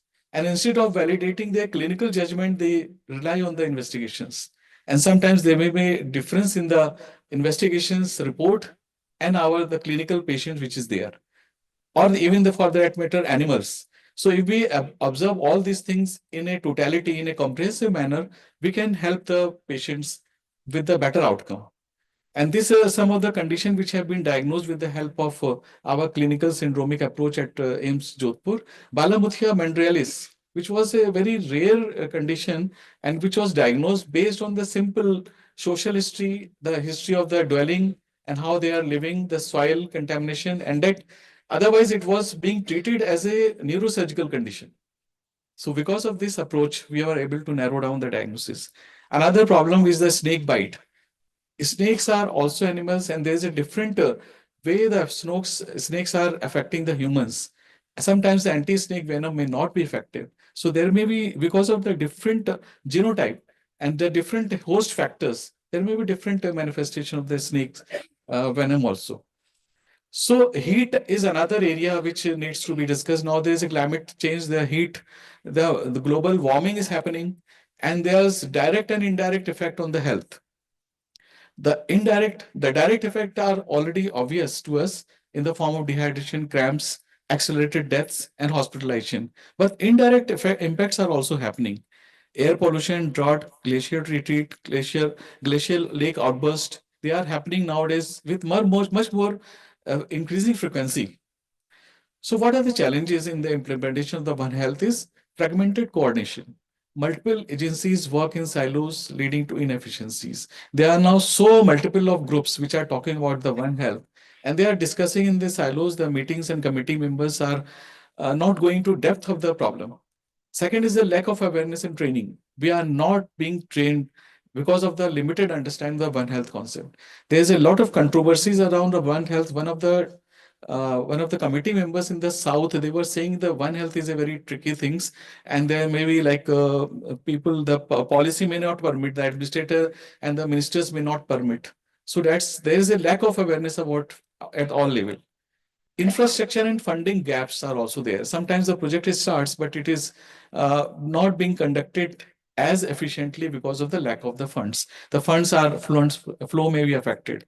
A lack of integrated resources for the integrated surveillance and response systems may be another factor. So I think this One Health Consortium for the last 3 years has been a very fruitful journey. And the solutions are that this is India's first One Health Consortium, and we should respect this. And this was launched by the Department of Biotechnology. Dr. Reni Swarup has launched it in 2021. So that has now have 28 organizations with the help of DBT, NIB as the coordinating center. Strengthening this world health is also important. And then we have to think about the networks of laboratories, networks of the epidemiological data, and also network of all the environmental sentinels and the non-traditional data which is to be available. So that's why since morning we are discussing about the data which can be which can have a repository, which can have the public access in a ethical form. So National World Health Mission was there. Dr. Priya had told about in 2022. It started with a lot of stakeholders. And these stakeholders are NGOs, private sectors, academic institutions, G20 forums, public engagement, and also the national and international partners. And they are also, I'm not going to detail of this, which has been discussed. Now coming to the another angle of the One Health is the national health policy, which was given in 2017 after a very long years of gap. And this changed the way we are dealing with the health. In the outcome of this is the Ayushman Bharat mission, and which has a two component, the insurance scheme as well as the health and wellness centers. And the purpose of this health and wellness centers was to reach at the doorstep with the Ayushman Bharat Wellness Centers, or now they are being nomenclatured as Ayushman Mandirs. That is their nearest center which are present around the family, which can be approached for the preventive, promotive, and to some extent screening and the curative health.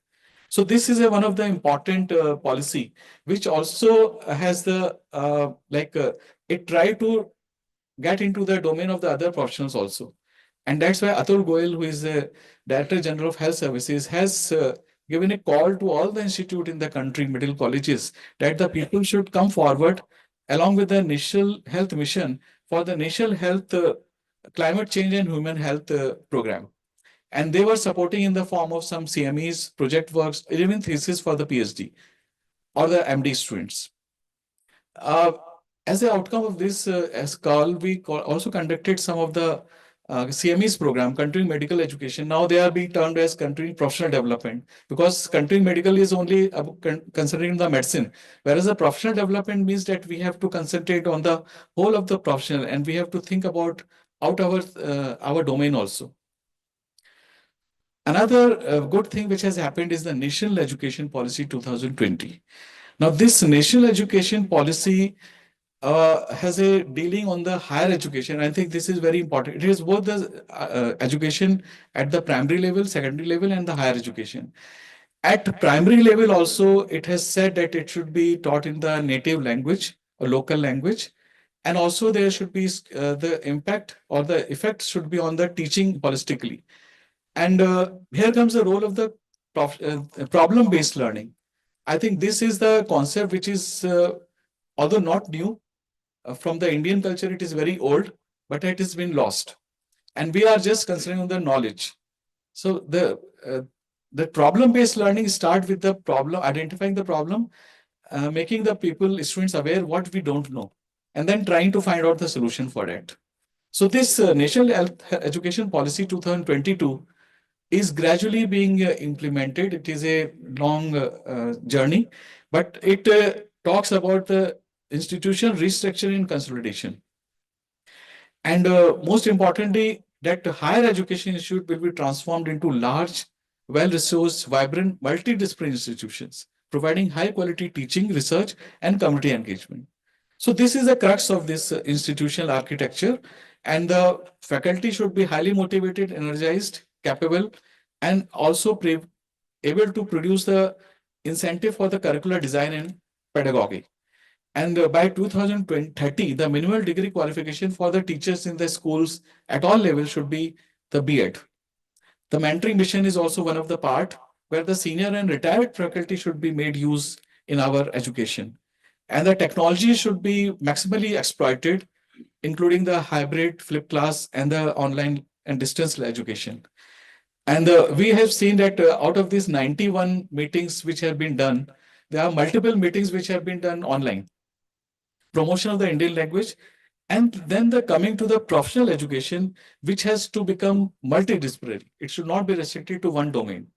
And professional education and health in the healthcare, and the point 20.5 in the National Education Policy says that the healthcare education needs to be re-envisioned so that the duration, structure, and design of the educational programs need to match the role of the requirement that the graduate will play later in the life. And the students will be assessed at the regular interval rather than the summative exams. And the approach should be pluralistic, integrative, meaning that where all the students should give an opportunity to have the respect for each other specialties. And there should also be much greater emphasis on the preventive healthcare. And again, the preventive healthcare also revolves around the One Health concept. Why there's a need for integration? Integrated teaching is just makes sense, because if we take for eating biryani, you will never eat rice, salt, oil, turmeric, chicken, eggs, mint, and masala separately. But when they are mixed in a right proportions, it becomes much tastier. So that's why there is a need for integrative medicine and integrative teaching also. So AIMS Jodhpur has embarked on some of the unique model, and we have Saturdays which are fully devoted for the integrated and innovations in the teaching. So there's integrated teaching with 3 or 4 departments. So there's a more cohesiveness between the faculty members.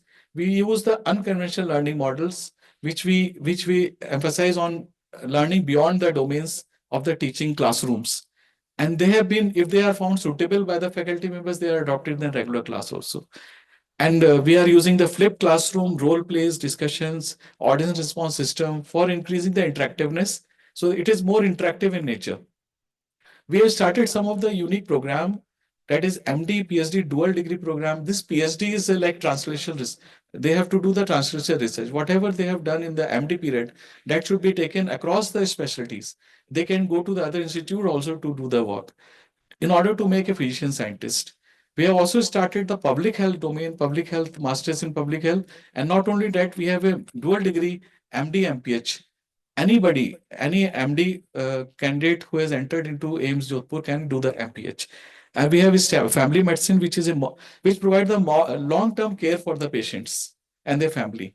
With the IIT Jodhpur, we have started with the masters in medical technology. And also this is changing the ecosystems at Jodhpur in the form of learning. And this has been credited by the President of India when he came here, about India should become the hub of the medical technology. Even the Prime Minister in 2023 applauds this approach of technology. Also, we should not neglect the tribal health. The tribal healers, tribal indigenous practices, they are also very important. And sometimes they give answer to the antimicrobial resistance.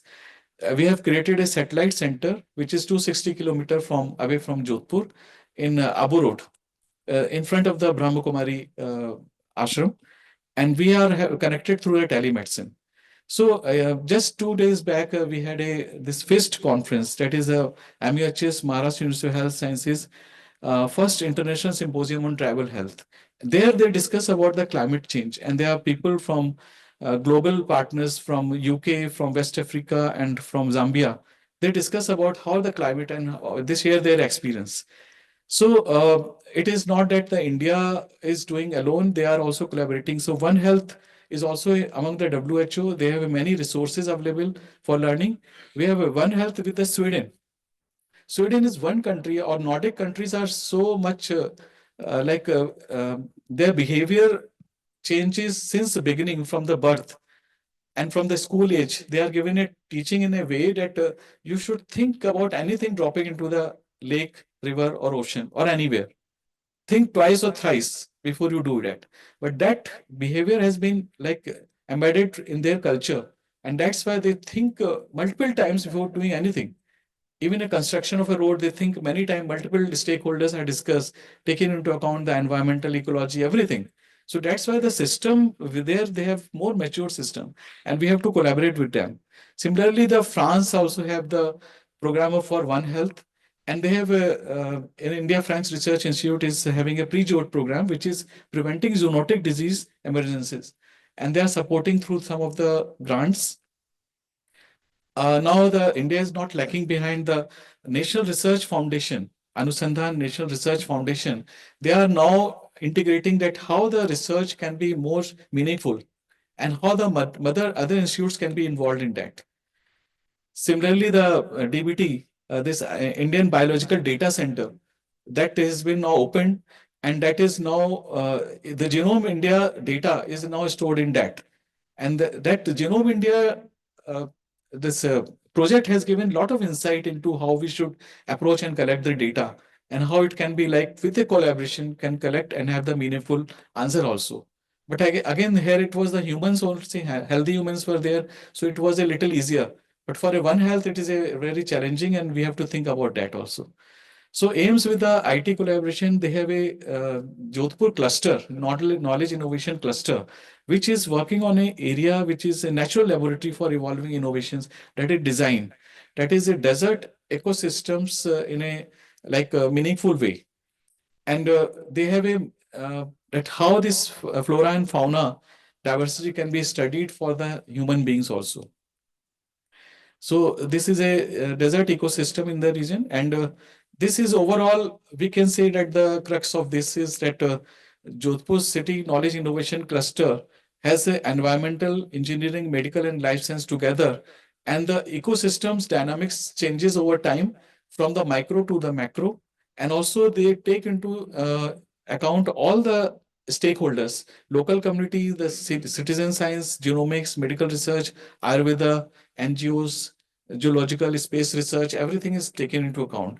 And ultimately, the strategy is to observe the ecosystem phenomena from macro to micro again, and identify patterns, and then develop the predictive models. So I think these are the ways that we have to go beyond our profession. If I'm a clinician, I'm a pediatrician, I should also think about the other profession, respect for the other profession, learn from the other, so that we can make our children healthy, our future generation healthy. Thank you.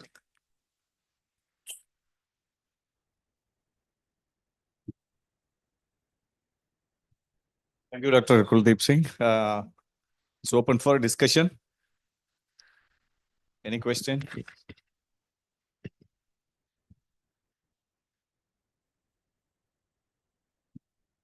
Okay, thank you very much. And we will move on to the last speaker of this session, Dr. Vikram Saini.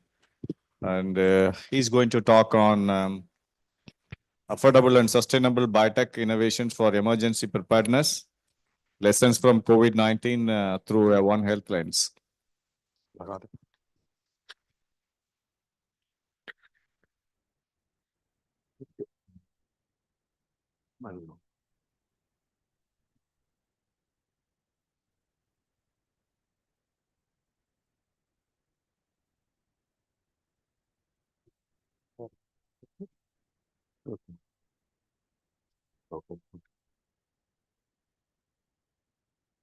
Thank you very much. Good afternoon, everybody. Very happy to be here. I would first like to thank Ma'am Taru and Sun Pharma for inviting me here and giving me this opportunity to present some of the work that we did during COVID-19 at AIMS, and I believe that will have lesson for the future pandemic. So before that, I have a disclaimer. I am essentially a tuberculosis researcher. I work on tuberculosis. But when COVID happened, as you know, the institute gave us this task, so I will show that work. So public health emergencies, you know, they have started happening a little bit more frequently because of the lot of factors that some of those we have been discussing since morning: climate change, zoonosis, environmental factors. Next epidemic or pandemic is just nearby, and that's how governments are preparing. So what modalities do we need for emergency preparedness? We have broadly divided into 3 domains. First is the protection of the human resources. That obviously includes training and awareness and protecting your health force. Then protection of the people, and that include diagnostics, prophylactic, therapeutic approaches. And most importantly, working in the hospital and as a biomedical researcher, I learned that some of the innovations, they really have to be affordable. Otherwise, if it's too expensive, it's never going to be used. And lastly, our solution should be sustainable, environmental friendly, and that is what we are looking for. So I will give 2 examples how AIMS New Delhi, which was designated a COVID center, come up with sustainable practices. So in first example, I will talk about the PPE. PPE is the personal protective equipment gear we all know. So I remember when the government of India decided to evacuate people from China, we were called very early by our dean and director that Indian government has decided to evacuate, and those people were actually directly taken to NSG headquarters. And sample commando used to bring those samples for testing. Such was the thing, because there was so much panic, and clinicians, our seniors, colleagues, they have not been used to PPE and all those working. So because people know that I used to work in the US Biodefense Lab for 7-8 years, that's in that capacity I was called. So assigning PPE is just not trivial. In the screen, you see 3 kind of PPE. So that one is animal work, usually do. This is normal BSL-3 work that we do for tuberculosis. And you obviously know, oh, I want to go back. This was sort of common. You people have seen a lot on your screens. So ever wondered when we were preparing, I was myself shocked because I was also in the committee. So how much we should buy? There was none available, right? So there were some calculations and a lot of studies are there that if the person goes to ICU, how many N95 and PPE do you essentially need? And for normal ward setting. So if for a shift of 6 to 8 hours, you need 6 PPE and roughly about 20 N95 masks. And for normal ward setting, it turned out to be about 3 N95 masks and about 8 to 10 PPE in a normal ward setting in a tertiary care center. And that's how Institute prepared for us that, okay, how many people we are getting, what is expected, how much we should try to get, and then obviously you know the challenges for the lockdown. How much it contributes. So everything got escalated. So we did some studies and we found out that actually about 20% on an average cost of the treatment is just because of the PPE or N95 mask that hospital has to provide. And next, so guess what? So per bed waste generated in a hospital setting before COVID was about 250 grams. When COVID happened, that waste overnight turned into 3.5 kg. So we did not have the capacity to process, the whole country did not have the capacity to process that kind of medical waste. And then there were concerns at AIMS. Obviously, AIMS was declared national center and suddenly lockdown happened. So Dr. Guleria called us that, okay, no patient should go from AIMS and it will be a national news next day if PPE are not there. So you people should start working on a method, and you have worked in biodefense. So they asked us essentially that leave everything. We are a TB researcher. Anyhow, TB work is go. All labs are converted into, COVID lab. So start working on that thing. So we started working around lockdown. The whole work this I'm presenting was done in the lockdown, right? You will see. So we decided that the method has to be broad-based. It cannot be specific to a brand or something. It has to be broad-based. Then whatever we treat, and we have tried a lot of things, ethanol and all whatnot, whatever was available in the hospital supply, that it should be able to maintain the functionality of PP, whatever you are going to provide your healthcare workers, because already there is so much panic. There was so much resistance to that. And then whatever we do, we need to sort of demonstrate operationalization. And there was a big fuss. I will just show you that, okay, you can do anything. You are a researcher. You can do anything in the lab, but we are the one who are going there. We need some confidence. And then sustainability, affordability, and QC. We wanted something that is available in the hospital. It should not be that thing is only available at AIMS, because AIMS can afford it. Maybe some other hospital cannot afford it. So I am a redox biologist. I work on redox biology of mycobacteria. So we know that, okay, our body has hydrogen peroxide and then HOCl. So we work with ethanol, all UV, other things, but finally we zeroed down on hydrogen peroxide. The idea for us was very simple, that virus is made up of proteins plus RNA, right? And dismutation of hydrogen peroxide actually produce redox hydroxyl radical, which are highly energetic, they are radicals, so they destroy. And what will happen? that all these proteins will be aggregated, misfolded, they will cease to function. And a very important part for us was that the waste product of this dismutation reaction is actually water. So if I dismutate it, vaporize it, the only residual thing I'm going to have is water vapor. So we thought, okay, and every single hospital in its supplies has hydrogen peroxide. So we thought, okay, let's start working on that, and we did a lot of work. And then the issue came, what are the biomaterial? I still remember I requested for one strain. Our DDS had one of the faculties in jail because he tried to solicit one strain.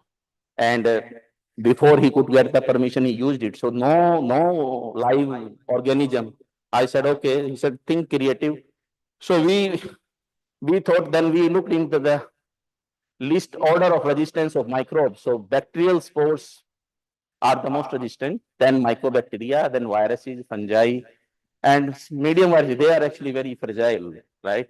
So we thought, okay, if we have to develop something, let's shoot for the highest. If that could use that as a surrogate, because we anyhow are prohibited from using any of the live organism, class 3. So we thought, okay, if whatever method we develop, if that is able to kill sort of spores, viruses are somewhere very low here.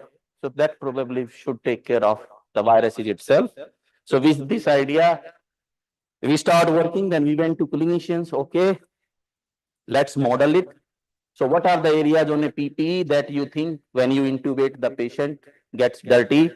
So these areas were identified that, okay, these are the areas, abdomen, chest area, arms, that are the ones that are heavily contaminated when you deal with the patient. So in my lab, and labs were also closed, so I was given a room. So there was no lockdown, no one is there. So you have a whole day, no one to disturb. So we keep on playing around, let's try different methods. So I'm just presenting what worked. There were a lot of other things we tried. So we spike the areas, collar, chest, abdomen, mask.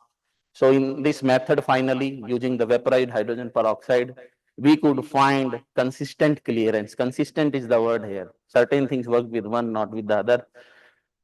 And lastly, we also use spores. You can see probably we do different methods that, okay. So finally, what we reached at is no germination of spores and keep it to 48 to 72 hours. That, okay. So the idea was that 6 to 8% of vaporized hydrogen peroxide will lead to sterilization, sort of, disinfection. Now, the challenge in the hospital setting, any government setting, is L1, lowest bidder. This mask is available, tomorrow new PP is there. I don't know whether it will work on that PP. The next day there is another PP, then next day other brand. So it was a nightmare. I said, how do you expect us to, He said, this is L1, whatever is L1 will be there. So you can see here, we have like 15 different kind of mask, 15 different kind of PP, and I don't know which area is going to get which PP, right? So we have to actually check everything. Now I have treated that, but I don't have anything available. So I said, how do you test that? So we thought, okay, we have no other way to check permeability. So we did the simple water vapor thing, that we kept water on the side in a solid surface, that how much time, what is the natural evaporation rate? And if I put the same drop on PP, how much time does it take to evaporate? With the idea that if there is massive difference in the rate, it means the water vapor is leaching through. And you can see here the untreated is 0. For different brands, we see almost like no difference. And then we have also considered this possibility that some of those PP may be dirty with the sign of blood, vomit, anything. So there is a possibility we have to clean that manually. And that for that we will be needing bleach. So we also treated those areas randomly with different amount of bleach and different brand of mask and PP. You can see very simple crude test, but that we could thought best during the lockdown, that okay, at least our method is not disproportionately impacting the integrity of the PP and mask. Then the same thing happened. That was PP, and same thing with mask. Ton of mask available, different brand, aaj dusra, dopahr tak teesra, and they are getting over. And so how many cycles actually? So we have tested up to 25 cycles, and in between DRDO people also somehow they came to know, and someone very senior faculty called us that they have met someone in parliament from DRDO, so they will come, and so they also gave the suit to us that okay, we also need help, and I tell you it's very important how it helped us later. So we have checked that that worked. Then again, lockdown, nothing is available. How could we ensure? Because we cannot just give it to the people. So we requested our director to get our electron microscopy facility opened. They were kind enough, they came. So we did ultrastructure analysis. The idea was, if the ultrastructure has not changed, if I am seeing at 30,000 magnification, then probably it is safe. That was the whole idea. So we did with the coverall, different cycles, PP, and you can see we score for the whip, no significant change between treated and all.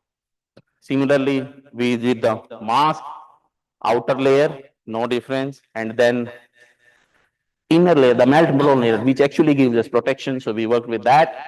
And you can see for different brands, we did not see substantiating that, okay, our method is working. And I also made students, whoever is coming, that the wear, you see the field, are you seeing any change? It's comfort and all of that stuff. So, okay. So then what happened? Then, and Dr. Guleria, so during those times, every month there, every day, morning 6 o'clock, 7 o'clock, there used to be a faculty meeting in the auditorium with the gap. New patient, new discovery. So anybody who has something new, they were to present to all the faculty in the auditorium. So Dr. Guleria asked me to present, and then they said, no, we don't know the pressure test and all. So there's a special machine particle that was at IIT, but that remained inaccessible to us. So fortunately, military people, as I said, needed our help. I said, sir, we have done all these tests. We want to do one test. They said, come on, we have that machine. So this test was actually done at DRDO facility. We shipped them. So this is essentially synthetic blood barrier test. It's a synthetic blood, and that is pushed at a speed by which, if you intubate, the fluids gush at you. The idea is it should not penetrate through your skin. So that kind of pressure we could not create in the lab. So the people helped us. And this is for reason of safety. This is just a representation picture to give the idea that a synthetic build, that blood that mimics the human blood, is pushed through that PPE with a high pressure. And fortunately, the treated PPE has the similar sort of resistance threshold that was of the untreated one, so giving us confirmation. So okay, finally we were happy that okay, we were tested. But smart people do not accept anything easily. So when we presented this thing in our auditorium, people had all sorts of concern that it is just a lab thing. Just because it worked in the lab doesn't mean it will work in the field. So our director said, okay, give them the space. So we were given a space to set up an actual functional PPE disinfection unit first in the country. So anybody who has been to AIMS will know the old pediatric OPD where X-ray used to happen, the small room, that was given to us. So we designed that, okay, what's the best we can do, right? So we, as per the biosafety guidelines, I work close in biosafety. So we developed this facility. Then resources were at short. So most of them are sanitary workers, one nurse.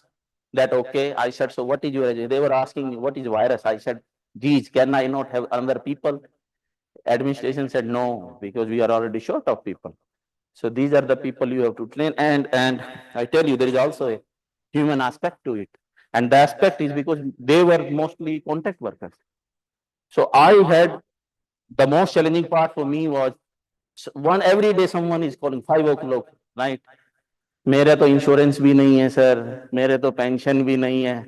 What if something happens to me? And these are very difficult questions which I have not thought before that, and I had no answer for that. I said the best we thing I can do is to train you. So most of the time I had to go first. So what we had done is that we started getting virus-laden PPE from ICU areas. high casualty areas, right? We started coming in. So these facilities are run for about 4 months. Thankfully, we trained them so well, no casualty, no nothing, right? It was very good. So this is Dr. Guleria coming to see our dean, Dr. Subrat Sinha. So you can see it was lockdown, so I have to get these hangers from my home. My wife was very upset that first you are working and then you are taking whatever available at home too. Because there is nothing, it's lockdown, right? That I have to hang something I borrowed, jiske ghar mein bhi hanger ho bhai, do chair le aao. Type. So this is, you can see, so we developed that facility, then that. So PP collection was from, we developed stringent protocols, trained workers, we had to set the guidelines. Because a lot of people say, you can tell us what we want to reuse or no. I said, no, I'm not going to tell who is going to use it. It's your discretion. We are just going to make guidelines. If you feel it's bad, just throw it, no question asked. So we started that.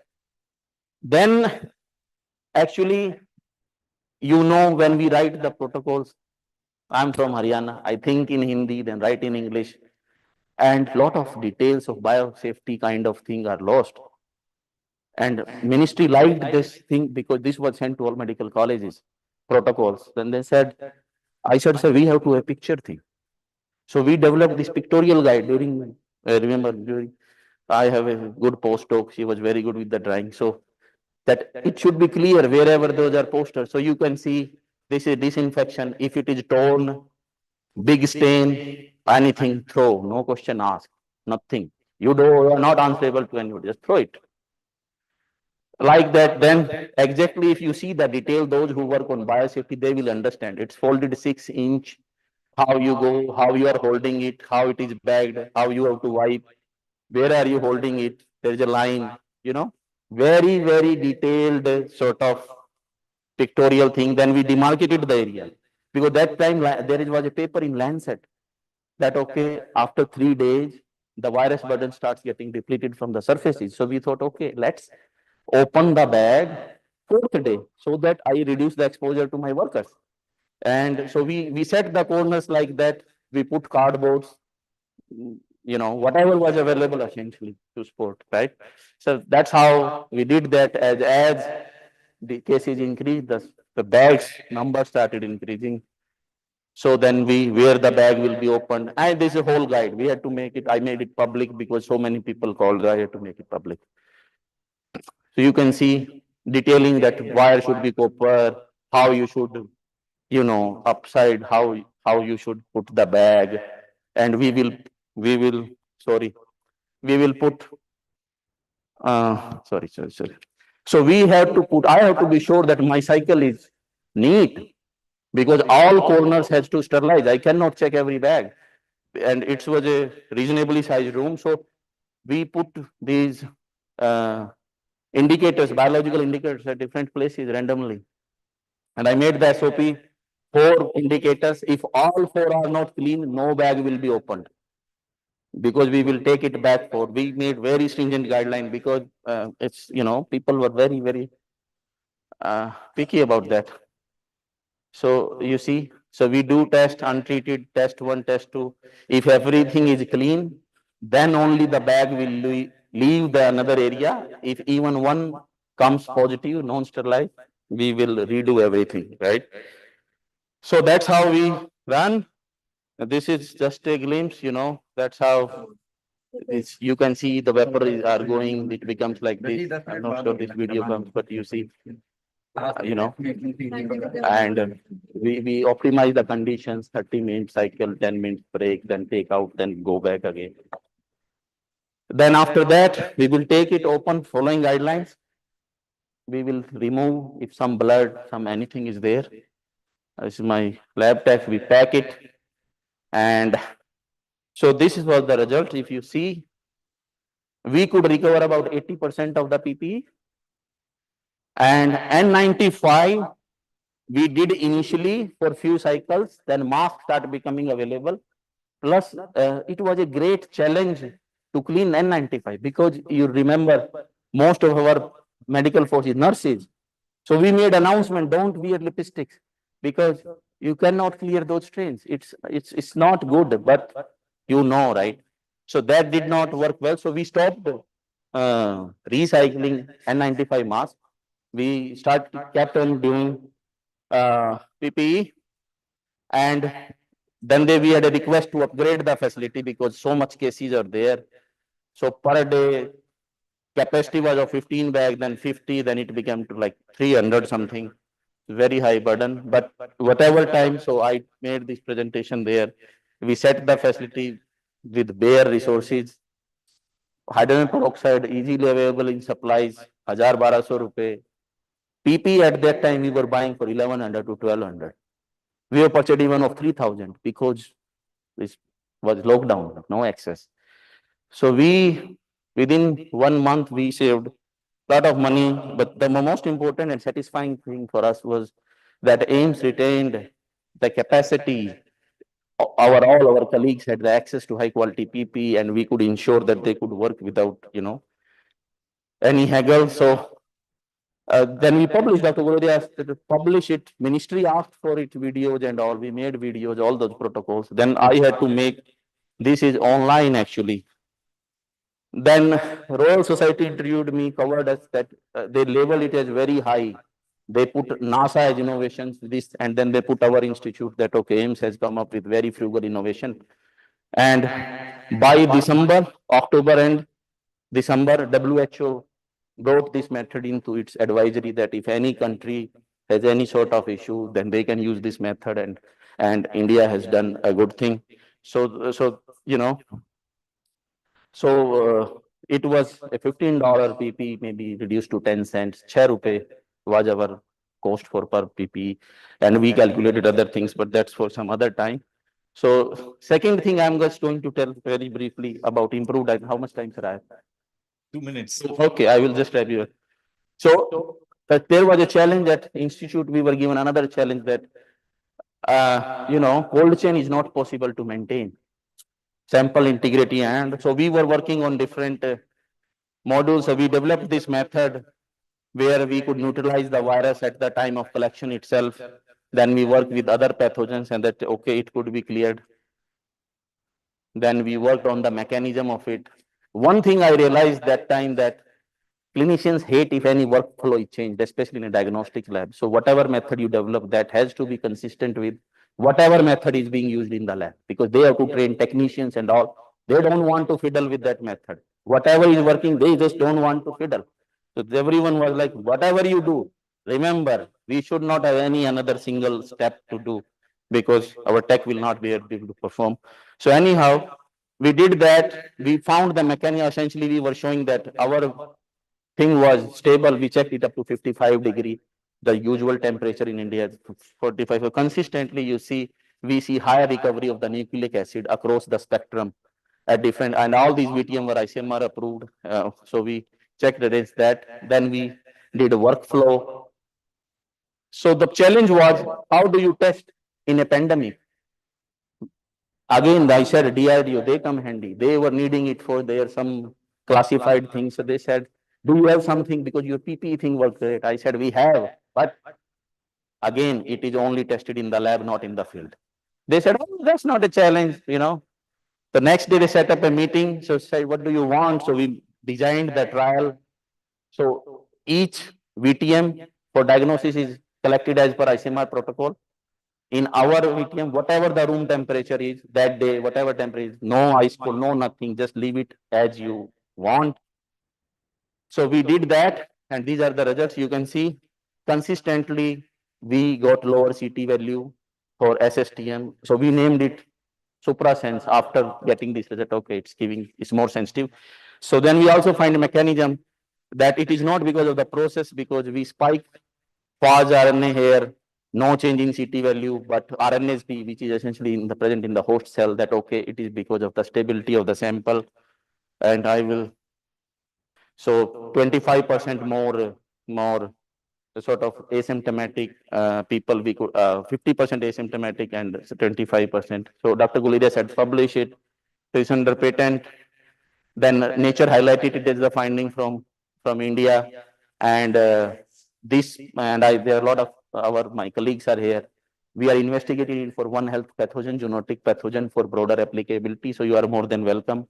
And lastly, we are also working on developing a medicated clothing for hospital-acquired infections, because working at AIMS gives you a very different kind of perspective. When I joined, I thought I will publish big impact papers.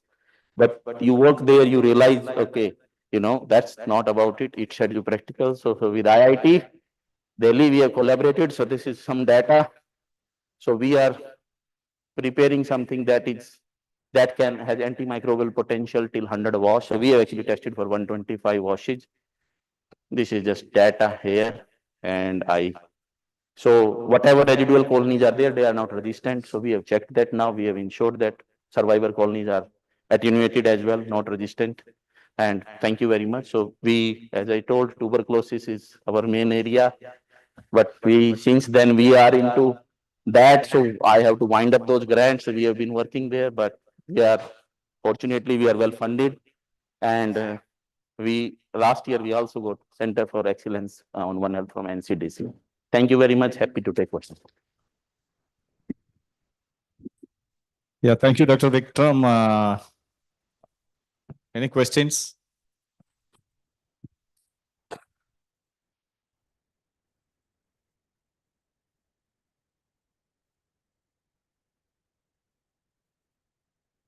I have two questions. Sure. First question is, how do you ensure that these PPs, they are adequately sterilized? If you're doing 50, not all will be uniformly exposed. My second question is about the masks. So these masks, after sterilization, have you done their fit test? Oh, yeah. Still they retain the fit test. Fitness was done. That was. I'm talking about fit test. I know. I understand, sir, what you are. I know. We did that. We did that. Your first question was that how do you ensure for each one? We cannot ensure for each one. That's why we put enough protocols in the room that, okay, we have biological agent at every row. In a very small room, we have like 5 to 6 indicators. And we optimize for time also, that 15 minutes, okay. 80% of the times we get sterility for all the indicators, but maybe 10% time we don't. So we increase the time, increase the number. So by doing hit and trial, we optimized a protocol where consistently for at least 10 runs, we continuously got 100% sort of sterility of the indicators that we kept. And afterwards, in final protocol, we further extended that time by 10 minutes, so that just to take care of the thing. And again, you are right that sometimes there's a possibility, and that's why we developed the protocols, that even if the bag will only open when all the indicators have shown negativity. So by that thing, we ensured, and all those PP that I said, second brutal wave, all of these were used. Every single one of them was used. There were about 5,000 or 6,000 of them. So that's how we ensured, by optimizing the protocols, and not individually. Thank you. Why not physical sterilization methods? What is physical sterilization? Like UV light or UV will destroy the dry- cross-linking. We try, UV is actually pretty bad. and dry heat? No, bad. It's bad for melt blown layer. So the principle of filtration is based on charge. The moment you sort of expose it with UV, ethanol, different agents, chemical agents, they are going to compromise the integrity of the PP and the mask. So we tested them initially, but then we quickly realized that, okay, this is not going to work. So we sort of zeroed down on that. Thank you. Any more? Right. Okay, thank you, Dr. Vikram. Thank you, And with this, all the 5 presentations are over, and I thank all the presenters for keeping up with the time. And now we will break for the tea, and we'll be back in. So we will be here back by 4:45. Yeah, please hold on, sir. So 1 second, please. Thank you. Thank 2 you minutes, very please. much, everyone. Please wait for.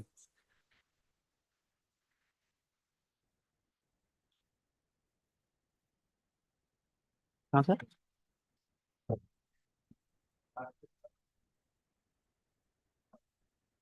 Yeah. So I request Dr. Kumanan to kindly facilitate our session 2 speakers along with the session 1 speaker who was left, Dr. Javed Agrewala. Maybe he can come first for the felicitation. Yeah. Dr. Javed first. Yeah. Yes. For a change, it's a full ball. It's easy to carry. Otherwise, people keep it. You're so crazy, you don't want to wear to the.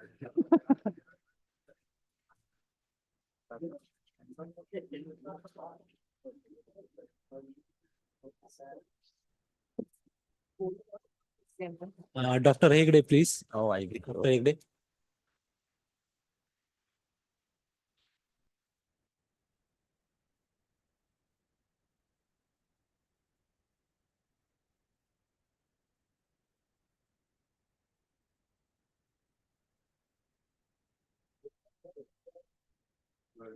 I also request Dr. Barbudde to come, please.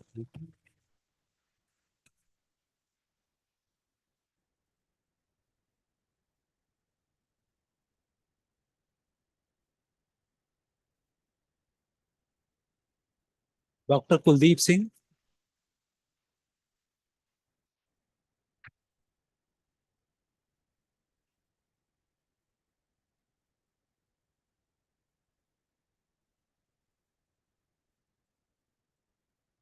And Dr. Vikram Sen.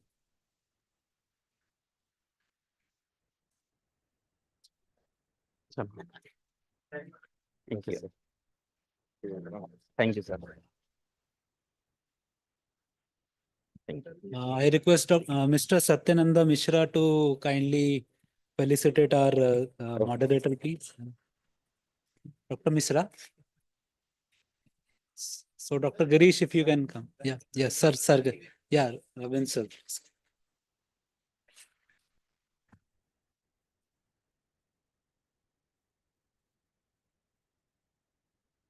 So, thank you very much. Please join for tea outside the auditorium. Thank you very much. And we will assemble here back at what time, sir? 4:45, please. Yeah, thank you.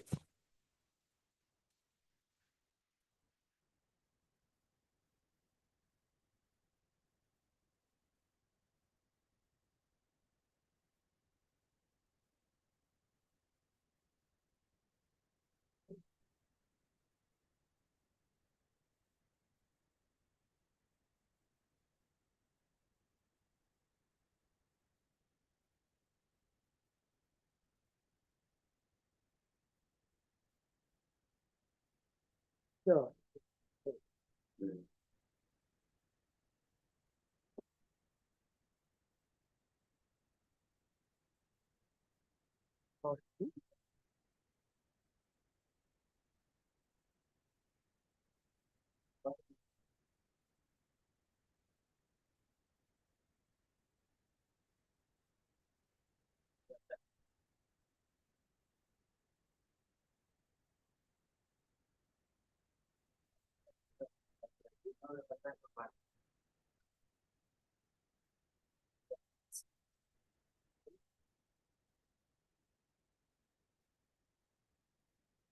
So I have a pen drive, sir. You can transfer that. I have a dual one. Pen drive. Great session.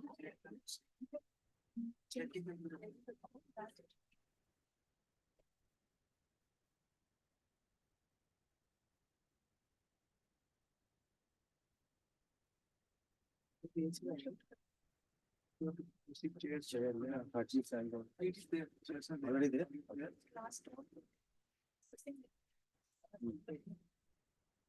You asked some voice there.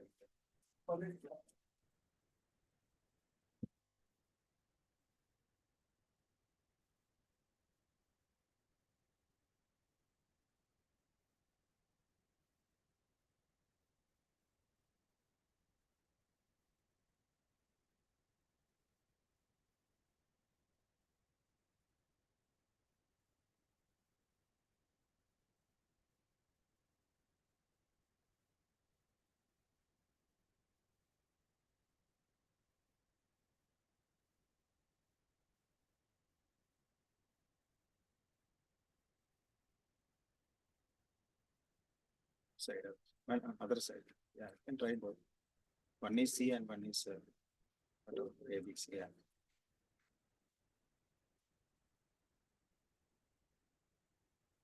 Let's try the other one. Is me on. There. USB here. No, no, why to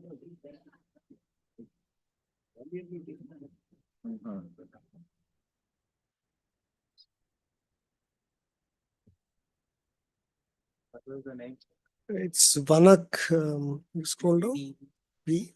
Oh, there, that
Hello, everyone. I would like to invite now Dr. Gauri Shankar for moderating the next session. Sir. Thank you. So, hello, good afternoon, everyone. So, I'm most happy to be the moderator for this session after tea. And we have two talks in this session. And first, so we are switching the order of the talks as given in the schedule. So we will first have Dr. Abhi Vanak, who is the director of the Center for Policy Design at ATRI. He's an ecologist with a PhD in wildlife science from the University of Missouri and has highly published record and book chapters and articles on a variety of topics that include carnivore ecology, human-wildlife coexistence, savanna ecosystems, disease ecology, One Health and conservation policy. And so he is working closely on the science policy practice interface in ATRI's key areas of expertise in land conservation and restoration, livelihoods, and human well-being. So he will be speaking to us on the topic of integrating ecology with health.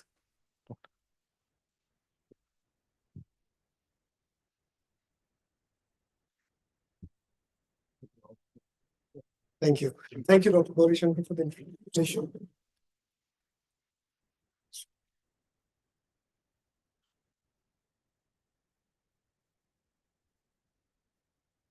So, we've had so many talks today explaining what One Health is. So I won't belabor the point. But in the title of my talk, you saw the word ecology come in. And if you Google ecology, this is one of the figures you'll get. In fact, I think something similar was also shown on a previous in a previous speaker's talk. Generally, you think about ecology as the study of organisms, food chains, trophic webs, and so on and so forth. But again, something that a previous speaker said, ecology really is about the study of interactions between organisms and the interactions between organisms and the environment that they live in. In a sense, that's also what One Health is. The framing of One Health itself is of interactions. And in this conference and every other articulation of One Health, we talk about interactions. We talk about the necessity for interactions between different sectors of different disciplines and so on and so forth, in studying and in understanding the interactions between organisms and us and the environment. And the postulation, of course, therefore, is that if you have healthy ecosystems and healthy animals, you'll also have healthy humans, because you're again emphasizing those interactions. Therefore, I would like to put forward to you that ecology is actually the foundation for One Health. And it is the binding, the glue or the framework that One Health should be viewed in. And only by following all of the broad principles of ecology are you able to then also operationalize One Health in the field, in policy, and in practice. And I'll give you one example. So, we've had lots of different, in today's talks, we've had lots of different maps and figures and diagrams showing us how potentially zoonoses emerge from wildlife interfaces. But I want to talk a little bit about these figures that sort of bring together different aspects of why this might happen. So if we take this on the top right hand, my right hand, your left, it shows all the biodiversity hotspots of the world. Obviously, where there's more diversity, more animals. We've all heard multiple times today how wildlife contributes to 70 to 90% of all emerging and re-emerging infectious diseases. Obviously, the more animals you have, the more bacteria and viruses. They're also part of biodiversity. So if you take that and then we overlay that with areas of very high human population density, because ultimately we're worried about us. And then we take another map that also looks at where the world's livestock are. Okay. And we sort of start merging all those together. You start getting this kind of a map that tells you what is the risk or which areas are at highest risk for emerging and re-emerging infectious diseases. What stands out very clearly then is that countries like India and Southeast Asia and China are amongst the reddest, are amongst the hottest of hotspots, because we have high biodiversity, we have high human population densities, and of course in countries like India, we have the highest livestock. Okay. What that also means is that we have the highest and most saturated interfaces between all three of those. Where forests are, where people are, where wildlife is, and where livestock are inseparable. Okay. And in fact, it is this particular intersection that makes India particularly vulnerable. And yet, when I was giving this talk many years ago, somebody remarked to me that, India has not had new outbreak, a novel pathogen almost in forever. I said, maybe it's a detection error. Okay, maybe we've been lucky. Or maybe our association, our linkages with these interfaces has been for so long that we've evolved to live with some of these systems. We are not constantly disturbing the way these systems function. Our indigenous livestock have also been developed to be disease resistant to those environments. Factory farming hasn't yet gone up to the levels in the West or in other places. As now poultry is emerging as one, but poultry tends not to happen along at those industrialized levels in our biodiversity hotspots. So maybe there's some story there. I won't dwell on it too much. But what I do want to talk about is, where do people live currently in these areas? Who are they? In many cases, they're forest-dwelling people or people who work in forest systems and who have to access livelihood benefits. So therefore, they go into these so-called high-risk areas on a daily basis, or live in these high-risk areas on a daily basis. And therefore are susceptible or at risk to a wide range of potential pathogens or diseases. One such example I can give you is from Nagaland. And this is a study that was published by colleagues from National Center for Biological Sciences. This is a cave where every year the local Nagamese tribe go and hunt for bats. Okay. So you can see here, these are all dead bats kept there. Okay. And the study found that the bats and the people share antibodies for filoviruses. So because this association will be there for so long, there is sort of a shared, there's an exposure to these viruses that are there. So again, the likelihood that something novel might emerge might get dampened. But what will change here is if more susceptible people come into this mix. Another example, this is from a PhD student from our organization. She looked at how people interact with bats on an almost daily basis in the Western Ghats. So cashew nut and areca nut. These are two valuable cash crops grown along the Western Ghats. Okay. Cashews, of course, unless you're in Goa, cashews are harvested only for the nuts or the cashew nut itself. The pulp is of no value. And for areca nuts, it's obviously the inside part that's important. But if you're a banana farmer and a bat comes and takes all your fruit, you're going to suffer damage. But that's not the case for these. Here, bats go and collect the ripest fruit, go to a roost, eat it, and drop the rest of it. Okay. So what the farmers do then is go every morning and collect all the cashews and take it home for processing. The same for areca nut. This interaction actually confers a benefit to the farmers there. The problem, of course, is that when these farmers go and collect these, they are now potentially handling bat saliva or bat urine, contaminated fruit, or whatever it is that they're collecting from there. So for NEPA researchers here, there might be a potential area to look for. Okay. So in many of these cases, there are both costs, there are benefits, and there are costs to this interaction. But this interaction goes on every day. Okay?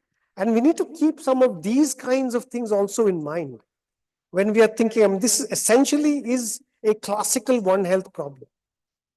You have all the potential players right here.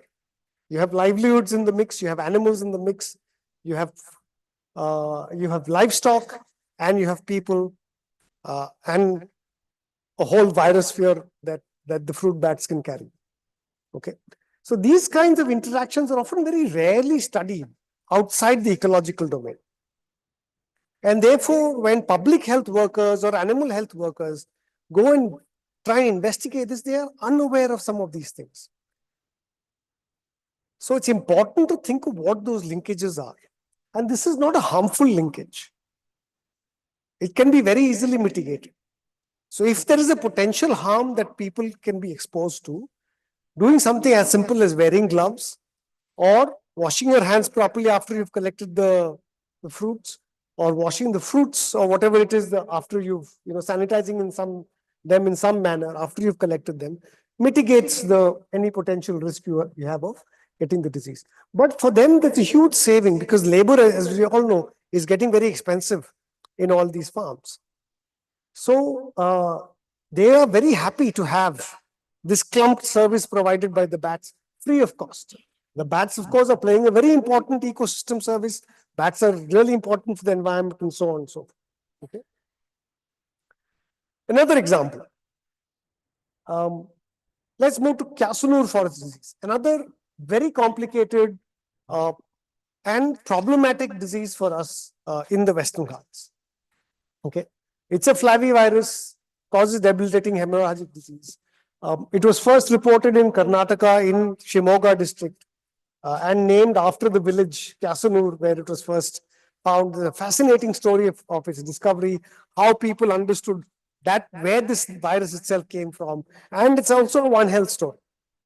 As early in the 1960s, a fantastic collaboration between epidemiologists, veterinarians, ecologists, the great Dr. Salim Ali was involved in this. And one of the first large-scale bird ringing studies started because of the investigation, because they believed that this virus might have come from Siberia. So there's a lot of interesting history and around this. But it was thought that we know everything that we need to know about this. Okay, it's got a complex transmission cycle. KFDV is transmitted by ticks. It could be both hard and soft-bodied, of either the Hemophysalis or multiple other tick species. Now, conventional thought has been that that these ticks get the virus when they are at the larval stage, and that they get this virus from a whole host of reservoirs. It could be small mammals, it could be rodents, shrews, birds, bats, whatever it is. Lots of things have been tested positive or have been found to be reservoirs of KFDV virus. Small mammals such as monkeys are thought to be sentinel hosts for this species. and that if monkey deaths start getting reported in the forest, that's the sign that KFDV is active. So November, December, January, February is when KFD season peaks in the Western Ghats. Right now is the season for KFD. And so people assume that areas around dead monkeys are hotspots for KFD. And so they used to treat that with some chemical pesticide to decontaminate that area.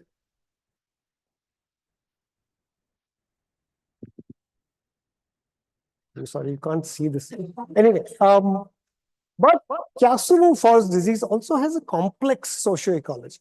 Okay, we know now over the time that I mean, from the 50s, 70s that the research started, that there are multiple tick species that are implicated. There are multiple host species that are implicated, and it's linked to forest areas. Okay, and this forest area can be a complicated landscape. There have been huge landscape changes. So this is a typical landscape. Look at this. It's got plantations, areca nut. Okay. It's got some forest area here. It's got paddy fields here, down here, and so on. And understanding this, understanding which areas have hazard and which areas lead to higher exposure in such fragmented landscapes is challenging. So this is where a classic ecological approach is required, but also for understanding exposure, it's also important to use a sociological approach, because ultimately people's behavior is important here.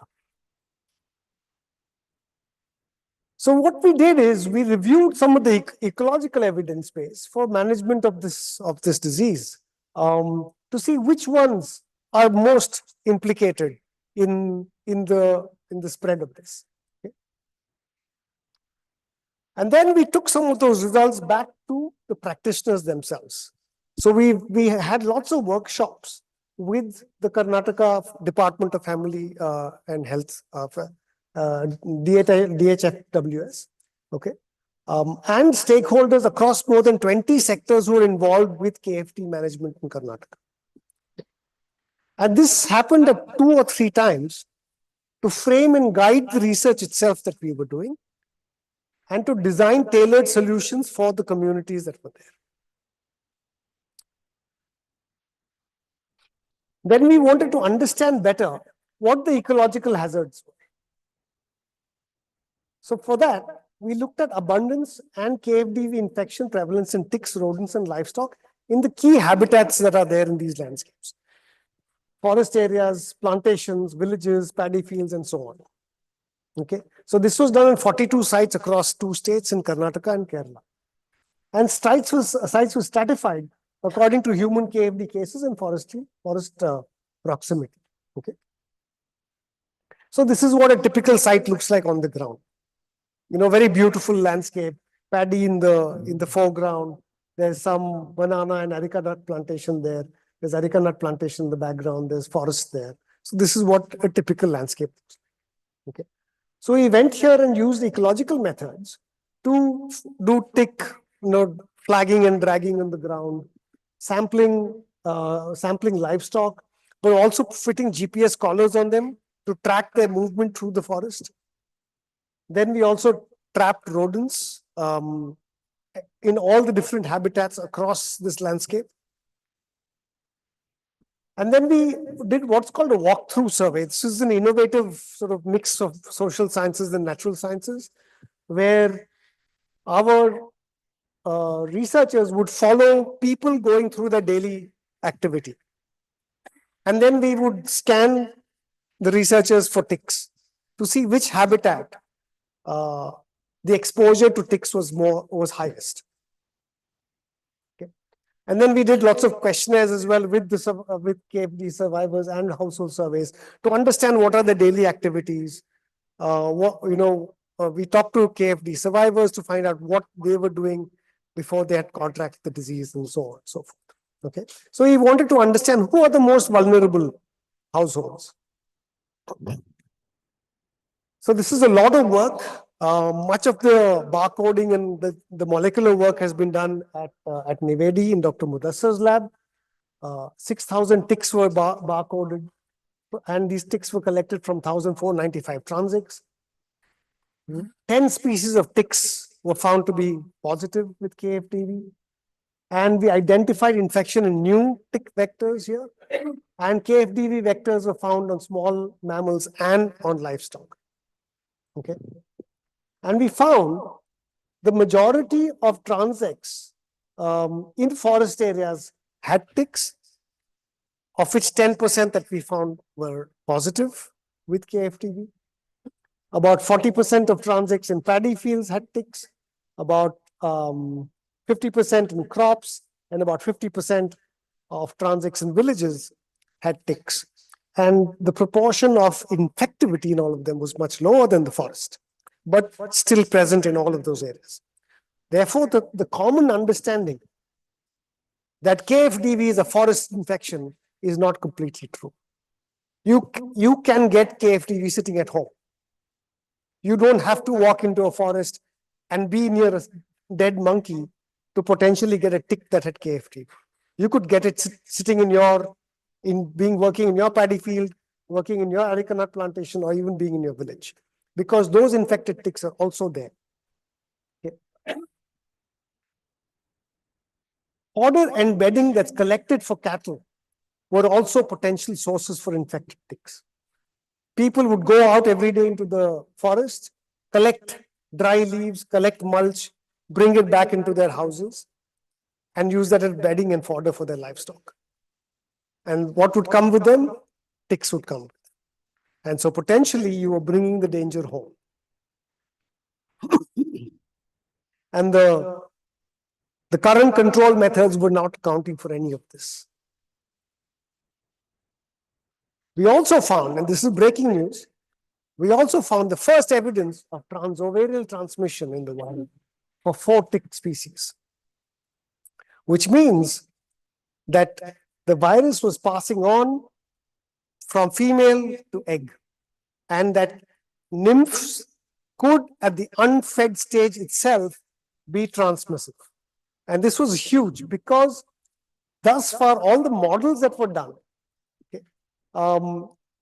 had not accounted for transovarial transmission. So the new modeling that we know, the R0 modeling, supports suggesting transovarial transmission and its role in systemic transmission driving infection. Okay. And so this is a bit of a game changer for how we think of KFDV transmission change itself, because it doesn't need to feed on a sick monkey to then be infective to humans, or at any stage to feed on it can be an unfed nymph, it can be an unfed larvae that can also infect humans. So therefore, the idea that KFDV comes from monkeys can be pretty much debunked.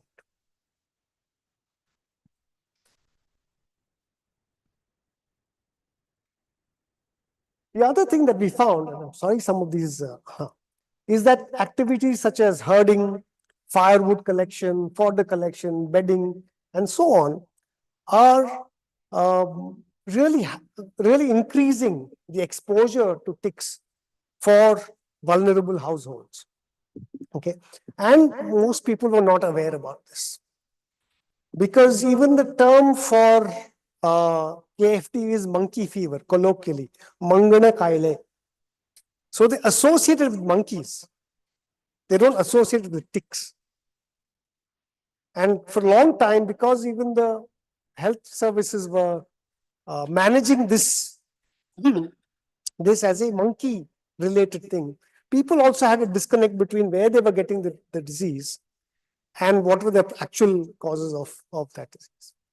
So what we did then is started putting all of these factors together, try and understand, where in the landscape will these tick-borne disease impacts felt. Okay, so we put the two together. We put the hazards and the exposure and linked it with forest structure, because we have all of this data on how forests have changed over time. What is the current forest structure? What is the current livestock structure in all these landscapes? So putting these together, we were able to then actually come up with a spatial decision support tool, an integrative risk mapping that allowed us to then predict, the models were created that matched KFD cases at village and household level per forest, climate, forest, landscapes, and host. And then that was allowed us to then create these risk maps of KFD occurrence. Okay. These KFD risk maps successfully predicted potential outbreaks area in the future. And these were validated in the year after that and the year after that, but then COVID struck, so all reporting stopped.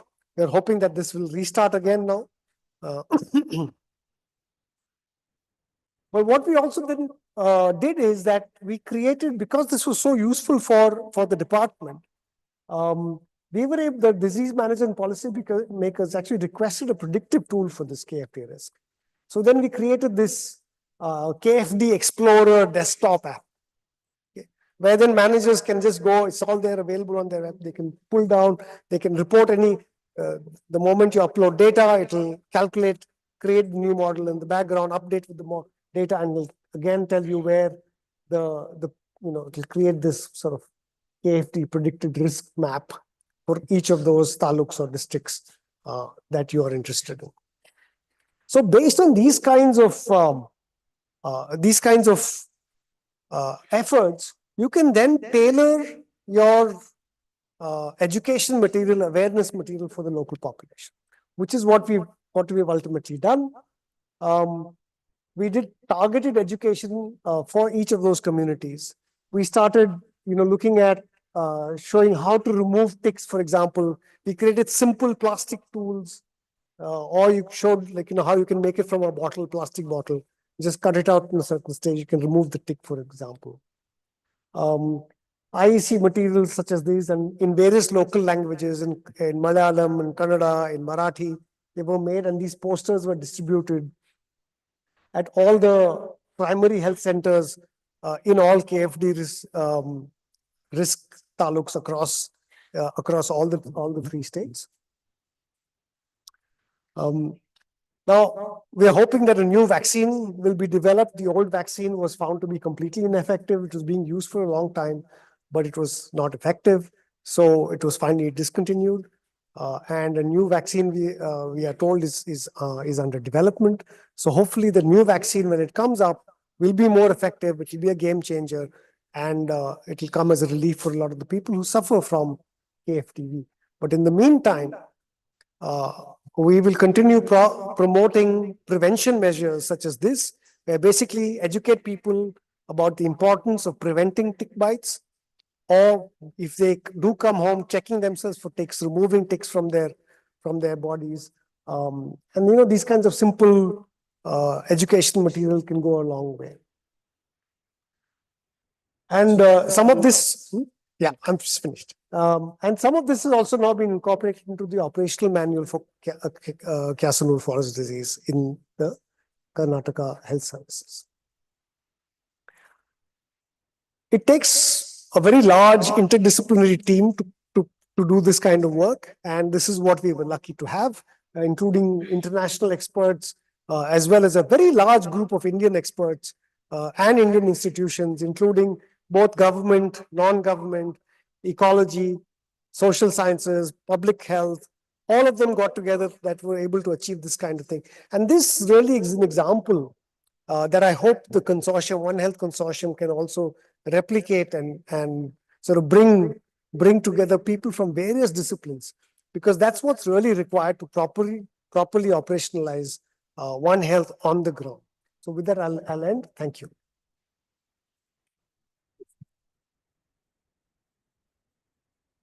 Thank you. Are there any questions? Let's go.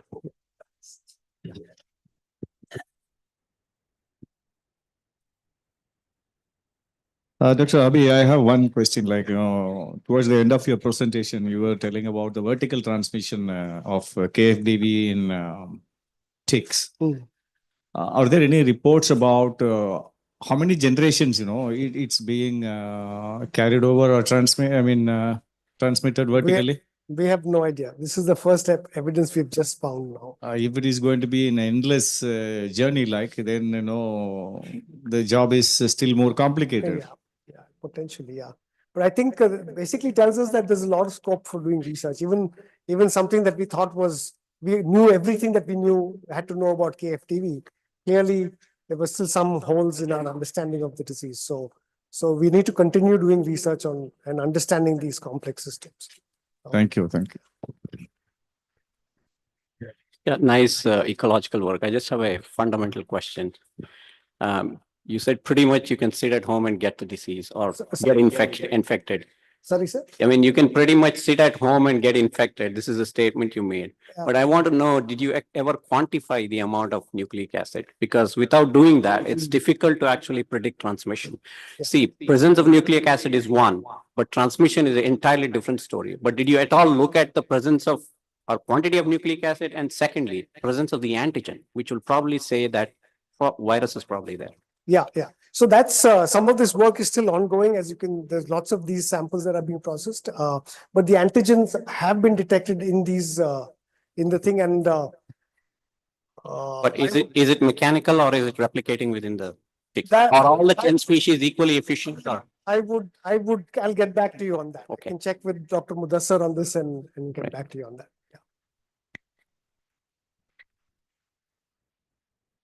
Yeah. Okay. Yeah.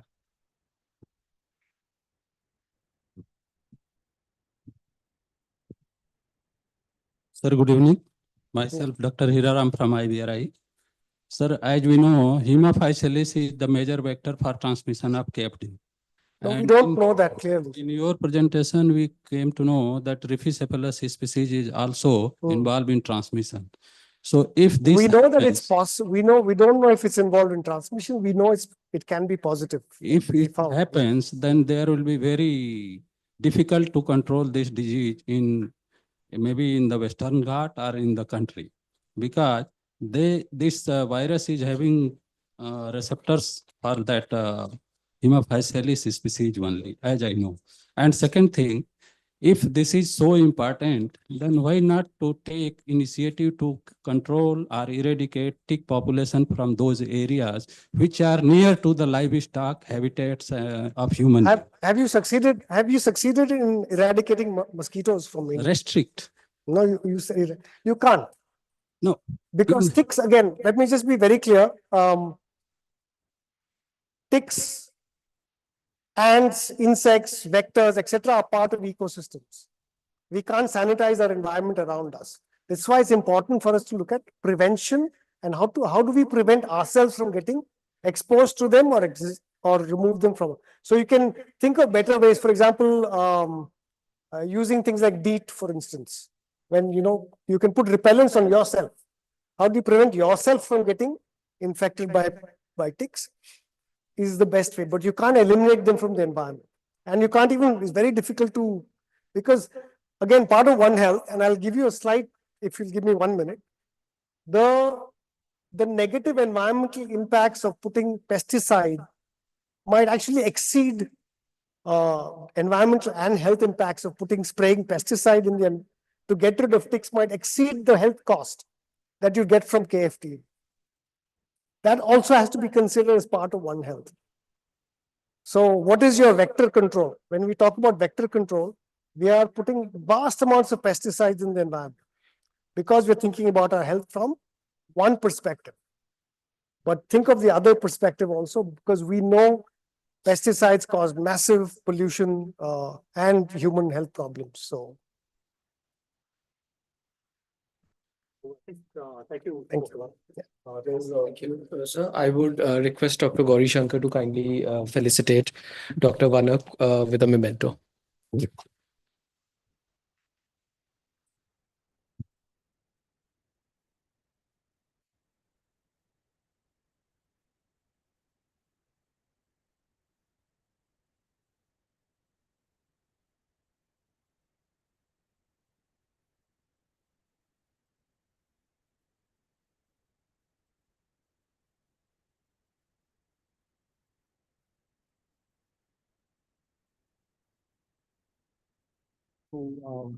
Our next speaker is Dr.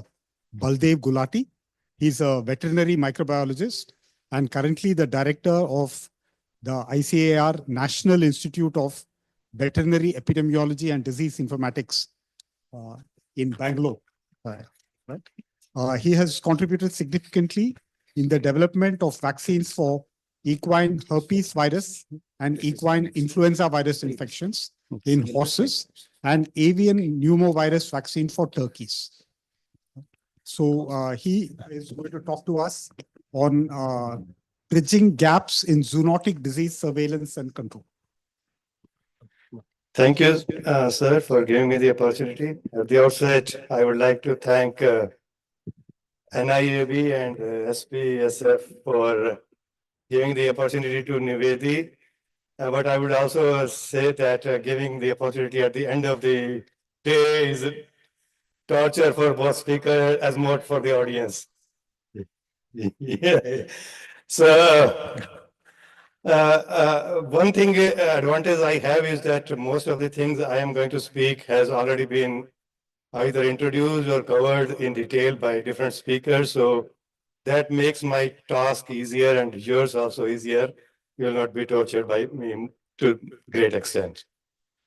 So for this One Health Symposium, my topic is I'll be talking about disease surveillance, zoonotic disease surveillance. What are the gaps if we are talking about the One Health?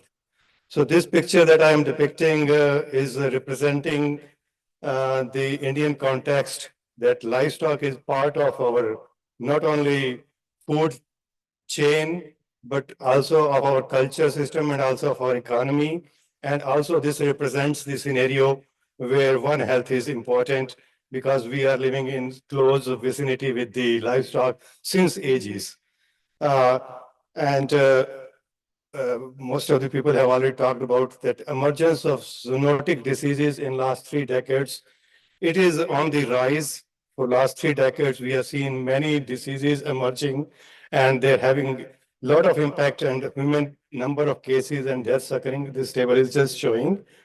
But one thing already many speakers have spoken on that, but what I want to give message out of this slide is that the rate of emergence of newer diseases has increased to a great extent during last 1 decade or 2 decades. Earlier, we were finding that in 5 years or 10 years, 5 years that one disease was emerging. Now it is coming to every 2 years, new disease is emerging and causing pandemics and outbreaks in the country. And it is predicted that 4,000 instances of virus jumping will occur over the next 50 years. That is a great threat. So that's why we are assembling here and talking about how to tackle these threats in a One Health approach. So what are the factors that are responsible? Most of the things have already been covered. Even Dr. Abby was also explaining nicely how this encroachment into natural ecosystems and exposure to wildlife and live markets, and then also viruses and pathogens are mutating, genetic mutations, modifications, and also we have more closer livestock handling as a food production systems. We are doing that, and also as Dr. Priya was talking about, we are just one flight away from another pandemic. So global travel and trade is also contributing to the spread of the livestock and zoonotic diseases. So already Abby, my previous speaker, explained very nicely how ecosystem in India is there. And what I want to just give message here, that India with 2.6% of the global land holding, we have the largest livestock population, 15% or 538 million of the livestock, and our largest human population, 1.44 billion or 17.5%, and also one of the largest diversity of the wildlife. So this makes an ecosystem wherein we have more of the livestock, more population, more wildlife diversity within a narrow space of the land. So we have a perfect ecosystem where there is more likely of not only emergence of newer diseases, but also the existing endemic diseases they are also spreading to newer territories and they are causing more damage. So, sorry. What is that?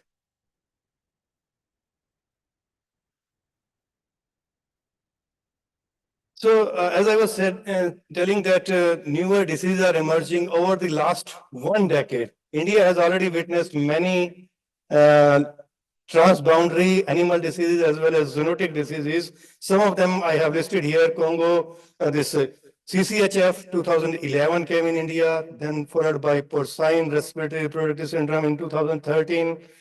And now we are all knowing the lumpy skin disease that came in 2019 and caused the mass havoc to the cattle industry. And followed by 2020, along with COVID-19, we also witnessed the African swine fever in the pigs, and subsequently 2021, monkeypox. We are witnessing all these pandemics with, at the same time, inadequate capabilities and inadequate capabilities or interventions for preventing these infections, predicting these infections, and controlling these infections. So we have very insufficient response system for handling these kind of pandemics. And some of the solutions already have been discussed by different speakers, but one of the key topic that I will be talking about is the establishment of proactive surveillance, and that too in One Health approach. Other things already have been covered, and these, when I say proactive surveillance, they are coupled with diagnostics, therapeutics, vaccines, and also digital tools like artificial intelligence and effective communication systems for raising not only awareness, but also communication of the risks to all the stakeholders so that they can take necessary steps for their prevention and control. So having said that, we are already discussing during the day why One Health surveillance and monitoring is important. So I will not be talking about other aspects of the One Health, but focusing on surveillance and monitoring. So surveillance and monitoring are key area where we have to focus for not only for prediction, early detection, and rapid response, so that it can help in limiting the spread of emerging zoonosis. If we can timely predict, early detection is possible, we can prevent the disease from spreading to the entire country. We witnessed that failure when lumpy skin disease came for the first time in India in 2019. It was reported from one district, Odisha, Mayurbhanj district. There were few cases. We failed to detect it timely, which subsequently resulted in more than 50 lakh cases in the entire country, spreading to more than 28 states and causing more than 250,000 reported mortalities. The number would have been higher, but I'm talking of what have been reported to our system, the DSD or NADRA system. And in addition to these zoonotic or transboundary animal diseases, we have also the risk of tackling the antimicrobial resistance. That is again becoming one of the biggest pandemic. We are predicting that AMR alone would be causing more damage than all these zoonotic diseases together if we have not stopped unregulated antibiotic use and if we do not encourage responsible use of antibiotics. So this One Health surveillance is very, very important and relevant when we are talking about the public health systems. We want to have strong public health systems where there is need for integrating human health, animal health, and both these together working for the surveillance and monitoring of not only livestock diseases, but also the public health and zoonotic diseases. So this is also important for aligning with the global health standards and policy initiatives. We sometimes blame each other that this sector is responsible for the emergence of either zoonotic disease or AMR. And every time wherever I go in this kind of meeting, we'll be talking about that AMR is primarily being contributed by the livestock sector or the poultry sector. When we look, because we have to listen to that because we have not documented that. How much is antibiotic being used in livestock sector? which antibiotic is being used in livestock sector and poultry, whether those same are being used in human sector or not. It is not that way. So, and whatever the level of antibiotics is being used in India, comparison to global antibiotic use of 192 milligram per kg of livestock, we have use of 10 to 20 milligram only. So that way, we cannot straight away blame each other, and rather than working in a one health perspective, collectively integrated approach to know what is really the status. And zoonotic diseases or the diseases for human being could be just a health concern, but for livestock, it is also economic concern. It is also concern for food security.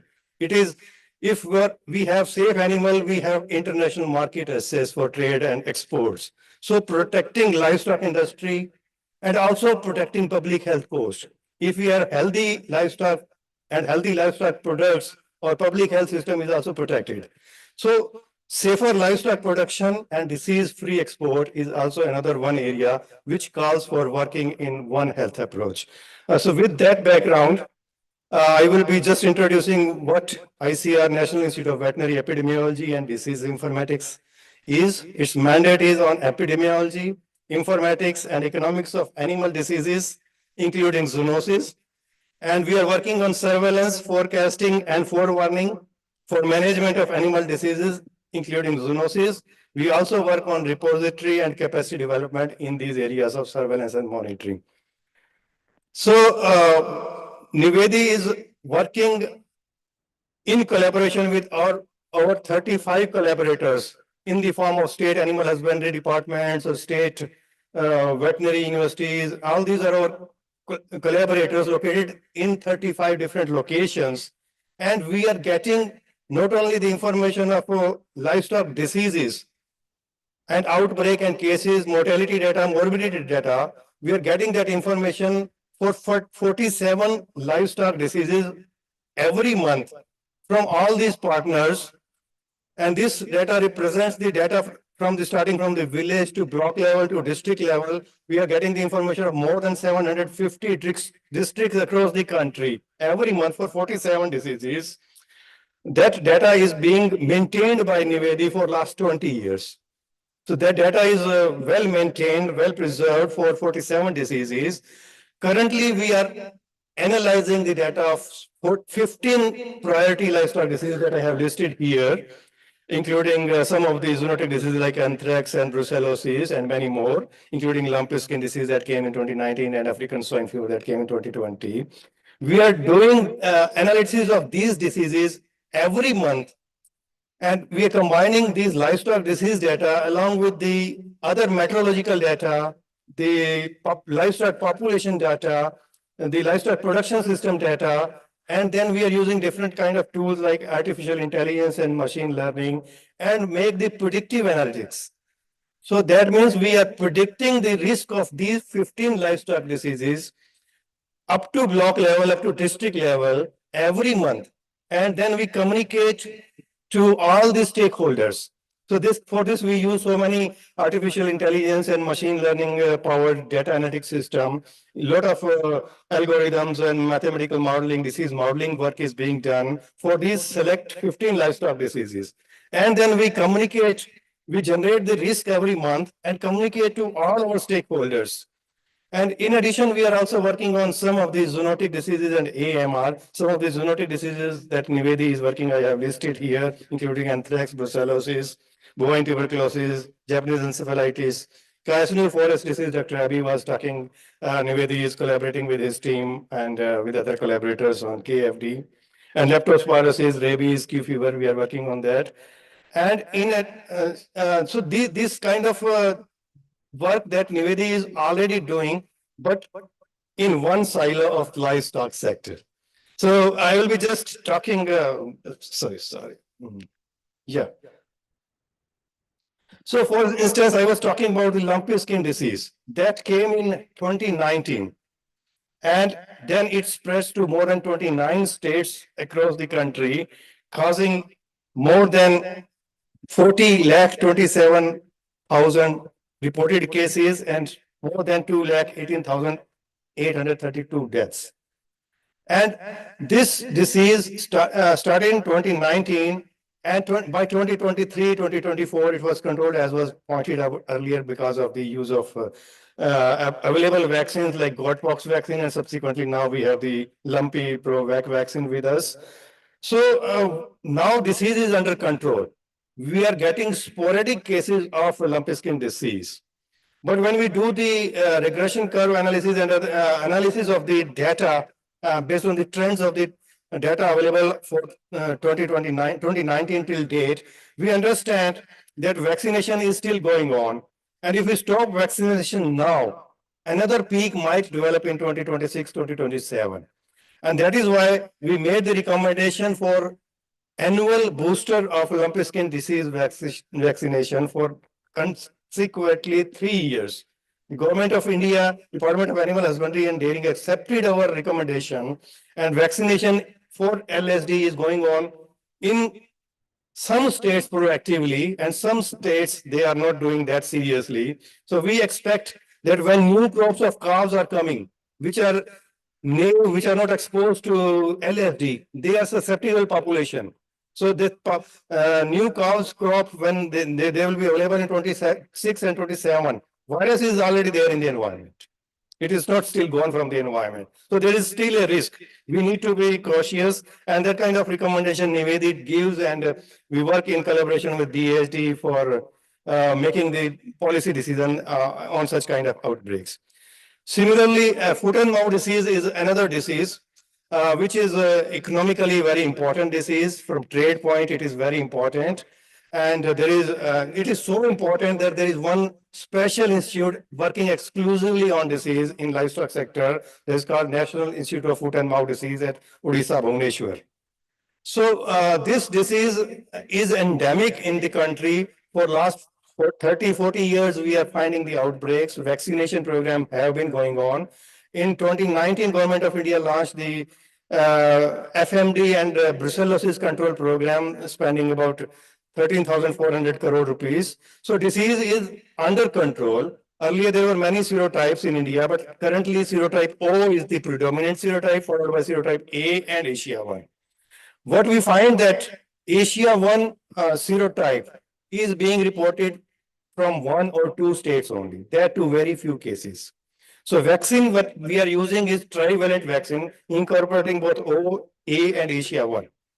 But this data is of the 2021 and 22. Now, 23, 24, we are not finding Asia 1. So this is, we are giving a thought process. Should we stop Asia 1 vaccine component in the vaccine, remove the Asia 1, and that, but we think that if continuously for 2 years we do not find Asia 1, probably we will be modifying our vaccination policy and working on that, that we focus only on bivalent vaccine rather than trivalent vaccine. So for FMD also, we're just doing the regression curve analysis and then see that vaccination is going on.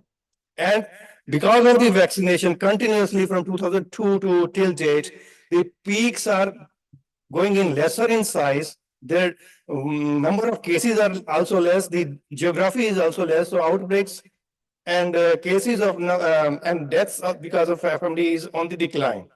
But this effort has to be continued because till the peaks are developing, there is hope that if we do not continue our control program, and Government of India is targeting by 2025 controlling the disease, and by 2030 eradicating the disease. Looking at this curve, looks like this task is horrendous. It is not likely to be completed, or rather, if we want to complete that, we need to put more efforts. Similarly, there is another disease, just I will be taking one more example of livestock disease, PPR. PPR is disease of sheep and goat. It also is called sheep and goat plague. A lot of mortality and morbidity because of PPR in the country used to occur. That's why Government of India launched the PPR control programs. And now, since last 2 years, based on the success of the control program, Government of India has launched the eradication program. So if you look at the trend on the right side, the number of outbreaks are continuously on the decline. Why? Because the PPR vaccination is very stable. It gives the lifelong immunity, one shot, and the sheep or goat is protected. And secondly, this eradication program is being implemented very effectively. We make the surveillance plan for this disease actively. Active surveillance is going on, not only surveillance, but also sero monitoring to see how many number of cases and outbreaks in the country are occurring, and also what is the impact of vaccination. So we are continuously monitoring throughout the country the impact of vaccination, how much is the sero monitoring, how much is the herd immunity. Now we find that many of the states have herd immunity above 80%. So we are targeting that entire country. When it has herd immunity above 80%, then we'll stop the vaccination. Now we have not stopped vaccination because some states still have figures between 60 to 70%. If we stop vaccination in some states, because of the trans-state movement of animals, disease might re-emerge. That's why we are continuing for another 1 or 2 years, and we are monitoring continuously every state. And if a situation comes, we will stop vaccination so that we can go for next step of next phase of eradication of this disease. So as I said, Nivedi is generating the risk and communicating to all the stakeholders. Now we also started communicating to the livestock owners directly. Now if some livestock owner is having sheep, he will be getting the alert of sheep diseases. And if somebody is having cow, he will be getting the alert of cow diseases. This experiment we have started in Karnataka state. We want to implement it across the entire country, and we are working with different agencies to implement it across the country. Similarly, we have made a database of all the field veterinarians. This activity we have recently started, where the state field veterinarians, they are now getting SMS alerts. This only started from October 2024. We started the SMS alert system, wherein every veterinarian in a particular district will be getting the risk of that district alone, so that he can take necessary steps to mitigate those risks. In addition, Nivedi is working with the DHD and NDDB and also Tata Consulting Services. We have developed a real-time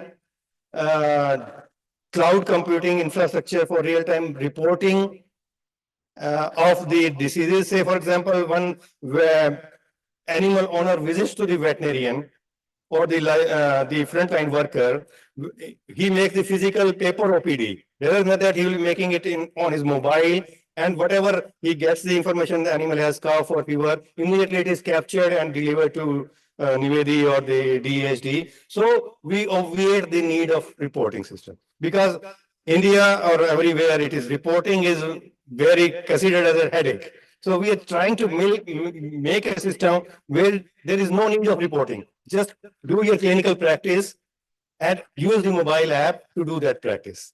That will be enough to, because whenever that we find some clusters of fever or one cluster of skin lumps is developing, they will be not in one animal or one village, it could be in a couple of villages. So we'll be just generating the alert, and every system machinery will be activated, and this kind of reporting system, surveillance system we are establishing now. Already it has been piloted for 1 or 2 diseases. For foot and mouth disease we have already done, and also all the vaccination being done, the treatment being done is now being reported from many states.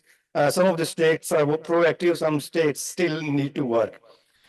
So this is what is the surveillance system that I was talking about in the livestock sector.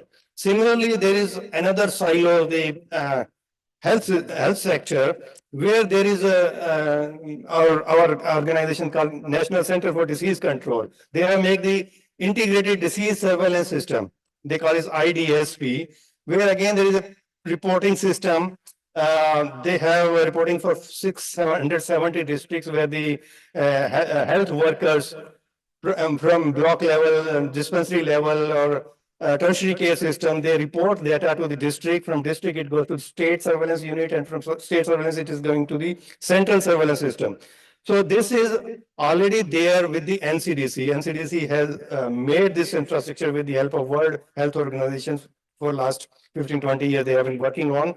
So they have 2 kind of verticals. One is probable form, and another is the laboratory confirmed form. They call it P form and L form. So for they have made this system for 34 human diseases, 12 in the laboratory confirmed, and 34 diseases which are P form. So this kind of reporting system is already there in NCDC. So a similar kind of parallel structure has the Nivedi has under the what we call as National Animal Disease Referral Expert System, NADRES. We have a portal called NADRES, and NCDC has a portal called IHIP, Integrated Health Information Platform. So on this platform, for these 34 diseases, the information near real time, they have weekly reporting system, and we have a monthly reporting system. That kind of information is there. So what is need that both needs to be integrated. So both these, whether it is IHIP or IDSP or Nivedi's NADRES system, they are using different kind of surveillance approaches. The foremost approach that is successful for surveillance of diseases is the active surveillance, but that is again very resource intensive, labor intensive, people involvement is there. This includes regular visit, inspection, laboratory testing. So it is there are very few diseases wherein active nationwide surveillance is going on. If we talk of the livestock sector, there are only 4 diseases where we have an active countrywide surveillance system. One is foot and mouth disease, another is PPR, then is brucellosis, and fourth is pig disease called classical swine fever. So we need to have more of this kind of active surveillance system that could include active vector surveillance or sentinel surveillance, visiting the same site again and again and getting the data of particular disease, or pathogen surveillance system, whether clinical or virological, and serological surveillance system could be also a proactive active surveillance system could be there. And even also we can get sometimes participatory data, as Dr. Abhi was showing, by getting questionnaire, that kind of. But this is one more resource intensive. So most of the reporting that whether Nivedi is getting or NCDC is getting through the passive surveillance system means they went. Oh, okay. So passive surveillance means the clinicians, when they get the disease cases, they just report either weekly or monthly basis. And then there are other kind of systems, the surveillance system we are being implemented, including syndromic surveillance, environment surveillance, or event-based surveillance, or now the genomic surveillance with the technologies available. We are doing that on continuous basis. Similarly, for AMR surveillance, also there are vertical silos. I was saying that one is ICR has for the livestock and fishery system. We are doing the AMR surveillance for in the livestock sector, fishery sector. Then similarly, NCDC has for National Animal Surveillance Network. Similarly, ICMR has AMRS and AMR surveillance and research network. But what message I want to give that all these can be integrated. All these vertical silos can be made as some communication system horizontally, so that we have more objective data on whether zoonotic diseases or livestock diseases or human diseases or the AMR. So some of the One Health initiative that has already been covered by the Priya Madam. She talked about that. There have been different kind of One Health initiative taken. One is the NCDC was working initially on National One Health Program for Prevention and Control of Zoonosis. Now they are calling it Center for One Health. Then ICMR also is doing One Health surveillance in different environment niches. I was talking about slaughterhouses, one niche they are working of zoonotic diseases, how they are interacting. Bird sanctuary is another area. Forest fringe is another area. Then DBT One Health Consortium, we are witnessing Dr. NIAB and Dr. Taru made some presentation. Dr. Hegde also made that presentation.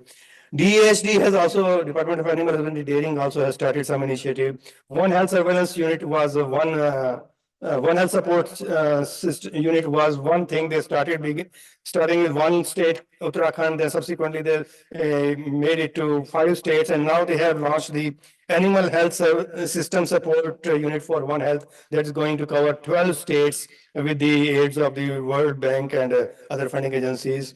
Then Ministry of Environment, Forest and Climate Change. We were talking in the morning, they are not much involved, but yes, Central for Zoo Authority, they have already started working on National Referral Center for Wildlife, where they are developing a similar kind of surveillance system for zoonotic and wildlife diseases. So we hope that that sector will be also taking great interest. Already National One Health Mission by the Prime Minister's Science, Technology and Innovative Advisory Council has been discussed much in detail. This was one that Priya Madam has already shown. So here, there are different areas we are working on: pandemic preparedness, joint outbreak response. But I would like to focus that integrated disease surveillance is one area that is going to help in early detection, prevention, and control of the livestock diseases. So many stakeholders already, they have been covered in this. So to conclude, there are many key One Health areas for working towards control of zoonotic or One Health diseases. And one of the key areas is surveillance and diagnostic. But that is possible that we can effectively control zoonotic diseases if we are working an integrated approach rather than this silo kind of approach, whether it is surveillance and diagnostic. We should be using integrated approach, joint investigations, then outbreak investigation, or whether it is service and policy. There should be one centralized agency that should be making policy decisions for handling it. And one concern that we have been talking in since morning is data sharing, networking, and communication. That needs to be in place so that we can effectively work on controlling these zoonotic diseases. So I will conclude with the remarks that in the orchestra of health, surveillance plays the time of early intervention. Thank you very much. Thank you, Dr. Gulati. Any questions? Yeah.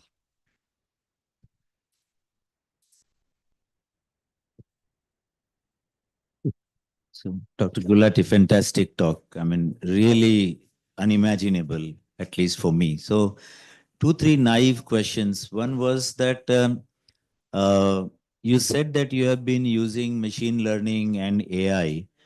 How confident you are of the data? Do you yourself collect, or you have a mechanism to ensure that the data collection goes right, is reported right, is QC'd right? That's like garbage in, garbage out for ML and AI. So how do you ensure that it's all quality? So this is a very, very relevant question. And because we have been collecting data since the beginning of Nivedi, we have been working on data quality. Although always it is underreported. But now we have developed a system wherein reporting, whatever is being reported at district level, block level, and it is pulled up to the state level, and then it's communicated not only to Nivedi, but also to the DAHD. So one system is that reporting, I still agree it is underreporting. But quality of reporting is, we cannot say that nobody will say there is disease outbreak unless there is some incentive. Like in one state, we found that when lumpy skin disease came, the government in that state announced that we will be giving 35,000 compensation for any cow dying. So whenever any cow was dying, there was just writing lumpy skin disease. That kind of reporting occurs, but not frequently. Not frequently, because every time there is no incentive. But definitely, we are trying to work on some tools wherein the decision making or the analytics is not entirely dependent on the disease data. And then when we are analyzing, we are not analyzing based on the data of 1 year. We have data of 20 years for certain diseases, and each disease for each year is given certain weightage. And then when we are, say for example, we are predicting today is month of February, when we are predicting for the month of April, in the April will be getting the data. We kind of validation system. We look into that, what we predicted and what is the actual situation. Although when we predict the risk is little higher, but there is 70 to 80% matching with what is actually happening.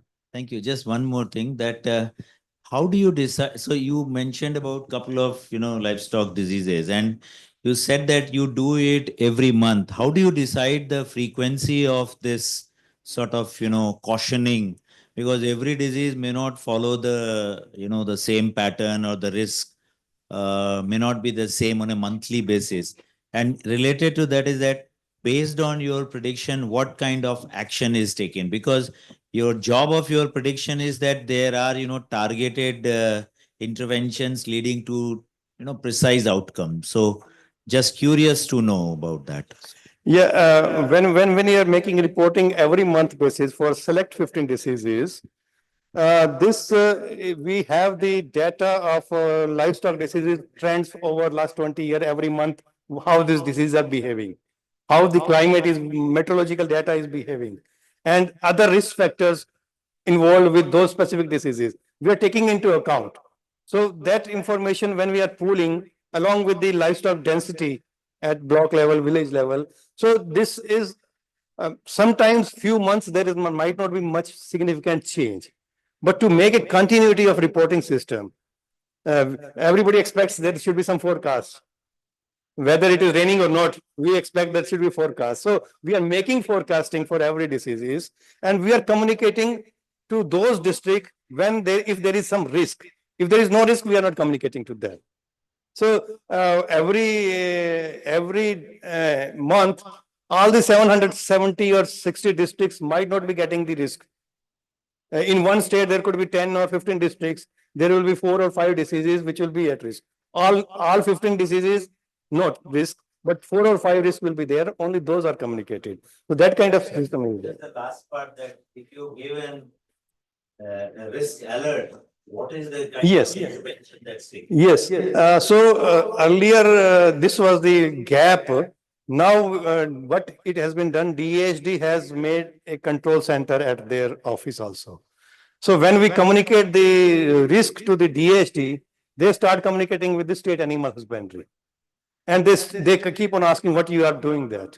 And we have now, like I said, SMS alert. We are also establishing the, what you call, kind of customer care or helpline. People are now calling us when we give the alert, because earlier veterinarians were not in the loop. We were communicating to their officers. Now veterinarians are in the loop. So veterinarians are in the loop. Veterinarians are getting the information and they're calling us. So you have given us the alert of brucellosis. What should I be doing? So that kind of system is there. Time is there, I'll ask. Yeah. Maybe later. Just, Dr. Gulati, just a quick observation on that Asia 1 being in a couple of pockets and the thought process of switching to a bivalent vaccine. But when FMDV infects all cloven-hoofed animals and the porosity of the borders that exist between India and the border states, do you think that is wise?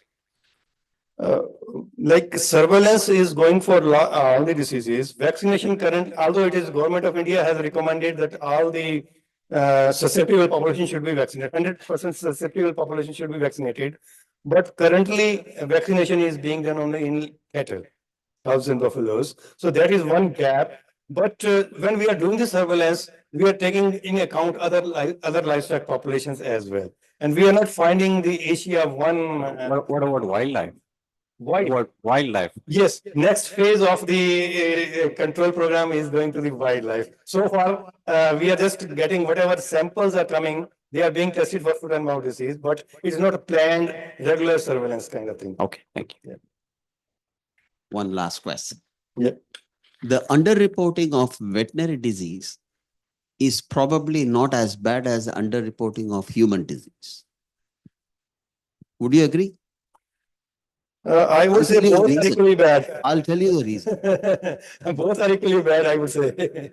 No, one is more bad than the other. Because in the veterinary practice, private practice is not a big deal for all of this. This is operating through the veterinary offices of the government. That's how the data collection or capturing on a monthly or a weekly basis, whatever is done. That's not the case with the human disease. What comes through the government channel for disease data is only a fraction of what otherwise comes in the private practitioners, which never gets reported. So the human disease is grossly underreported than veterinary diseases. And I agree with Chandak, this itself is underreported. Yeah. But between the NCDC model, which you say has been going on for 20 years, how long is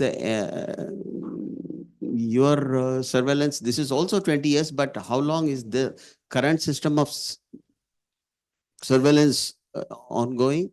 in the current model? The active surveillance you are talking The about. active surveillance. Active surveillances are going on for, I think, 2018 or 19 for select diseases. For a few other diseases, we started sometime in The 2010. bottom line is both are grossly underestimated. Yes, they are. Underestimated. And it is more problem is more severe in poultry sector because it's highly commercialized, private, closed sector. Poultry sector is like you're saying human sector. This all privately managed. Healthcare is also privately managed. Most of the information, what is happening in their poultry sheds or poultry houses, is not coming out into the reporting system. Yeah. Okay. Thank you, Dr. Gulati. Thank you.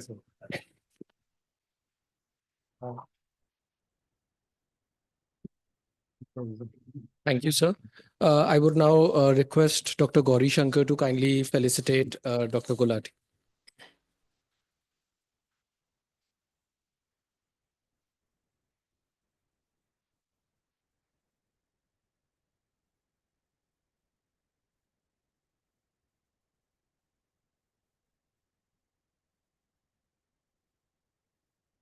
And now I would request Dr. Ravindran to kindly felicitate Dr. Gauri Shankar.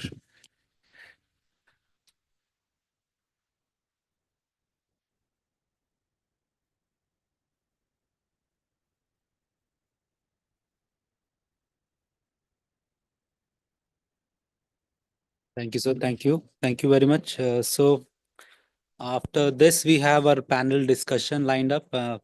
For the panel discussion, we have Dr. Ravindran as a moderator for the panel discussion. And may I please request all the One Health PMC members, Dr. Vandana, Dr. Kumanan, Dr. Prabodh, to be on the dais. Along with that, I request Dr. Vinay Nandikori, Dr. Chandak, Dr. Tirumurugan, and Dr. Jitaru Sharma to be on the dais, please. Okay. Over to you, Dr. Ravindran.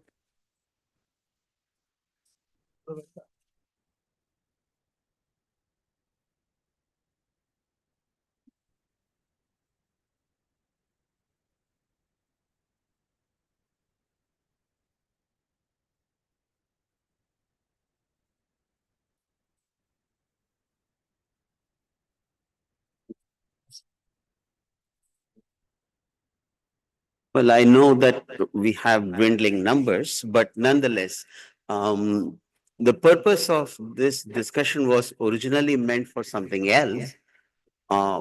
Because we have members of the PMC who were not in a position to talk about their work, A. B, then we have few more people like Vinay from CCMB, Chandak from and Tirumurugan from Tanuvas. And the whole idea was to get some kind of a feedback from each of them to add to whatever we have discussed or whatever we have heard thus far in the day. So I'll request with Bora. Thank you, sir, for giving me the privilege to start the panel discussion. So I think from the animal sector, Dr. Gulati has represented well. I congratulate him. Excellent presentations. And it was a comprehensive presentation of the effort of the entire animal sector in contributing towards control of animal diseases as well as the zoonotic diseases, a component of the One Health approach. I think the most important thing he highlighted, and also in my opinion, that is the most important thing, is that I think in silo, many organizations are doing One Health process in controlling the public health related diseases, including zoonotic ones. But there is a need of integrating the efforts by having a linkage between the organizations. And at the national level, there should be some regulatory authority to look into the kind of integration linkage needed among the different institutions and the ministries looking into the One Health approach. I think that is missing in many places. And that is why the effective implementation of the One Health program is not happening as expected and in many places. And at the same time, I think as has been focused well in most of the presentations done today, that the either under-reporting or lack of reporting is the most important factor, which will be having very serious impact on all our efforts in designing our strategy based on the data that we generate. So once we can trust in our data that we receive from the field, then only we can generate any kind of predictive model for predicting the occurrence of diseases in the population. And third, most important aspect that I could see that most of the research efforts in determining the prevalence or incidence of diseases in the human sector, medical sector, is confined to the hospital-based studies. There is not much have been done in population-based studies in medical sector in India. I think that is one lacking sector that has to be given more impetus. And also in that case, I think outbreak investigations by joint team, as a team effort of medicos, veterinarians, as well as others like social scientists and ecologists would be of much value in the near future. These things are actually already identified as some of the bottlenecks in having the effective One Health approach. But still, we are yet to start our journey by taking into consideration the integration needed among the organizations and the experts concerned in all these related fields. In my opinion, these are the three important facts which are to be taken care of immediately. So for building a One Health infrastructure in India, so that we can ultimately have an effective impact of the One Health approach. Thank you very much. Could you pass on to Dr. Kumar? Yeah, thank you, sir. So Rachel Carson, I'm just starting with a quote from Rachel Carson. In native, nothing exists alone. So we have been talking about One Health, which involves human beings, animals, plants, environment, everything. And in One Health approach, all these areas are very, very important, and equal importance should be given to all these areas. Like nothing is important and nothing is of less priority. So each and every aspect of the One Health component has to be looked into. And one thing, which is alarming from the presentations today is India is number one in human population. India is number one in livestock population. And India has a quite wide range of biodiversity. So as a result of that, we may feel happy to say that we are number one in many things. But at the same time, our responsibilities are also increasing, especially with regard to the One Health approach. So we need to pull up our socks and then we need to go again in a very concerted manner to tackle the possible emerging diseases. When we are talking about emerging diseases, we have to be thinking of re-emerging diseases also. I know those diseases which we were claiming in my master's days in the early 80s and all, which has been under control, now is coming back again with more vigor. And again, emerging, re-emerging, and endemic diseases are also of importance. And again, there were some feeble mention about the antimicrobial resistance. Probably I feel that for the next 10 or 15 years, this antimicrobial resistance is going to be the buzzword. And we may have to do a lot of work on this antimicrobial resistance to really have a breakthrough in our One Health approaches.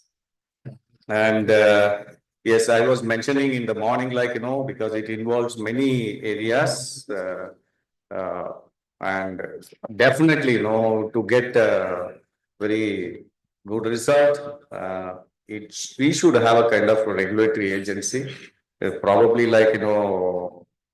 whoever is here who can take the message to the policymakers. So this is very, very important. Probably the director NAAB can make an initiative. Somebody has to coordinate all these things, because everybody is considered to be the number one in their field. And here we are not worried about number one, who is big and who is small. So we need to have somebody to regulate it so that we get the best outcome out of the entire One Health approach as far as our nation is concerned. And certain things, with regard to even our consortium, this is basically we were working on animal diseases and human diseases. And there were some centers like Nivedi and all working on the modeling and the economic importance and so on and so forth. But probably in future, if you are going in for a kind of expansion with regard to this One Health program, we should include environmentalists and then the ecologist as well in our study group, because Dr. Ravi was giving a lot of information with regard to the role of environment and ecology in the One Health Control Program. And we have to be prepared for the zoonotic diseases which are going to come from the wild animals. Because as a result of increasing human population, we require more food to fill up these mouths, and then we need more area, we need more infrastructure. As a result of that, what happens? We are encroaching the forest. When we are encroaching the forest every day, these animals are crossing into the human dwelling, and there is going to be definite contact between the domestic animals as well as the wild animals. So this is going to be again a problem with more and more diseases getting into the wild population. And finally, as I used to, many people may not agree with me. Now we have to, sooner or later, we need to think about controlling the population in our country. Whatever effort we use, I personally feel that some may agree and many may not agree. Whatever effort we take, it is getting diluted. And I would apply that, or I would attribute that to this extraordinarily, huge population of our country. So we have to take a call on that, whether for effective, whether it is going to be control of disease or implementation of good programs. Everything boils down to that. Thank you very much for the opportunity.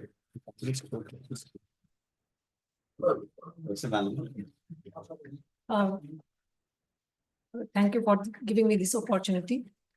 We had a very, very good symposium, not just because there were veterinarians and medical professionals, but it was totally, integrated with having a mathematician models, somebody from IIT, and also somebody from diagnostic, so an ecologist. So it made it very, very complete.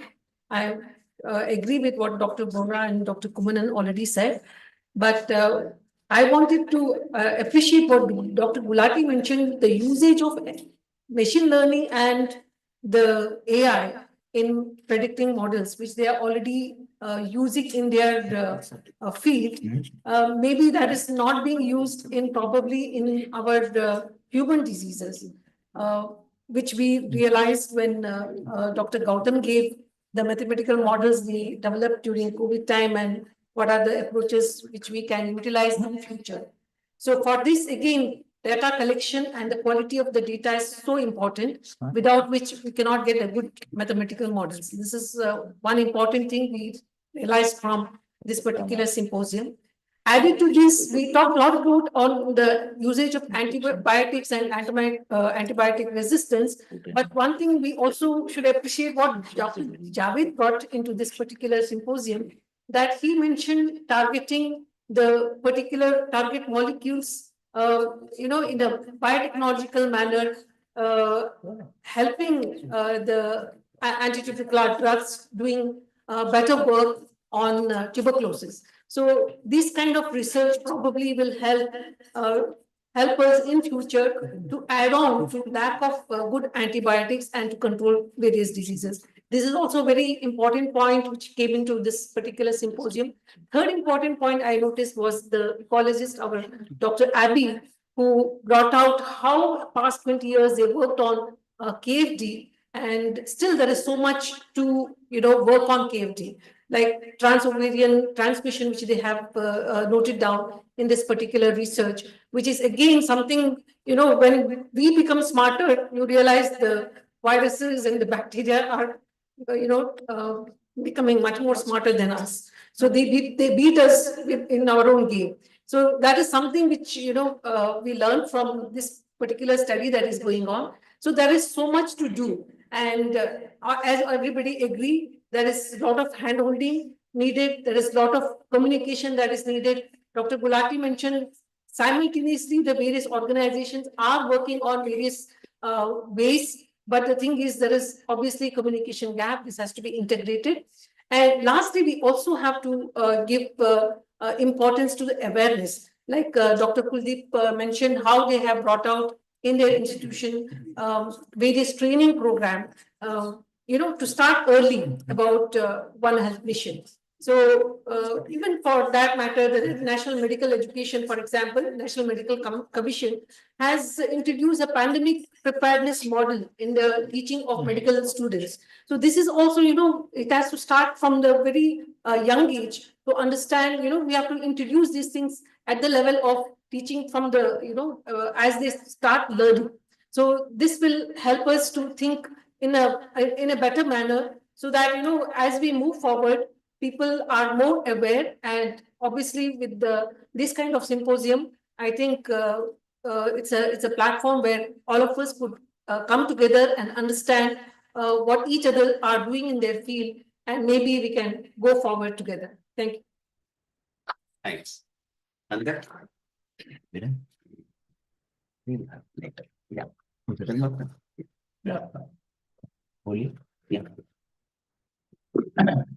So I think being a pharma guy, it was absolutely a new thing for me. But the gamut of the topics and the discussion which we had, primarily what I believe, we are a long way to go in this complex Indian plethora of different kind of beliefs and faith, where you have every animal is related to either a god and goddess, where we believe in that, compromising whatever the disease it can carry to or reciprocate with each other, number one. Second one, we are a long way to go because we are at a stage where we have not given a foolproof procedure on which we can go for the second stage to the regulatory guidelines to adhere to. Third one is there has been thick silos between the departments, which I think one of the colleague told, if we are, I think Ravi, Dr. Ravi from Bangalore, if we are not as a team, it is very difficult because we are a population 1.4 billion of human beings, then we are having a population of as the huge entirely in the world. We are with a less space managing the animals and human beings here. We are not thorough, then we have to wait with patience when it can clap. And I think lastly, what I was talking to Dr. Taru, the vaccination program also is a point for animals. How and when we are going to take an immediate step, and much of it is the government policies and other things are dependent. How quickly we can proceeding with the procedure, how to control, and like an example in Odisha, Mayurbhanj, when the disease happened. So that was a cash award, but it has never been identified to control over then and there, so that you let it go with so many lakhs of livestock perished. So these are the things which I contributed. I'm not an expert, as I told, to fill in the vacant chair. So I have just told from my side. Thank you so much. Thank you. Thank you for the opportunity. It's kind of a good one day getting exposed to a lot of things. I agree with the last point raised by the speaker. One is that, like, quick lesson from LSD, which happened where a disease identified in one area, but availability of heterologous vaccine that could at least save a time in terms of control. So that is one in terms of animal health perspective. If something available alternate in terms of heterologous coverage in terms of control, probably one that needs to be also attended to. I probably Dr. Gulati will agree to what is the difference basically between a animal husbandry surveillance or livestock surveillance and the human. The livestock surveillance is always linked with the control programs operated by the government. So it is always kind of a situation where an active vaccination is also coupled along with the surveillance. And there is no national vaccination policy also that doesn't exist in the country in terms of livestock. So whatever we are looking at in terms of vaccine coverage, in terms of livestock, is only a basic driven in terms of what is critically required to eradicate the disease, rather than looking at a national policy. Probably there is one requirement in terms of a national vaccination policy that need to be done, probably from the side of livestock, as what you have in terms of human. Probably that can help in mitigating a lot of diseases of livestock importance, leading to the food or economical benefits, probably also linked up to human thing. Second, with respect to the first talk where Dr. Priya was telling out in terms of preparedness of high security containment labs throughout the country, in terms of several laboratories coming out requiring BSL-3 facilities. So, most of the surveillance is being done by either genomic methods. Why don't the country look at options of having a neutralization-based approaches, which probably can be prepared in terms of pseudoviruses?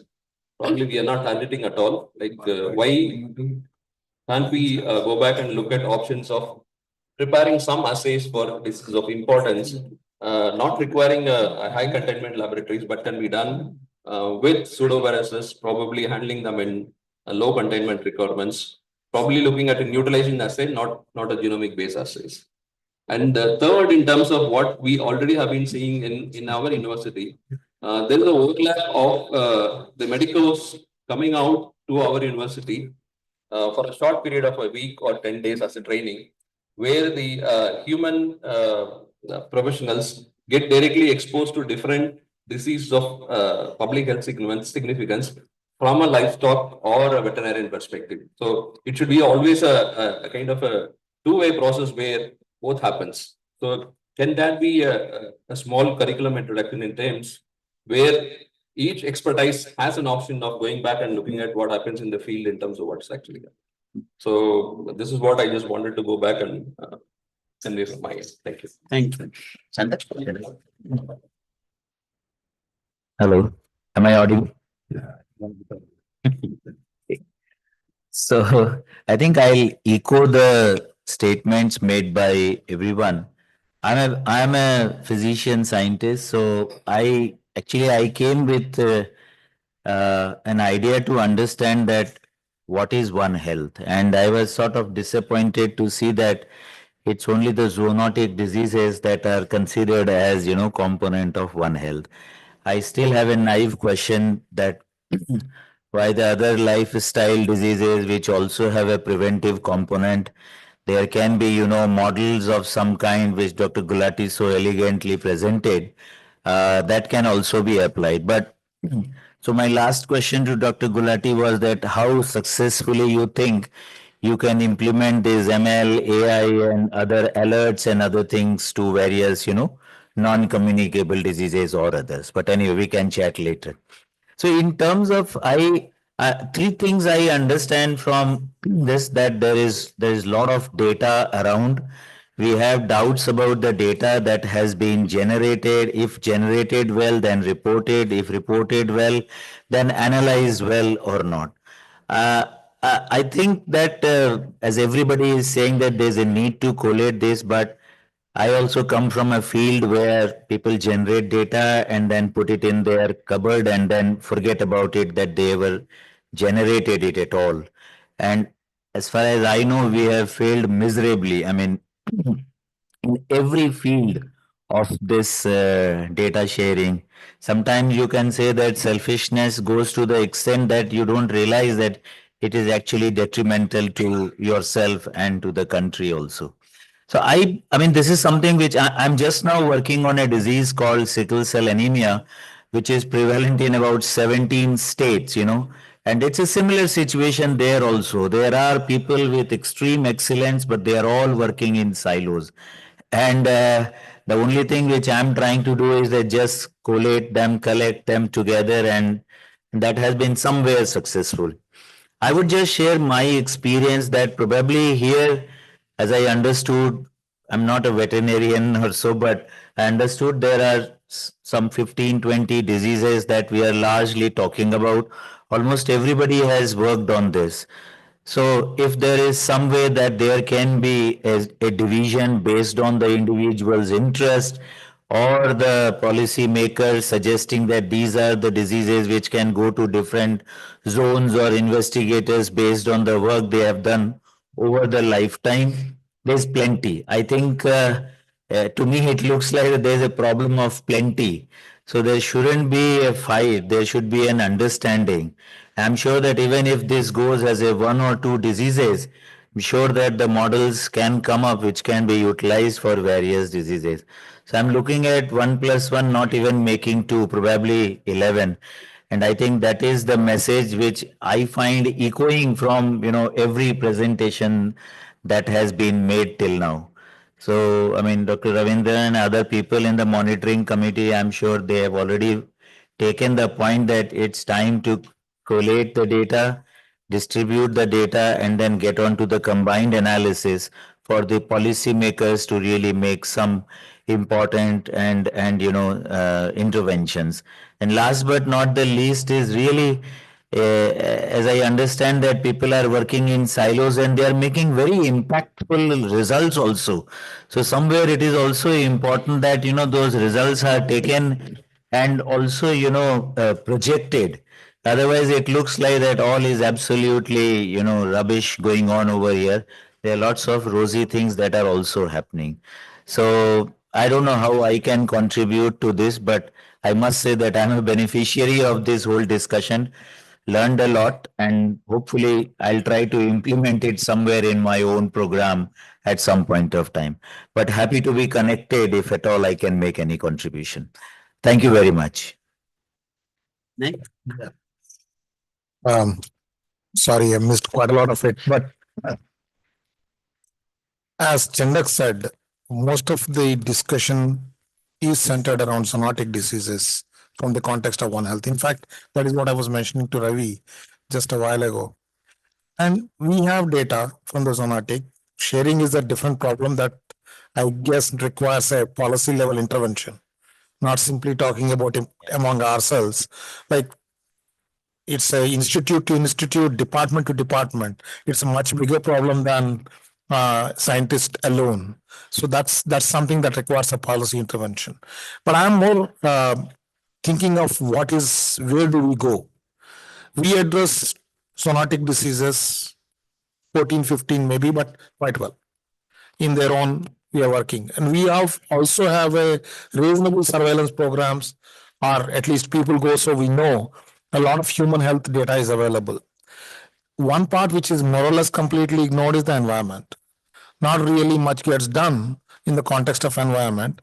And the second thing is we are not even looking into population level dynamics, in the sense, if you are in a particular setting, let's say urban setting, the kind of exposure you get from your zoonotic diseases will be different, because here you're not even going to have a cows and other farm animals, but you're going to be more closer to pets. The chances of this kind of a disease spreading around is through these kind of animals, and vice versa. It's not only zoonotic transmission, but reverse zoonosis too. And the environment is also very much different in terms of the kind of water quality that we get. That again changes even in the urban setting from say a population that lives in slums to that lives in relatively well-off scenarios. The kind of water you drink to everything changes. So we have actually India's within India, right? I mean, there are multiple ways and multiple aspects need to be looked at. Like even in urban settings, we have to take socioeconomic and then what kind of exposures people have. And that will give an idea about disease transmissions in that kind of population. And that will be different for middle class, well-off, and for the people who are actually living in slums. That's one. And rural setting is a completely different game because there even the sewage treatment plants are pretty much not there. And and over and above, then you have farm animals come into play. And still that doesn't mean that the stray dogs and other things are a lot more. So there is never any study comprehensively looking at populations and how the diseases are moving within those populations. We have to look at the local hospital, we have to look at the local population, and we have to look at the local animals. Then you will have a better idea on what this One Health is or what the transmissions are happening. That, in my opinion, is really One Health. Like looking at any problem more holistically, not in isolation. All the data on the zoonotic is good. All the data on human health is good, but they're all literally silos. Unless and until, even if data is available, you will not be able to build models if you realistically are not able to, not even looking in the same regions and areas. So you cannot take a Delhi data and that of from Haryana data out there and build a model. You can only build a model when the data is good. Otherwise, no mathematical model that we build would have any relevance unless and until the data is actually properly produced and generated. Models are built at a next level, not at the primary level. So all the AI, ML, it's almost like if you put the right kind of data, you get the right kind of answer. You put any data, you will get answers, but they may not be relevant. That's all I have to say. Thank you. Thanks, Vinay. So it's a bit, am I audible? Yeah. Okay. So it's already 6:30 and we, 7? 6. 6:30. And we didn't have 3 speakers as we had originally planned. So I just imagining what if all 3 had shown up. We would be probably around 8 o'clock, but it only gives you an idea of the breadth, if not the depth, certainly the breadth that we have covered all through the day. There were talks with extraordinary breadth and depth. And we had talks who were primarily more of breadth and less of depth because of the very nature of the One Health data collection. Having said this, the most common thing that we keep hearing all through the day is that One Health means it's not only veterinary, but unfortunately, globally, it is true. It's nothing very uniquely different in this country. I was looking at a data, 10 years of PubMed search if you do for human disease, and the same set of diseases, animal disease, and then data where ecology was part of it. I'll give you an approximate number. It's about 14,000 papers published on veterinary diseases of zoonotic importance. And the human disease is about 7,000, about 50% of the total number of veterinary diseases of zoonotic importance. And then there were about 4,000 of ecology, which was not covering any of the diseases. And if you add up all 3, there were 84 papers out of 14,000 papers. So we are looking at a trivial number of 84 out of 1,400 globally in the last 10 years. So it only justifies the requirement for enhancing the number of ecological inclusion into analysis along with the human and the animal. For example, about 2.5, 3 years ago, when we started this program, we simply did not even think about ecology as an entity. And we thought veterinary human diseases and animal diseases, and it was human centric. 18 out of the total 28 investigators were from the veterinary side. So by design, it was skewed towards veterinary, but that's the way, as I said, it has always been. Has the time come to change it? Yes, it's very clear. We are beginning to realize, because one of the reasons we managed to get Abhi, he came in the morning and he ran away in the evening, because he has been an extraordinarily busy person. He was in Hyderabad 4 days ago. He was in Hyderabad 20 days ago. So, but I still wanted to get him for the simple reason, you take one disease, one local geographic area, and then looking at the comprehensive part of it, getting the data, making predictions, validating it in the next 2 years until pandemic ruined the follow-up. But it gives an extraordinary depth into a single disease, which is not the most highly prevalent in the country, KFT, and very, very localized in the Western Ghats. But still, even a very localized disease required so much of input by a large number of people. And then he collaborates with Nivedi and many others. With so much of global funding, it only gives you an idea. If you have to do only one disease like KFT in a local area, it requires, I know he has been busy for about 8 to 10 years. And if you extrapolate that for almost all the other diseases, it will be a humongous task. Are we doing anything better than what we did 10 years ago? The answer is yes. Certainly, the trajectory is on a positive side. Things have started happening. The One Health itself is a bit paradoxical that One Health means everything should be together. But there are 6 organizations doing One Health. Until the One Health mission will probably integrate all of it, because every other organization or the funding agency has a One Health program. I think he had a nice slide. There are 7 agencies doing One Health.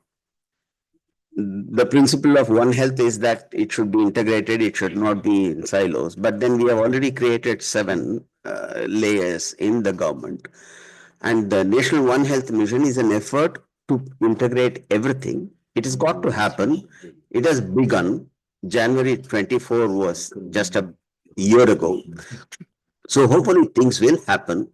They are yet to put systems in place for data management. They are yet to, somebody said, nobody knows who's the bandmaster for doing the One Health mission.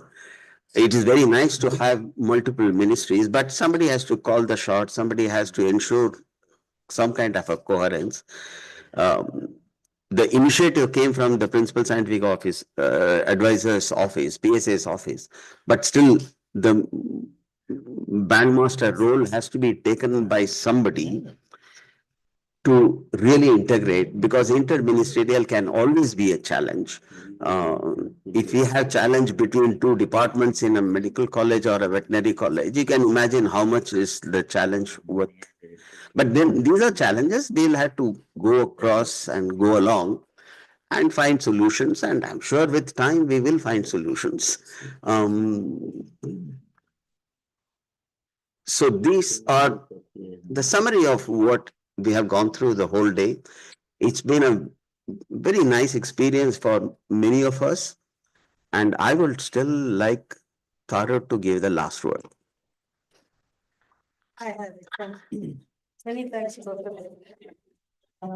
Yeah, I echo what you said in the end. But there are a couple of things which I was talking to Professor Kumaran. I'm happy the way you presented Dr. Gulati. That made a lot of sense. Yes, I mean, it cannot happen only with 2 or 3 sectors is the first point. Thanks for giving Ravi as well as Gautam, and that will surely enhance where we are. And I concur what you said. If we see that where we are and where we were, probably I won't say that we have been running, but surely a step ahead. That is for sure. Because I have been attending PMC 2 and it's going to be PMC 6. So that's my personal experience too. And yes, I mean, as in the morning after my presentation, Dr. Gulati said that data sharing. So there has to be, Dr. Omkar Tiwari is here from TBT. Everyone is making one point that there has to be a body policy linked body And it cannot really house only animal veterinary basic scientists and ecologists. And of course, social scientists is very important. We have a person in our society meeting. She was in our society. She was a Tata Institute of Social Science, Mumbai. And when we speak about One Health, the kind of point she brings, partly what Dr. Vinay Nandikuri was saying about different sectors and human animal interaction. Precisely, that's what we decided that we should go with those. Professor Siraj has done, animal handlers and stuff like that. However, coming back to Dr. Tiwari, so this is one very important thing. I'm very happy you're here. So that's a loud message out, and it has to go to, because it has to be National One Health Vision. So it cannot just go through one regulatory body. And here, one very good thing has happened thanks to BMC members and chairs, that repository which is there. So I'm sure I would consider a drop in an ocean if that could help, for sure. It has all sorts of data.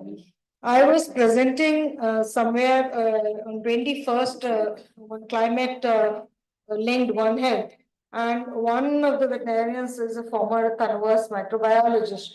He questioned me, you are saying about the rinderpest eradication. Did you ever see the data of wildlife or the wild animals? I have no answers, but I just put it this way. When there is a policy making body, if WHO is saying, then you had to go with the policy making. However, to make it a point here, Professor Shirish may agree, we haven't gone and we don't have that data. So wildlife and of course the policies of Dr. Onkar Tiwari policy, everyone says so. And second is about the data sharing. I think IBDC is a very good model which DBT has shown. Something like which ministry doesn't make a difference, but somewhere, and we all follow the path, whatever is decided. One point on a humble tone to Dr. Chandak, when you said that everybody is doing every disease, it's not rationalized. So on a humble tone, I like to make a mention, Dr. Gulati may endorse it. DHD has decided every time, every 5 years, they decide which diseases. So currently there are 4 nationwide, 4 diseases, which has HSFMD, they are not zoonotic in nature. So it's not only zoonotic, I mean, there are diseases and there, I mean, all these people who are working on One Health, they don't have a direct say. It is the government of India because they are the owners of all the livestock. So they decide based upon it. And currently, they have to make country free from rabies, such as FMD and brucella. Brucella. These are the 4. So rabies and brucellosis, PPR. So rabies, brucella, zoonotic, rest are not zoonotic. So that's a situation. It's just to add upon on the discussion. Sure. And I would have the, yeah. Yes. Yeah. So I believe these are the points. I thank you to Sun Pharma again and Professor Ravindran before that for this meeting. It was helpful, and yeah, when tomorrow when we meet, there are points to make. I like to, before I close, I like to make 2 statements. I wish I had data. So one of the medical centers, Dr. Maulong from Northeast, he has shared 300 sputum sample, mycobacterium positive, TB positive samples. Kanwas and Thurmargan is part of that. Nambi has just shared, out of which 202 are mycobacterium tuberculosis positive, 0 mycobacterium bovis, 0 M. oryzus. So that's the point, MTB. So, and some were unidentified, there was some issue. That's one. And second one is, when the scrub typers work, I was telling in my presentation, IUP and Tanwas they are doing. So what Nambi has just shared the data, they could get 8 samples positive through MGR Medical College through Dr. Pushkala, all 8 scrub typers positive. And he says that is done it and when these both are first time. So that tomorrow we'll elaborate. Since everybody is here. Thank you. I think we should call it a day. We have had a long Thank you, day everyone. and thanks for everyone to be around. The program was in such a manner that some of them had to take the flight and they left around 5:30, 6 o'clock. But nevertheless, thanks for being here. Dr. Ravindran, I think the volunteers, those who have worked. That is- There is a structure for the. There's a formal vote of thanks that he is doing. Yes. Please go ahead. आइए आइए मंच पे आइए आइए आइए Once we are. नहीं मंच पे आ जाओ भाई इधर And he's the only one from DBT. Let him give his. You know, brother. Huh.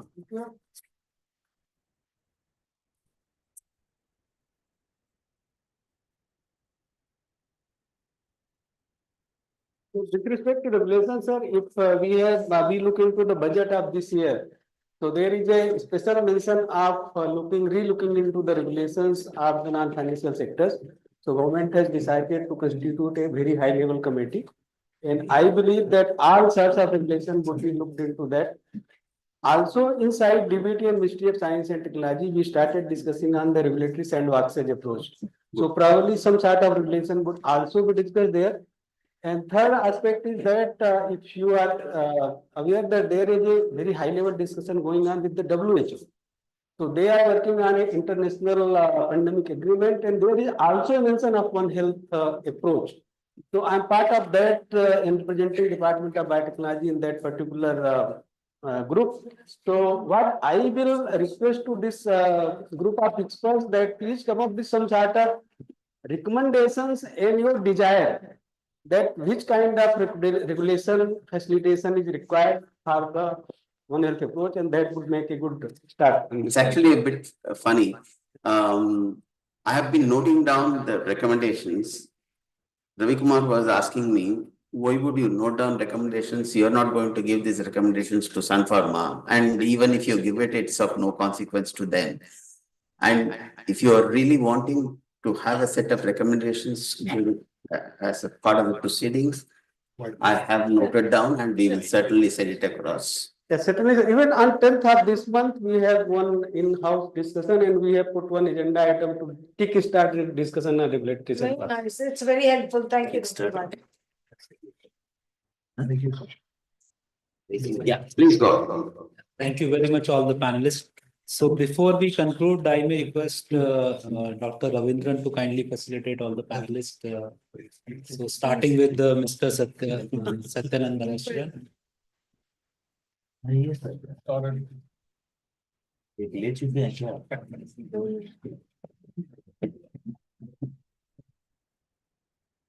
I'll give them answer. Yeah, I'll start from one end.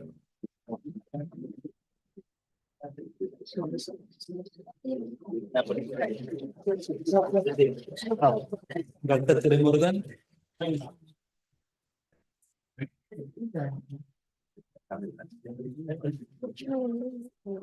Dr. Prabhu.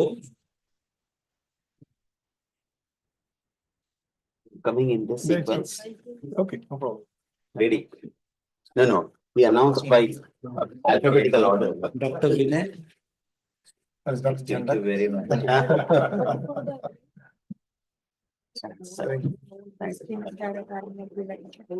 Vandana.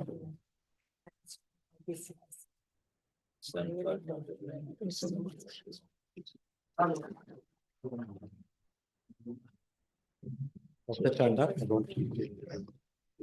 I'm done with Chanda. Now was. मैं भी यही करा तो पहले तो मैं चुके नहीं गए थे Dr. Tarusha.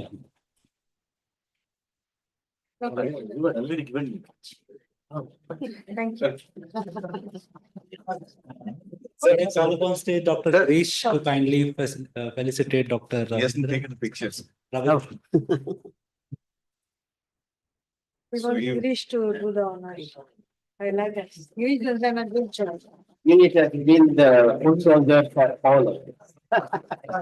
Thank you. If Mr. Satyananda Mishra wants, he can give a vote of thanks, otherwise I can.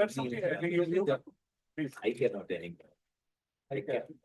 So on behalf of BRIC NIIB and Sun Pharma Science Foundation, it's my privilege to extend a vote of thanks to everyone who contributed to making this international symposium on One Health a resounding success.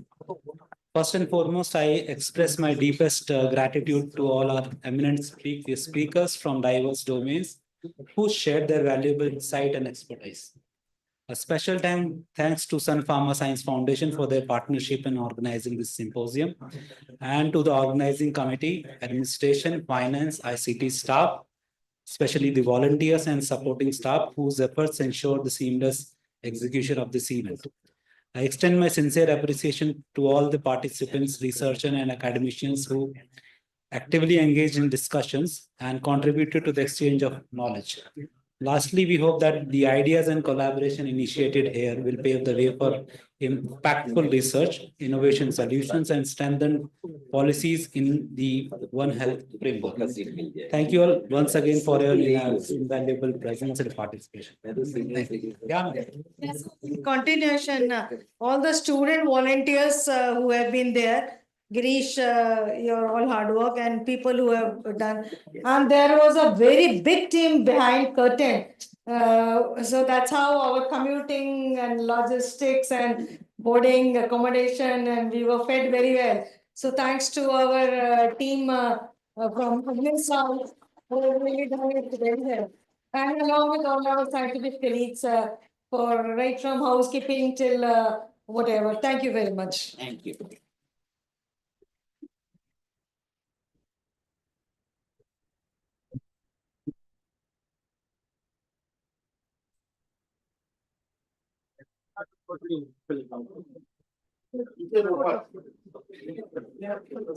अब तो साव है ना, साव के ऊपर आता है ना।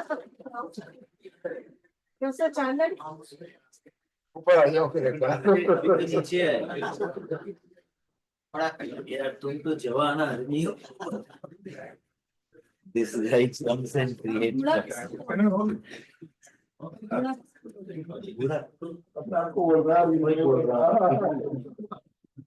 So I request everyone to please come near the podium for a group picture. Dr. Gulati, please come. So everyone, please. Yeah. Dr. Gulati.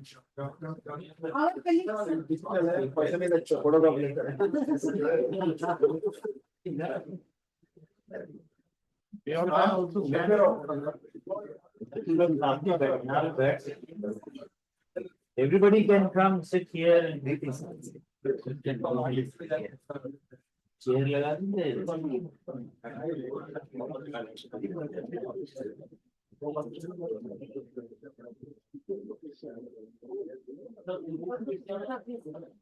Anyone who can fit in, please join. Come, please don't go back. Our Satya partner. Yes, sir. Come. Yes, sir. Please. Now the young boy from eighth book. Let's go.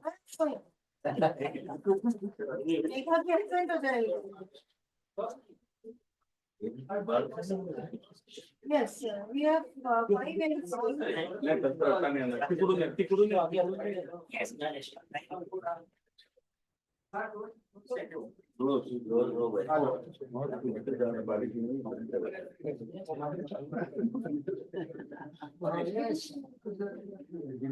पीछे जाओ, सब थोड़ा पीछे जाओ. Take 2 hearts and edit them.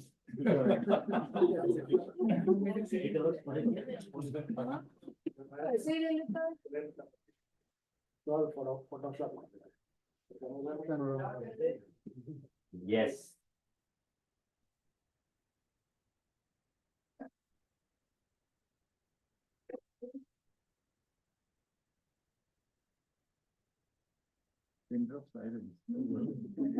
Focusing on the